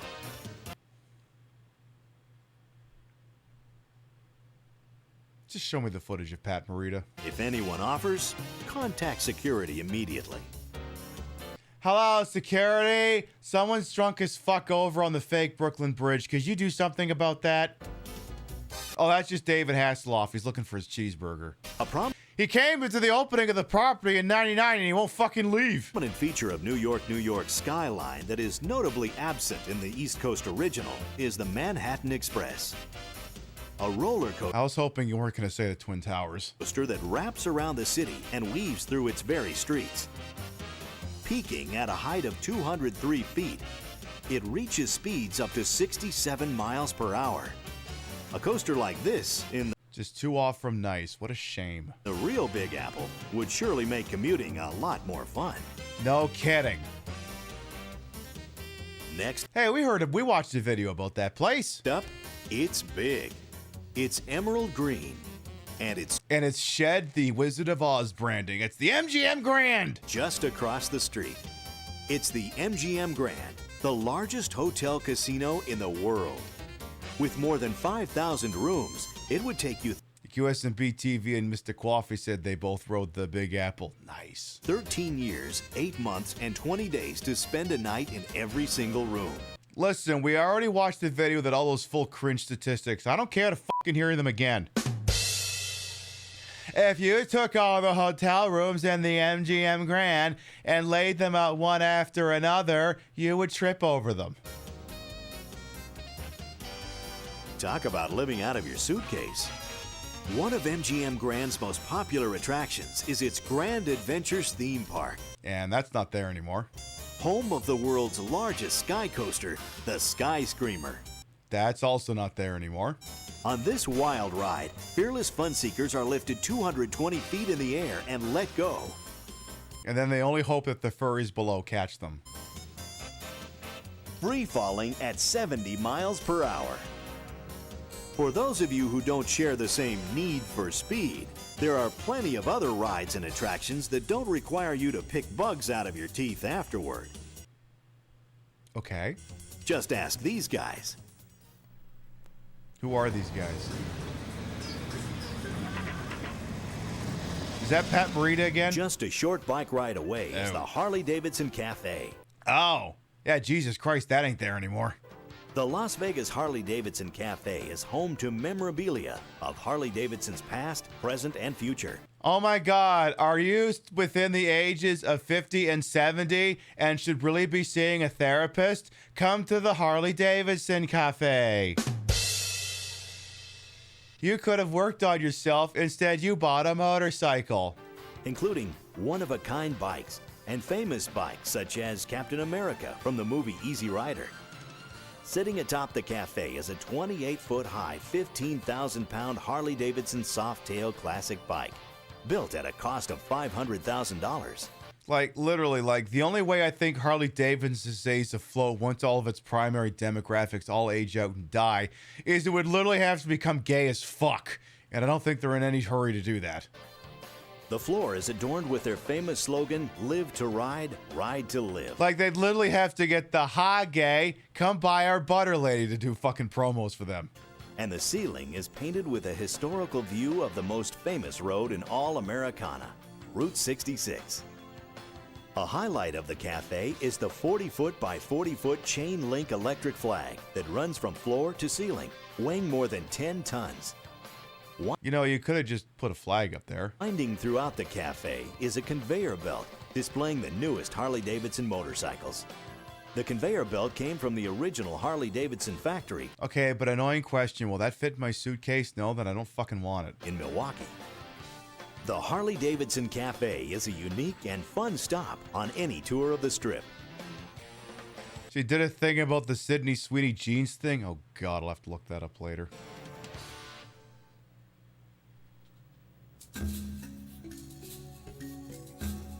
Are we showing a case of the Aladdin? But you showed that blowing up earlier. For centuries, merchants and adventurers made their way across the exotic desert lands of the ancient spice and trade routes. Okay, annoying, silly, rhetorical question. If there is a casino resort in the Mojave Desert called the Sahara, is there a casino resort called the Mojave somewhere in Egypt? And if not, why haven't they done that? They set out in search of treasure and fortune and stopped at the bustling market cities along the way for things to buy, sell, and trade. Today, their journey continues, and their hopes and endless tales still echo through the markets of Desert Passage. Inspired by one of the most romantic and exotic parts of the world. Oh, yeah. Okay, so yeah, this is the Miracle Mile, which was attached to the Aladdin, now Planet Hollywood. This is largely still there. Desert Passage transports visitors to some of the world's most fascinating and undiscovered regions. I mean, the buildings still look like this, but I mean, that's probably a fucking Orange Julius now, for all I know. Sweeping across history and cultures, from Spain through Africa and on to the Arabian Sea and India. Artists and performers directly from Morocco, India, and other desert land destinations lead guests on a journey filled with exotic dance, music, artistry, and colorful spectacle of the world's most provocative and picturesque marketplaces. On one hand, this video is actually showing off things in the Las Vegas Strip. On the other hand, it hasn't killed anyone yet, so you take the good with the bad, I guess. Such as Fez, Tangier, Casablanca, and Bombay. Okay.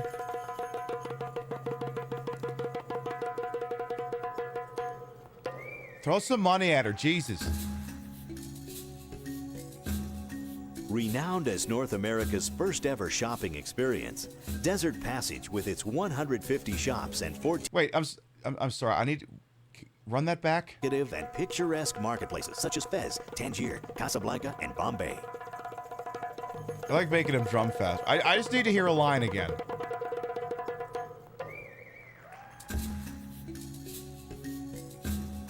Renowned as North America's first ever shopping experience, Desert Passage with its 150 shops and 14 restaurants will take guests on a 500,000 square foot journey. I'm sorry, are you saying that this was the first mall in America? Somehow I don't think that's correct. Which recreates the experience of travel through some of the world's most exotic market cities along the ancient spice routes. I feel like citation might be needed. And I forgot, oh yeah, that's what the security guards to the joint used to look like too. Okay, maybe we need to dial some of the theming back a little bit. With compelling authenticity and immersive experiences. You know, maybe we went too hard in the paint on the theming. You know what? Maybe you should build that Planet Hollywood. The Desert Passage shopping adventure surrounds the Aladdin Resort and Casino. Yeah, is it mall security or are you actually being detained? Who knows? That has since been rebranded as the Miracle Mile. Okay, but you showed us in the last video that thing blowing up. What are you going to do now? Oh, they rebuilt it. Never mind. And then it becomes Planet Hollywood. The Aladdin Resort and Casino features an exotic main casino themed after the tales. It's like, no, they didn't blow it up because they were going to build a different one. They just rebuilt it. Then why did you blow it up? of 1001 Arabian Nights.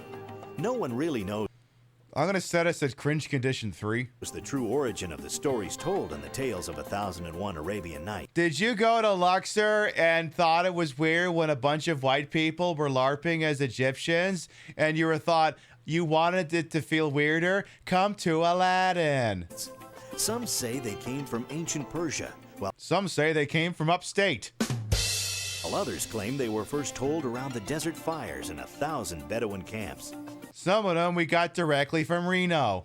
Now, the Aladdin Resort takes those legendary stories and brings them to life in a resort of unique design and execution.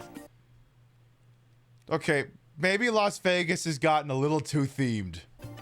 From the spires, minarets, and onion-shaped domes that now grace the Strip skyline to Yeah, just a little bit of cultural appropriation there. Just a little itty-bitty bit. Also, I need to go back a second. I thought I saw something on that sign. Brings them to life in a resort of unique design and execution.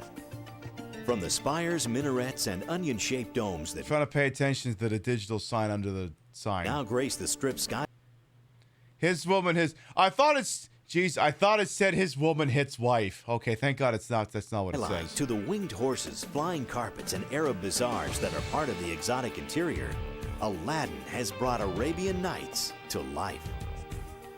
You just know if this place still existed today, there'd be like a bunch of fucking racists outside going, "How dare this place exist?" I feel like I don't have to explain it any more than that. The Tale of Aladdin, a simple brass lamp. Like half of it would be racist because the inside of it's cultural appropriation.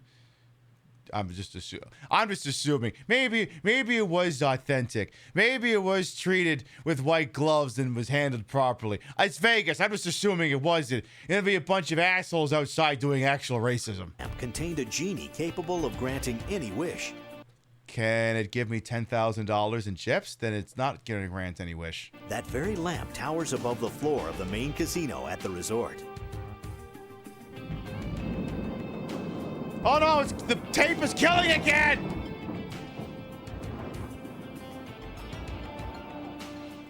Located at the site of the original Aladdin, which was imploded in 1998, the 2,600-room resort neighbors Paris, Las Vegas to the north and Bellagio to the west. And now it's a Planet Hollywood. Guest rooms, larger than most on the Strip at 450 square feet and up, features such amenities as high-speed internet access and cordless phones. Whoa! They've got high-speed DSL internet! Whoa, bro! That's fucking... What did we say in 2002? Grody to the max! That's so, like, on fleek. Pib, just stop. You're not even remotely getting that correct. Is Planet Hollywood still a thing? Yes, it's still there. Every guest bathroom has an oversized soaking tub, a separate shower, and a private water closet. Of course, if you're a high roller, there are the High Roller Suites. Okay, but they have those at every casino. Located on the top floors, the High Roller Suites... Oh my God, is that one of those giant TVs you had to send like 300 people over to Japan in order to retrieve? ...are stunning. With over 4,000... Cordless phones were still a perk in the world that also had high-speed internet. Look, Zach, it was a different time. It was 2002. We were just getting over 9/11 and the fact that we were about to begin endless wars. We had to have something to cling on to. And damn it was cordless phones! We needed hope for something, damn it! 500 square feet of living space, complete with a formal dining room. High rollers will truly feel at home here. These suites are not for rent, so if you and fucking tube TVs in it want to stay here, you'll have to be a big Wait until we get flat screen TVs, 2019 player. And of course, the Aladdin has just the place to make really large bets. The London Club. Because when I think Aladdin, I think a bunch of British people stealing everything. The only European gaming club in North America. This couldn't be more on brand if it tried. Welcome to the Aladdin at the London Club. Actually, it's the London Club at the Aladdin. Shit, can we do that take again? We have a display of chips in here that are called plaques. Those chips have been used for centuries in Europe, where the games were played with an instrument of polished wood called a palette. The chips were picked up and delivered for payoff to the winner. Today we use them here at the London Club as a payoff for high rollers, for high limit games. We have the 100,000, which is commonly used for baccarat games and roulette. We have the $500,000 or $500,000 chip. We have 1 million for people who wins, and we pay them off with one of those plaques. Also, we have 500,000 in display, $5 million in display. Do I have to fill out tax forms if I try to cash one of those in? And $10 million in display. I'm sorry, can I have like 3 suitcases and unmarked $20 bills? So, good luck to you. Come over here and visit us. Thank you very much. I would, but you don't exist anymore. Ah, mais oui! It is the new fucking casino resort on the Las Vegas Strip! The Portugal! Shit, that's not it. Let's try again. Wait a minute. If the Aladdin had security guards that looked like fucking Republican Guard or something, are all the security guards in France fucking mimes? What do they do if they're under arrest? Do they just go up to you and go...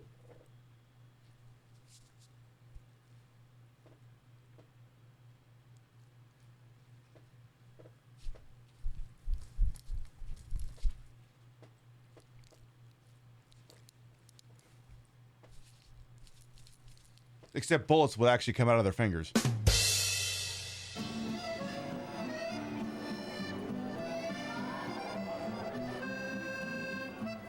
Now this is the true cultural appropriation! This is an insult to my French heritage! How dare you build this abomination! Close. You can smell the croissants baking. That's not the croissants you smelling! You are smelling the natural, wonderful odor of the French! You can smell it all the way from the Bellagio! Paris, Las Vegas is just up the street. Imagine the immense disappointment in your cabbie when you say Paris and they say, "Oh, do you mean Harris?" "No, Paris!" And he goes, "Oh shit, it's going to stink." $160 million resort immerses its visitors. And it does not have nearly enough statues with boobs and dicks. It's in a total Parisian experience. Because, you know, when I think Paris, I think a statue of I think Eiffel Tower clipping through the ceiling. Complete. Please show me the Eiffel Tower clipper through the ceiling on the inside, for love of Christ. With replicas of the Arc de Triomphe and the Eiffel Tower. I actually can't remember if that replica of the Arc de Triomphe is there or not. I can't remember. Spanning 50 stories above the Strip. If you want to go to the top of the Eiffel Tower, get your ticket to the Eiffel Tower Experience. It's your passage to an elevator ride and observation deck at the very top. There is a $20 surcharge if you plan to push your traveling companion off the top. From here, you'll find Listen, cleaning up the body takes time. Some of the most spectacular views of the Las Vegas Valley. Why does the music sound so Spanish? Because the composer has become confused.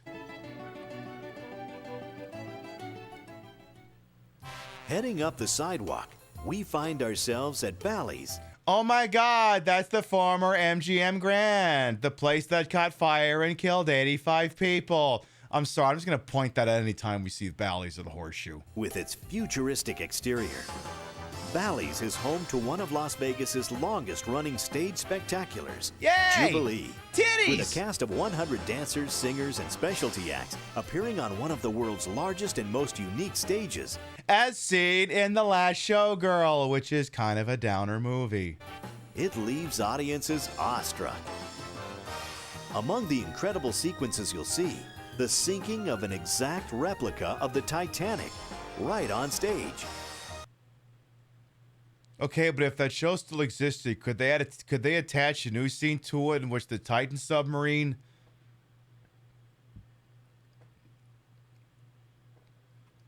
I mean, that's what fucking happens when your fucking eBay controller disconnects, right? With effects like these, it's no wonder they go through more than 4,000 pounds of dry ice every week for fog effects. And yeah, futuristic. Have they improved the fire suppression system? From what I understand, yes, they did. $50,000 a year in light bulbs alone. All 100,000 of them. Oh my God, sleigh stuff. I feel like I should just pause this every so often.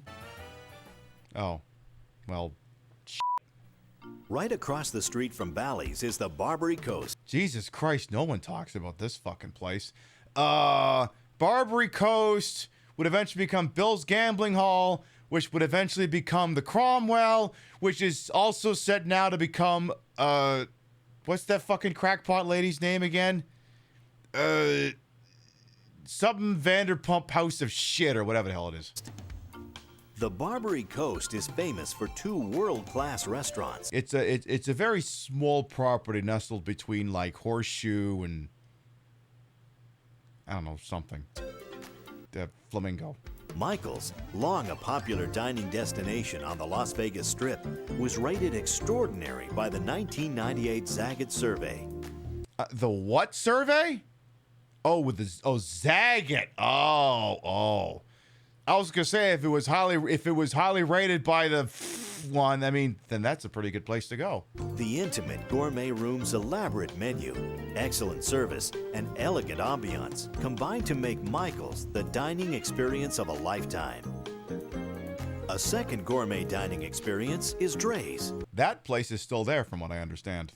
Beverly Hills' hottest restaurant has come to the Barbary Coast. Oh my God, something in one of these videos is still there. 4 separate dining rooms and a comfortable, spacious living room style lounge. It's basically a small boutique resort. Allow patrons to receive it's like what, 4 floors? Exclusive red carpet treatment. And dine elegantly on selections from the room's menu of Southern French cuisine. A selection of fine wines and champagnes complement your dinner at Dre's. Okay. Cool. Crossing Las Vegas Boulevard. Oh my God, it's the Ultralux where they eat people. From the Barbary Coast, Soggy, by the way, we cross directly into Old World Italy. The Bellagio. At a cost of over $1.5 billion, it's the most expensive hotel casino ever built in the world. And it's owned by Terry Benedict, and we're going to rob it along with the Mirage and the MGM Grand. The sound effects are getting you, I'll bet, Jeff. During the day, the expansive lake fronting the Bellagio provides the perfect air of Tuscan tranquility. At night, its dancing waters spring to life. Thousands of fountains, stirring music, dazzling lights. I'm very worried that this cassette will blow up the Bellagio, because the last tape had an impressive kill count. All combining in an intricate water ballet that'll send your spirit. Pib, you saw the Bellagio when you were there in February. Yeah, but I wouldn't put it past this tape to cause a time paradox. Soaring.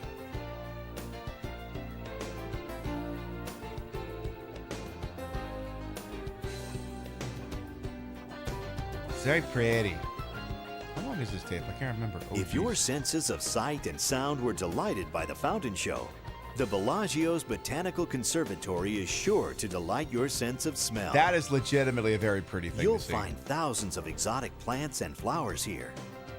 And because the display changes every month to suit the season. Every other month. Every blossom is at its height of fragrance and color. I mean, you go there now and it's just full of people just taking selfies. It's completely impossible to fucking do anything in there. Oh my God, it's the Rio. Just off the strip to the west of Bellagio, the festive Rio Hotel Casino. Wow, they must have paid a lot of money to get in this video. Where they take the party to new heights. Oh my in God, their it's fabulous the show Rio. in the sky. These state-of-the-art floats seem to do just that, parading high above the casino floor. The Rio at the height of its popularity before it went into a fucking tailspin. But you don't have to just watch from below.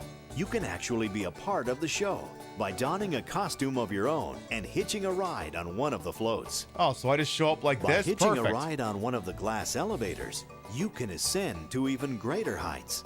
The Voodoo Lounge on the 51st floor offers a most spectacular view and some of the best nightlife you'll find anywhere. From the thrilling heights of the Voodoo Lounge I forgot that was Vegas's really horny era. to the well-stocked depths of the wine cellar, the Rio's Wine Cellar Tasting Room boasts more than 45,000. Have I seen the recent social media post where the strip looks like a ghost town now? We didn't even see. I was there in February and I was able to get B-roll of the fucking front of New York, and there was no traffic. Bottles. A collection valued at I don't have to see the social media post. I saw it in person. over $6 million. The Rio's wine collection includes the world's most valuable bottle, a 1924. Don't you fucking dare mangle that again. Mouton Rothschild. Mouton Rothschild. Say it with me. Mouton Rothschild. Mouton Rothschild.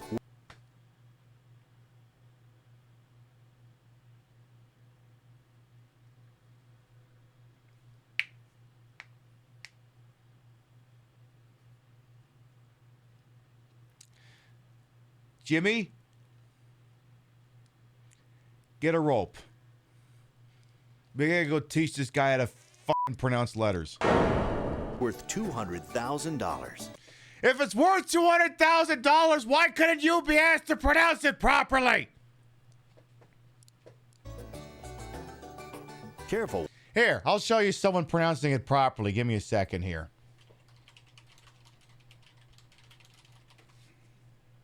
Give me a goddamn second here. No? I know in a relationship like ours, the girl's not supposed to be... Sir, Mouton Rothschild 55. Oh, hang on. Run that back. Just take a moment, and then we will leave you in peace. Wine, sir. Mouton Rothschild 55. May we begin? Please do.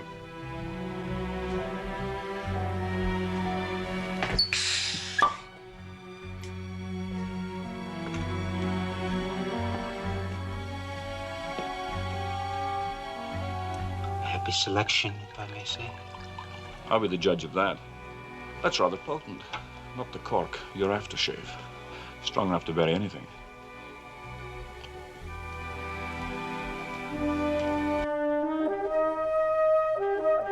Gay Mafia is here.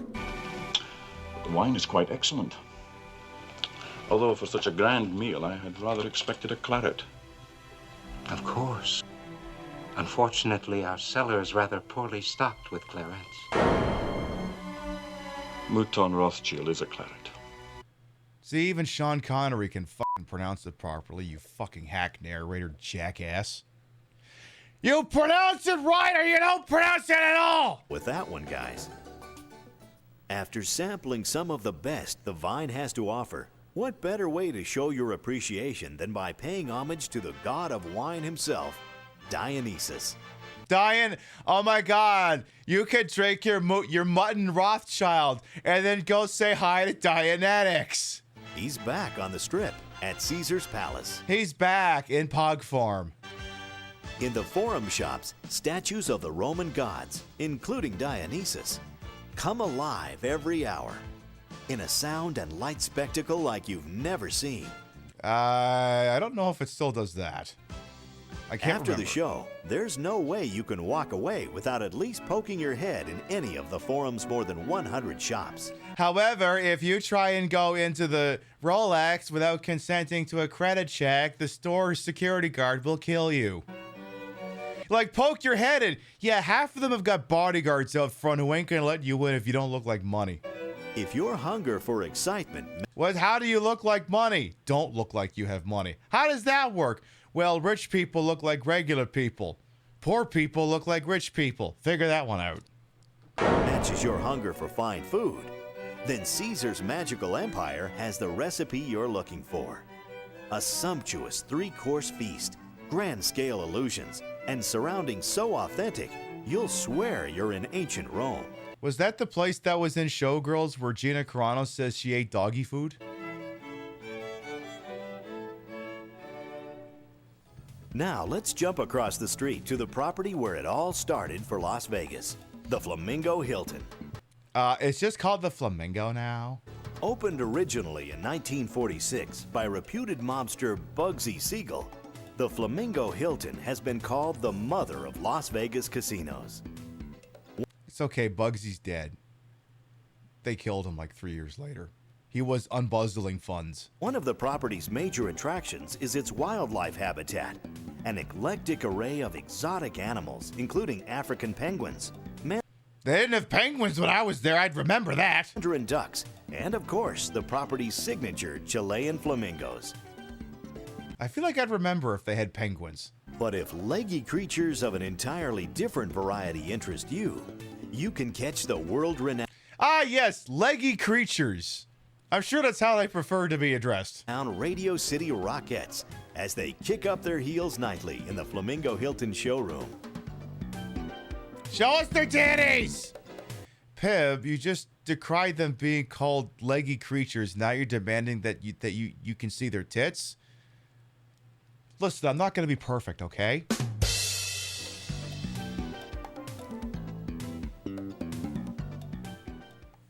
Heading north, we go from the Flamingo Hilton and its legendary Rockettes to the Imperial Palace and its legendary collection of Nazi memorabilia and its Legends in Concert show. Legends in Concert offers live recreations of the superstars of yesterday and today, backed by a live on-stage orchestra. Since its debut, Legends in Concert has earned Show of the Year and Entertainers of the Year, as well as Show of Shows awards, making it the first show ever to complete a grand slam of these prestigious honors. Okay. But what are you going to tell us about the Nazi memorabilia that was owned by the owner? See look-alike, sound-alike entertainment legends like Elvis, Liberace, Cher, the Blues Brothers. Okay, but like Cher is still alive. Go here and see a Cher look-alike. She's still alive. I get doing look-alike tribute acts for the fucking Rat Pack and Elvis and all that shit, but you know Cher's still alive, right? Neil Diamond and more. Legends in Concert, a multi-million-dollar production spectacular. Megastars at the Imperial Palace. When it comes to don't miss experiences, oh, not this put again. The world-famous Imperial Palace Antique and Classic Automobile Collection on your list. Again, you're supposed to show us the guy's Nazi memorabilia. Some people think history can only be found in books, but here, history is on wheels. Considered one of the finest collections in the world. Okay, this is like the 5th time I've seen the... Like, I get it! The Imperial Palace at Cars, okay? I'm hitting the fast forward button. I don't care. Car to get to our next stop. Just cross the street and you'll find one of Las Vegas's most recognized properties and attractions. The Hard Rock Casino. The Mirage and its erupting volcano. Looming an ominous 54 feet above the Strip, it spews fire and smoke 100 feet in the air every 15 minutes. If you're gonna spew out of that. And has done so every night since 1989. And they say Old Faithful is reliable. Well, this thing ain't fucking reliable anymore. It's dead. If you'd like to trade the chaos and fury of the Mirage's volcano for some undersea serenity, be sure to visit the property's dolphin habitat. They'll all plot to kill you because they don't want to be here. This 2.5 million gallon aquatic environment not only provides healthy surroundings for the dolphins, it also provides an excellent opportunity to learn about their role in our ecosystem. Yes, I'm sure everyone's there for the educational experience and not just to make a spectacle out of them. Next we... Hey!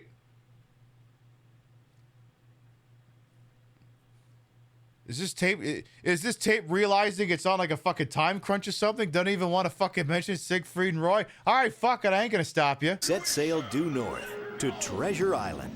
But keep your eyes open. Buccaneer Bay is teeming with pirates, not to mention pyrotechnics. So far, more than 500,000 explosive devices have been used on this seafaring spectacle.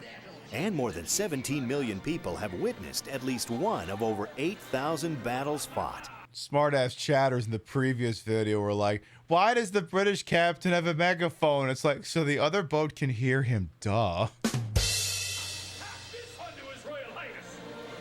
Okay, but this is the same footage you showed us last time, Tape. Show me something new, damn it. All right, that's it. I'm playing you off. I'm speeding you up. Your fish are getting played off. And as you can see, that was the slowest table dealer of the month. Therefore, again, he is going down with the ship. His final check will be mailed to next of kin.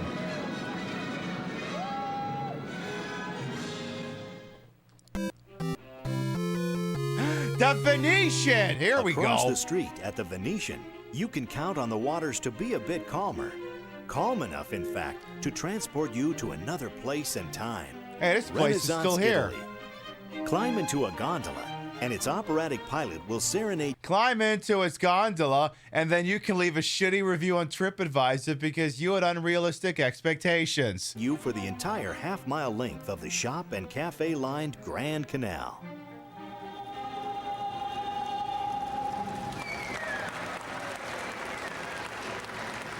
It's like, you know, Jeff Bezos, you could have just had your stupid lavish wedding there. Did they just call the boat guy a pilot? Probably. I will say, though, as far as the Venetian goes, it is easily the most beautiful property on the Las Vegas Strip. Not the most opulent, not the most gorgeous. It is the most beautiful property.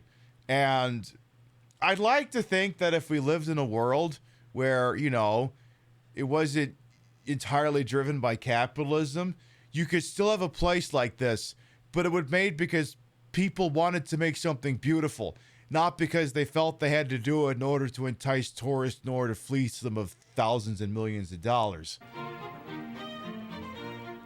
Like, this is gorgeous to see in person. Except doesn't have as many dicks as Caesar's Palace.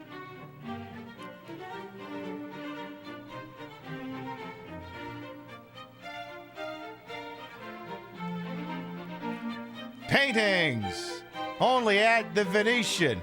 The only resort in Las Vegas that considered, what if paintings? Considering the Venetian's beauty and charm, it's no surprise many celebrities want to stay here. Oh my God, is David Hasselhoff and Pat Morita here too? What is surprising is just how long some of them are willing to stay. Oh. Jerry Springer. Damn, Jerry, you look like shit. Oprah Winfrey. You also look like shit. Muhammad Ali. Yeah, he's looking all right. Madonna. She looks like shit. They all have a permanent home here at the Venetian. That's not Larry King. That's actually Tom Cruise in the first Mission Impossible movie.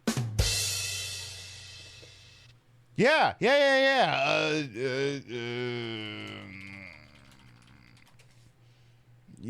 he was, no, not that one. Come on, someone's got this fucking still on YouTube, right? Come on, someone's got this thing. No one's got it. Fine, you'll just have to take me at my fucking word. At Madame Tussauds Celebrity Encounter, that is. Isn't it Tussaud? But this guy has no idea how to pronounce French shit. Known worldwide for their incredibly lifelike wax figures. Citation needed. Madame Tussauds has more than 100 figures on display at the Venetian. I have no idea if this is still here. I would guess not. So close you could almost hit it with a golf ball. That's not there anymore. The Riviera, where the entertainment is always top-notch. Do you want a casino resort that looks like an ice bucket? Consider the Riviera. And above par. There's no better place to experience Las Vegas-style entertainment than right here. Dive in. Say, if you don't tell me about the crazy girls, I am legally required to kill you. And immerse yourself in Splash, the mysterious high-tech odyssey that was voted best show for 8 consecutive years. And for something completely different, don't miss La Cage's award-winning female impersonators as they pay tribute to famous femmes, from Joan Rivers to Bette Midler. You could just say it's a drag show, bro. With all its bright lights and craziness, Las Vegas has been called one big circus. No. Bad tourism video. Never suggest people visit Circus. Also, how dare you do a segment on the Riviera and not mention a Crazy Girl? What the fuck is wrong with you, seriously? In no other place does this hold more true than in Circus Circus, just to the north. Here, you'll find the world's largest permanent circus, featuring some of the most renowned acts performing free daily. That is still there, but I'm assuming it's dialed back. If watching high-flying circus acts leaves you wanting to do some aerial acrobatics of your own, head over to Circus Circus's enormous indoor theme park, the Adventure Dome. In addition to midway games and strolling entertainers, Kitty! There are rides, lots of them.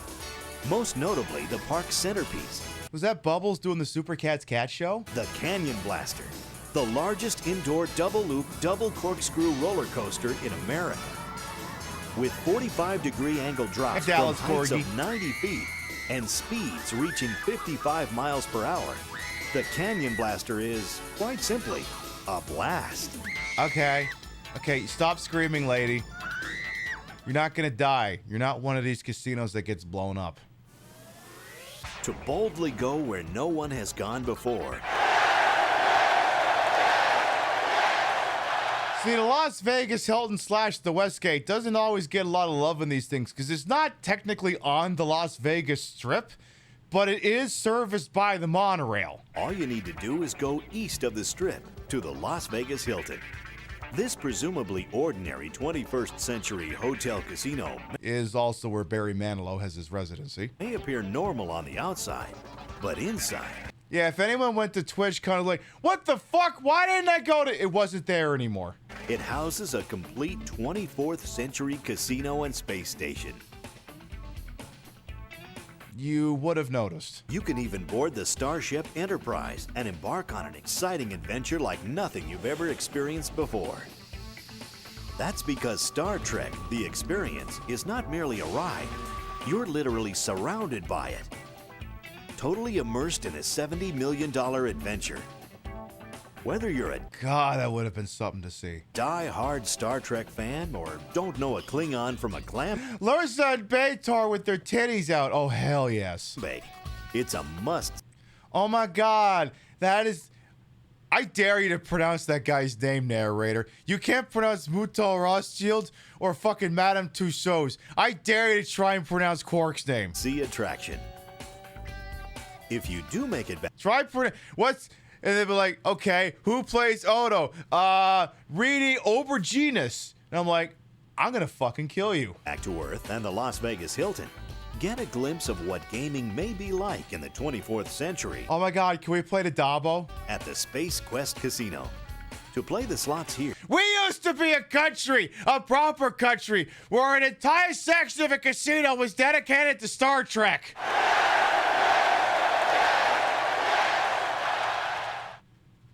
But everybody's gone awoke and we can't have that anymore.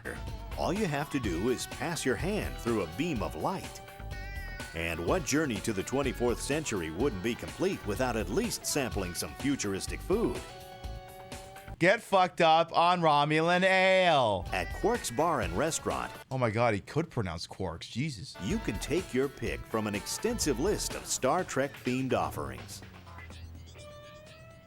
Okay, but like... Where's what's her name? The Dabo girl. Fuck, I can't remember her name. Where the hell is she?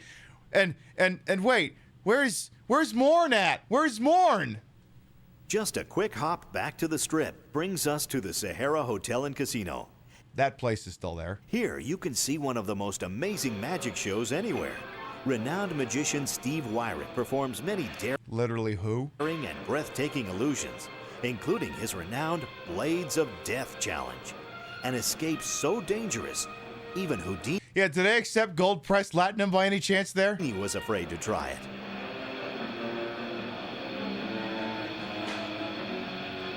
I think we're gonna watch a man die. On Twitch? Is that even allowed? Okay, he just slides out the back. Whoop-de-fucking-do.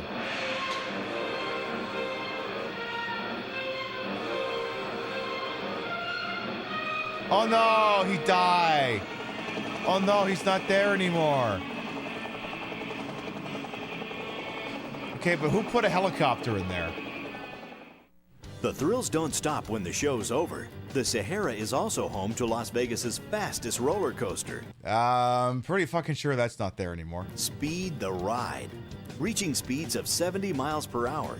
The Sahara's kind of gone for a little bit more opulent branding in recent years. I'm pretty sure that's not there anymore. Speed zips through the Sahara's 109. You're curious if the truck is getting blasted at the bar, try to talk the bartender out of paying because of the Federation Economic Society.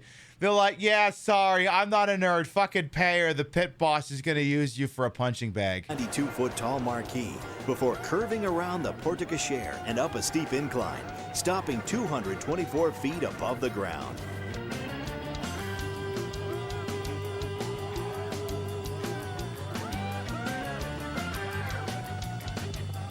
I think this roller coaster needs more Elvises.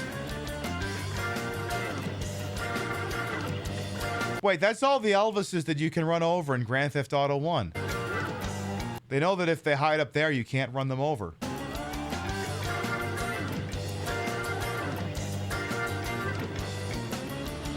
Come down here and get run over, you cowards. Oh, shoot up. Thank you very much. Go away. At the very top of the strip, you can go to the... How many roller coasters are in Vegas now? 2? Very top of the world. I don't know. Or close to it, at least. The Stratosphere, the tallest freestanding tower in the United States, soars over 100... Because this place used to have one, now it doesn't. 10 stories above the strip. At 1,149 feet, it's taller than the Tokyo Tower, Seattle's Space Needle, and Paris's Eiffel Tower. Yeah, but is it taller than Paris, Las Vegas? Well, if it's bigger than the actual one, then why wouldn't it be taller than the fake one? I need you to say the words. Its double-decker elevators are the world's fastest, traveling at 180 feet per second. They'll get you to the top in less than 30 seconds. If you want to take the stairs instead, you better grab your inhaler. All told, there are 1,644 steps from bottom to top. No matter how you get there, the view from the observation deck is awesome. Nowhere else can you see such breathtaking views of the Las Vegas Valley. Well, they could if they chucked you out of the helicopter. Surrounding mountains and the dazzling lights of the Strip. Okay, but with respect, you can't see the mountains at night. But there's much more than scenery going on up here. Sharing the top of the tower are the world's 2 highest thrill rides. The Big Shot shoots its riders up the tower's mast to a height of 1,081 feet. I think that's still at there. A sudden 45 miles per hour. And if roller coasters are your thing, that's not there anymore. The High Roller is truly the world's highest, at a stomach drop, dropping 909 feet off the ground. I wonder how many people throw up off the top of that thing. As we continue north on Las Vegas Boulevard, we encounter a number of Las Vegas's most renowned wedding chapels. Everything from the quiet and quaint to the glitzy and garish.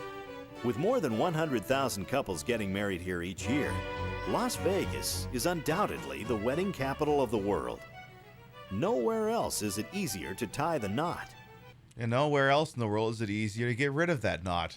With no waiting period or blood test required. Oh, because you're pissed drunk. All you need. I was gonna say I don't think the plot of The Hangover would have worked otherwise. It is $35 and a sense of adventure to get a marriage license. $35 and a sense of adventure, and you too can nail someone else's name to your bank account. If you're in a real hurry to get married, there's even a drive-through wedding chapel, open 24 hours a day. Oh my God! I think that's the place that Triple H forcibly married the drugged out Stephanie McMahon. Boy, that was fucking something. Let's take a break from the Strip and see what's around the rest of the town. Just 20 minutes west of Las Vegas is Bonnie Springs Ranch. Here you can go for a horseback ride. Okay, but that's just actually a place in New Vegas. Bonnie Springs, is that like the first town? Or no, I'm thinking of Good Springs. Or feed and pet the animals in the petting zoo. But the best thing about Bonnie Springs Ranch is the spontaneous Deathclaw attacks. Is the Old West town. Yeah, that too. Every day you can watch recreations of gunfights and hangings. I think you're pretty cute, don't you? Every once in a while, they do fuck up the hangings and actually kill people. Yeah. Having a problem with that rope there? No, watch.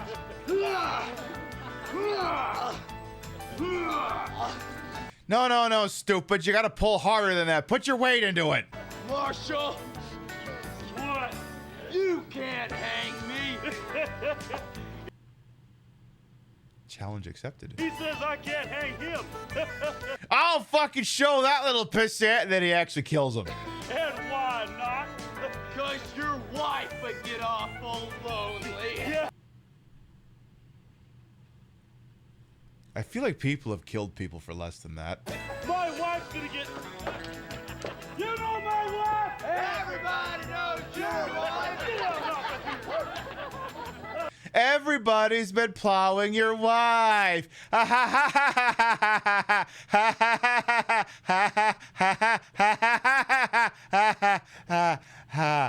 Your wife's a whore. Good old classic family fun. Our next stop's calling other people's mothers whores. About an hour's drive north of Las Vegas is where all the Deathclaws are spawning from. But today we're not driving, we're flying. So let's go. Oh my God, establishing shots. Are we watching Prometheus? Is Ridley Scott directing this now? Oh yeah, there's definitely Deathclaws in there. Definitely Actually, I think that's the pathway you have to take to get to the village that's got all the super mutants in it. Here we are at Mount Charleston. This resort area is 8,000 feet up in the Spring Mountain Range. Okay, but that is actually where the fucking super mutants hang out.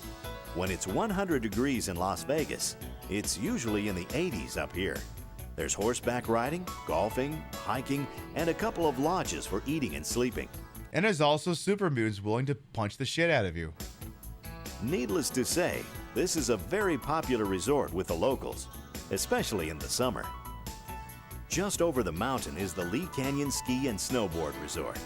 Because when I think Vegas, I think snow. At an elevation of 9,000 feet, it gets plenty of snow in the winter and plenty of skiers. An hour's drive east of Las Vegas is the magnificent Hoover Dam. As seen in Transformers 2007. Completed in 1935, it took 6.5 years for water to completely fill the dam. This 700-foot tall structure holds That must have been really painful for the one guy who stuck his finger in it. enough concrete to pave a 4-foot wide sidewalk around the world at the equator. If you took all the concrete from Hoover Dam and laid it end over end over end, the entire valley would flood and hundreds of people would die. Hoover Dam is truly a testament to human ingenuity that transformed the American West. The completion of Hoover Dam created the world's largest man-made lake, Lake Mead, 110 miles long. Why, that's 1 mile for every body in it. The Lake Mead recreation area has become a popular spot for locals and tourists alike. And the Chicago outfit.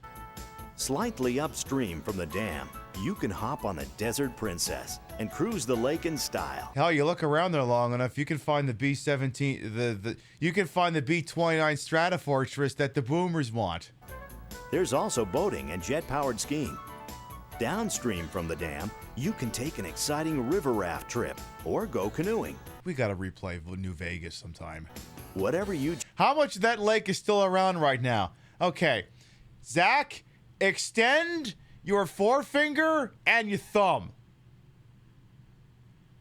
About that much. Choose to do. You're sure... I'm kidding. Lake Mead is apparently doing quite fine right now. ...to have a great time.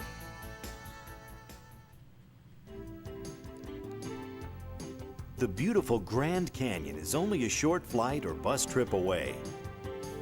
Located in the northwest corner of Arizona, the Grand Canyon is considered to be one of the most impressive natural splendors in the world. I'm sorry, I look at it and all I can think of is Thousand Needles from fucking World of Warcraft before it flooded.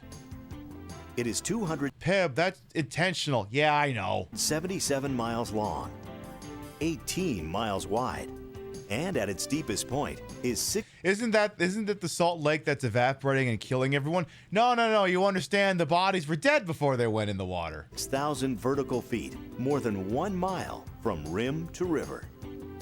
There's the popular South Rim, which is open year-round, and the little-known West Rim. It's 174 feet below full pool. Oh, never mind. Wherever you decide to go, bring your camera and lots of film. All I know is I seen a TikTok put out by Vegas Paulie C that seemed to think Late Mead was doing okay, all things considered. Just east of the Strip is the Thomas and Mack Center. Okay. Oh, I was gonna say, are we going to university? Oh, we're doing this. Home of the National Finals Rodeo, held every December. Okay, but are you gonna give us more legendary names like Tough Hardman? The rodeo's world championships are the most coveted titles in the world of professional rodeo. I mean, my spine hurts getting up in the morning. I can't imagine how that guy feels. To win one, a cowboy or cowgirl must be prepared to compete in 80 to 125 rodeos in a year. Calvays are not required to participate. They just win automatically. Shell out thousands of dollars on travel and entry fees, and spend upwards of $2. Oh, in Utah, it's evaporating and giving off toxic gas. Oh, yeah. Mormons have a salt deficiency, and when it evaporates, it fucks with them. 200 days per year on the road. And even after a competitor has done all of this, he still is likely to go home without the gold buckle. Only the competitors with superlative talent and a generous amount of luck will ever enter the ranks of the world champions. Those poor cows.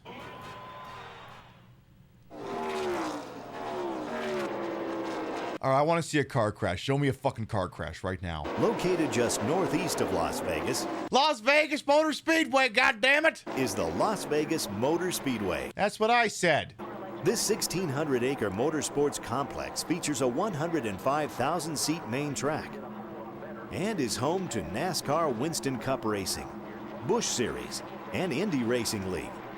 The Speedway contains 33 different tracks, from the big mile-and-a-half tri-oval to a 5/8-mile dirt track. Ooh, that's the kind of track that Tony Stewart kills people on. Attending a race here is a thrilling experience. Yay, crashes! Yes! Death! Destruction! Maiming! Yes! Oh, just the one? Fuck you.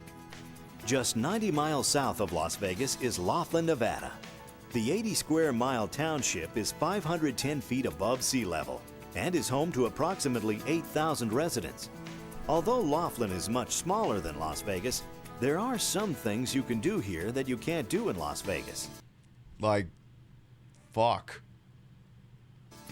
Right out the back door of the casinos is... Yeah, you could get some hot backdoor action. ...is the Colorado River. Actually, I can't. Actually, no. If Laughlin's in Clark County, then no, you can't fuck. See, you may be curious about, because you're like, doesn't Nevada have legal brothels? It does. But there's several counties in which it is outlawed, and Washoe County, which is where Reno is, and Clark County, which is where Vegas is in, it's banned in those counties. It's the regulation is something like if the population of a county is above like 600,000 or 700,000, then legalized brothels is banned. I guess the excuse given is that the population is too high, and they go to a brothel, they might get HIV or something. It's a weird excuse, but. Honestly, I think it's a tourism trick to get everyone to go to the other counties. I mean, they can claim it's some sort of HIV or in related stuff deterrent, but I'm like, it's just so people will actually visit other parts of the fucking state. But anyway. For a couple of dollars, you can hop on a boat and take an hour-and-a-half tour up and down the river. From the boat, you can see the beautiful campgrounds along the shore and Davis Dam at the top end of the tour.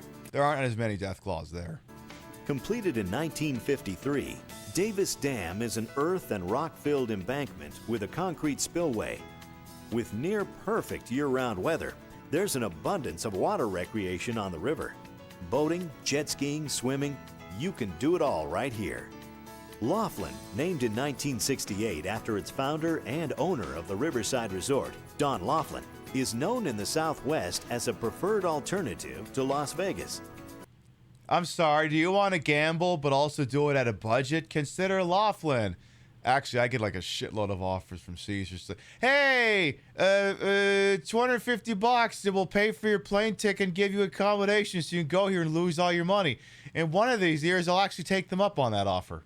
Laughlin delivers a picturesque river setting, an enjoyable pace, and a friendly atmosphere for locals and visitors.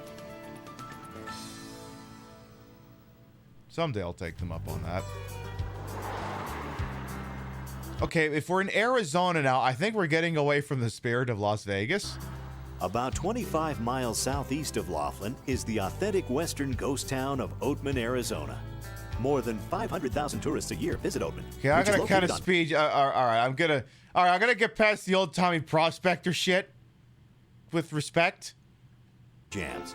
But here, the traffic jam isn't all caused by cars. You also have to be careful where you park. The burros may have been there before you.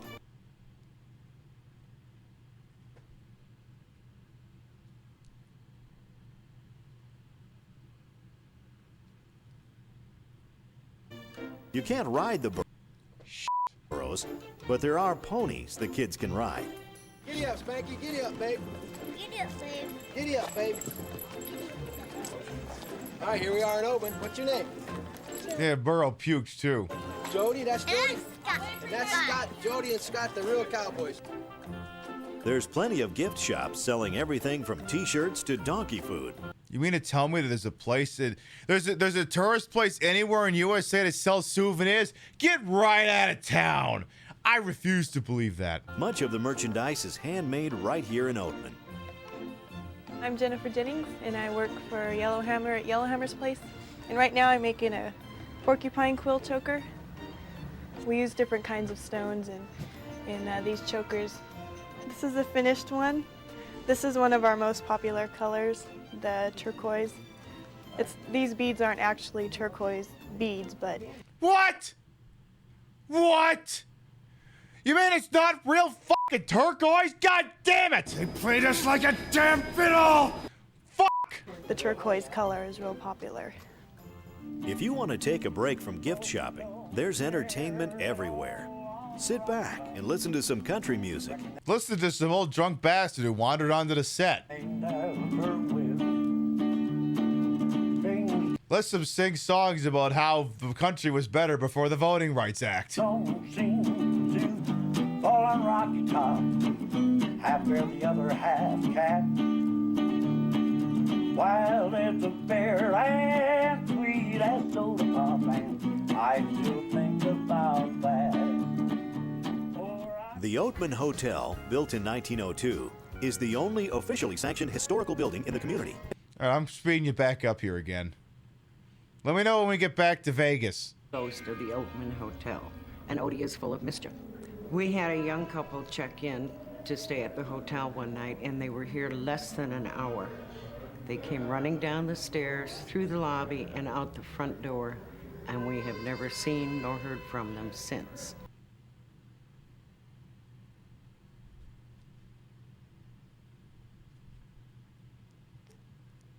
They saw pubic hair in the bathroom. We all have to assume Odie was playing his games again. What do tourists think about Oatman? Oatman is the greatest place on earth. We have been everywhere. We've been up to the canyon. We've been up to... Where else have we been to? Come on, you do a bit of time.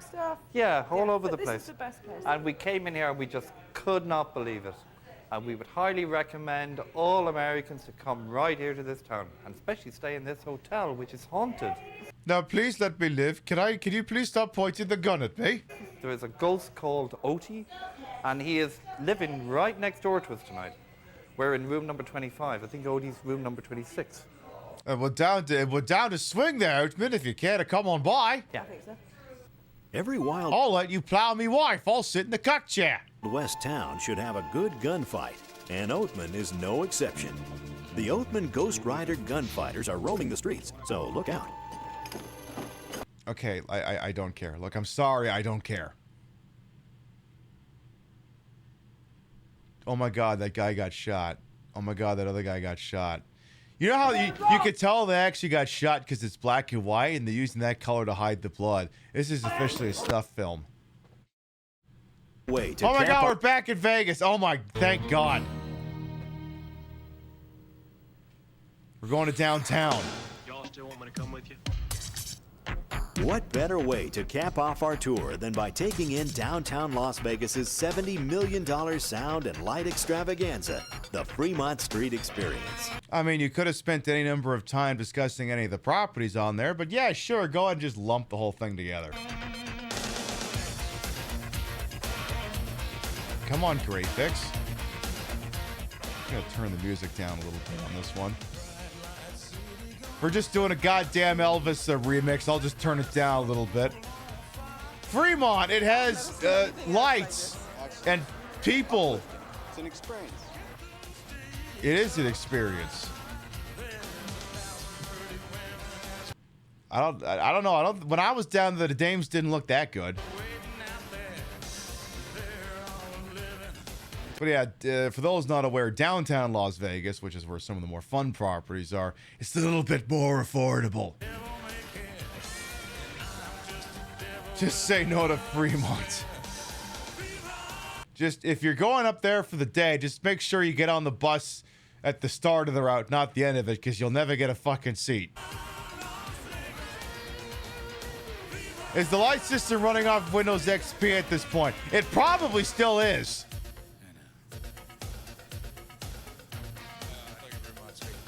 Okay, so we're just doing, okay, it's a random montage, all right.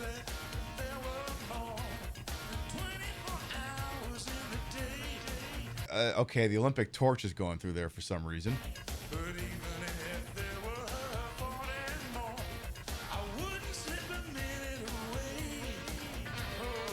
Okay. I almost kind of want to go back to that haunted village now. With the ghost of Oatman.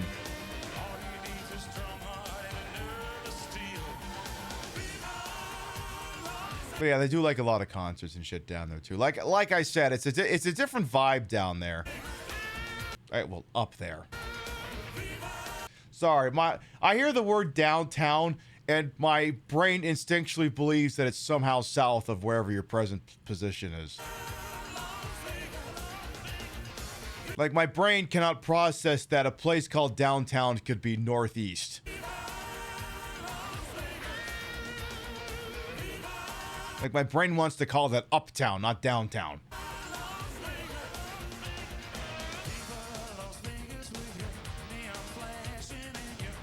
Okay, but I bet you all these various iconic properties would look a lot more inviting if we could actually fucking see them in between the jump cuts. Like, you could actually show me, you know, the Golden Gate, the Plaza, the Four Queens, Binions, Golden Nugget. You could show us all these places, or you could just keep doing this. That's great. We were dancing to the music. The biggest show I have ever seen. I guess you could just keep doing that. Oh my god, the ICE agents are there. That was them walking up and down the street. Oh my god, is that... Hey, wait a minute. Is that the Nazi paraphernalia's car collection?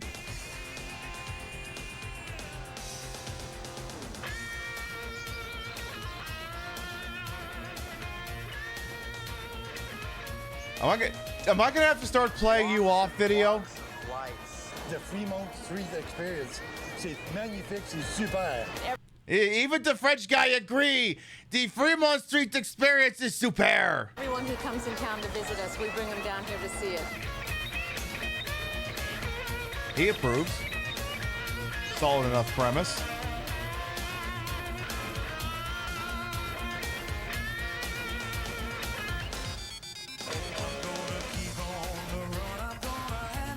Okay, I think I speak for chat when I say, we get it!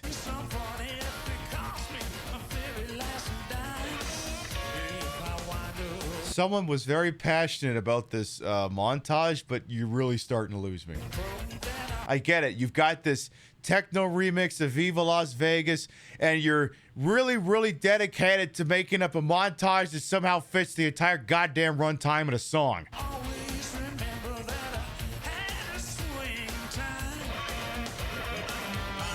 Chef, nice. Show us some titties!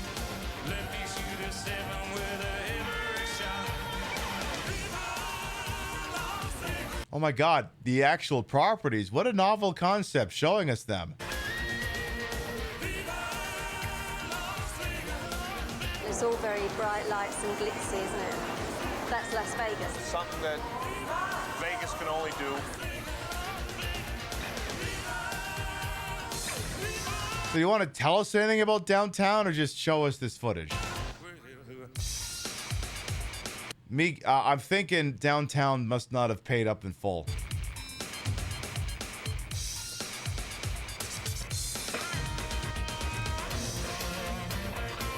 Oh my God, is this song over yet? What is this, the 12-inch extended version? It's the best light show I've ever seen in my life. I can't figure out how they did it, but I'm glad they did. The lights just brought a smile to your face. I can't figure out how they put a bunch of lights in a place. This is what mad science.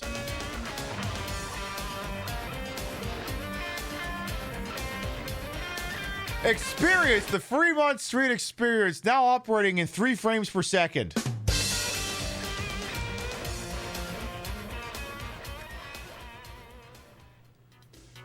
Only in Las Vegas can you experience the entire world and beyond in a single 6-mile stretch. Only in Las Vegas can you get pissed drunk and start your day in a... Only in Las Vegas can you get pissed drunk in a pyramid and end the day in Paris. From Mandalay Bay to the Fremont Street Experience, you can transcend both. Pib, you could have said you could start the day drunk in a pyramid and end it in Venice. I'm not expecting you to get drunk and all the way up the strip. I'm having realistic goals here. I'm just assuming you make it as far as Paris. Space and time. Crossing the ocean of water between New York and Paris, and the Gulf of Time between ancient Egypt and the 24th century. Stop teasing us with the Star Trek experience that's not even there anymore. All in a matter of minutes. In Hollywood, the biggest blockbusters can cost up to $200 million. But with a combined production cost in the billions of dollars, Las Vegas has Hollywood beat, hands down. Whether you're in the mood for a swashbuckling adventure, which isn't there anymore, science fiction epic, which isn't there anymore, or world-class entertainment, which isn't there anymore, Las Vegas is truly the city of excitement. Las Vegas! Consider Las Vegas! All the things we just showed you aren't even there anymore, and we replaced them with nothing.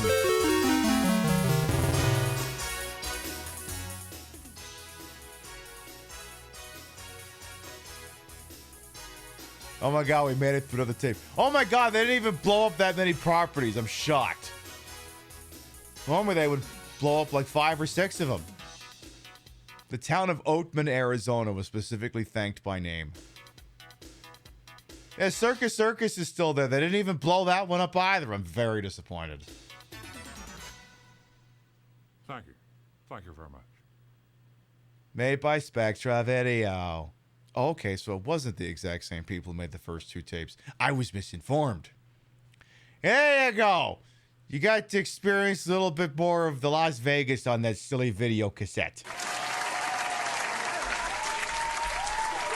Now, one thing I will show you before we get going here this evening is these tapes you've been watching. Some of them are on YouTube, like I bought the cassettes and I made my own rips of them.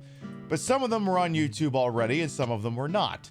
Now, what I do with all of them is I have a second channel that's literally just anytime we show off a tape, I put it on a YouTube account. So what's going to happen is sometime tomorrow after I've had coffee, all of the tapes that we watched this evening, including the one that's still on there that we didn't, will all be available sometime tomorrow morning on that account for you to perusal or content create or whatever to your own fucking delight. what'll be most notable is the MGM Grand video. I've looked up and down YouTube. No one's got that one, so I don't know. Some fucking Vegas TikToker will probably steal it and get 1 million views, but at least I'll have facilitated making that possible. Why did you hit the bleep button? I'm sorry, I meant to hit the mute so I could sniffle. There you go. Like I said, anytime we watch a tape, put it up there. It also includes the time we watch Speed Zone and the NFL Football Follies tape as well. You know, you put into the tip jar, use it to buy dumb shit. The least I could do is make the dumb shit available for you to watch at your own time. All right, folks, here's what we're going to do. We have been live for, 5.5 hours. You have been beautiful. You have been marvelous. But it is getting late, and I got to get up in the morning tomorrow and do nothing.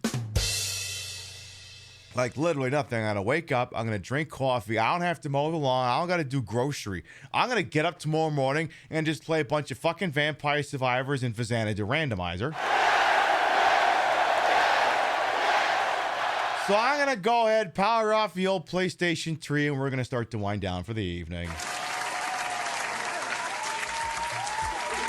There you go. We watched a little bit more of the Las Vegas tourism stuff. Talked about what's going on there now, which is a lot of economic downturn because the tourists aren't coming, domestic, international, for all the same reasons nobody else is spending money right now because things are about to go to shit. And, like I said, the more things change, the more they stay the same. It was interesting to see what some of the properties were and the watered-down, hollowed-out shell of themselves as many of them have now become. Looking at you, MGM Grand, that abandoned your Wizard of Oz branding. Looking at you in particular. And, maybe in the future I get a couple more tapes that maybe get something new on them. We'll see. It would take me a hot minute, though, but I'm only going to do it if I can bring something new. I'm not going to afford... maybe it ends up being the same goddamn footage of Treasure Island Circus again and again, but at least the tapes will legally be different. So we'll see if maybe we do that again in the future sometime. But all right, before we figure out where we're going, let's read off the list of Gavitas, your biddies, rates, subs, and tippies to this channel. Never required, always appreciated. We love to shout at the end of the show. Let's see here. Kasuna Koji, thank you for the resub. Ethereal Dragon, thank you for the resub. Lordcast Longshot, thank you for the resub. Decade for the biddy. Xerxion for the resub. Regal Roadkill for the resub. Mr. Tofu for the resub. Bestie Pork for the resub. And Alil for the fresh sub. Thank you. It's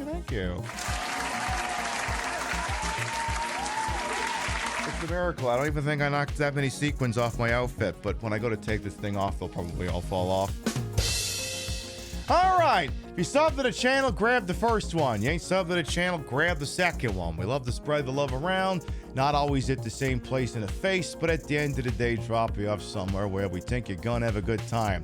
All right, who's doing shit that's interesting late on a Saturday night? Let's see here. I'm gonna check a few spots here. Let's see, we're live a little later than we usually are, but I mean, it's Saturday. It's still within reasonable parameters here. Let's see, what are you doing? Okay, and what are you doing? Just checking a few spots here real quick. Okay, this is retro. That's iconic. This is doing something salacious. That's also iconic. I'm thinking, all right, I think I got just the place for you. All right. We rated her before and she was playing us, and I think we should rate there because she's playing a damn thing, and we'll go say hello to her again. Friend of the channel, Dia, who plays What We Fear, is still playing that American McGee Alice, which is an old-timey retro platformer. Let's go see what that's all about. Let's go have a peek as to what that fat-titted bint is up to. Spoiler alert, it's generally pretty iconic stuff. Generally.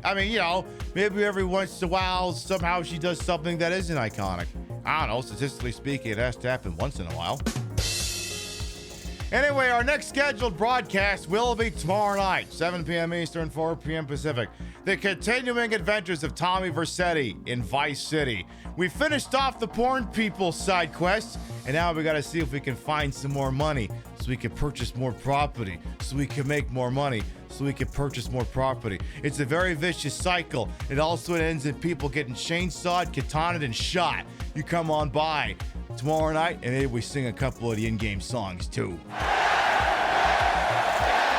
Thank you very much, everyone who followed, biddied, rated, subbed, lurked for it, put up with my bullshit. We're here the entire time. You all continue to contribute to the ongoing success of this shit show we call the Pib Show. Thank you very much for stopping by, and we'll see you next time. Mwah. Good night, everyone.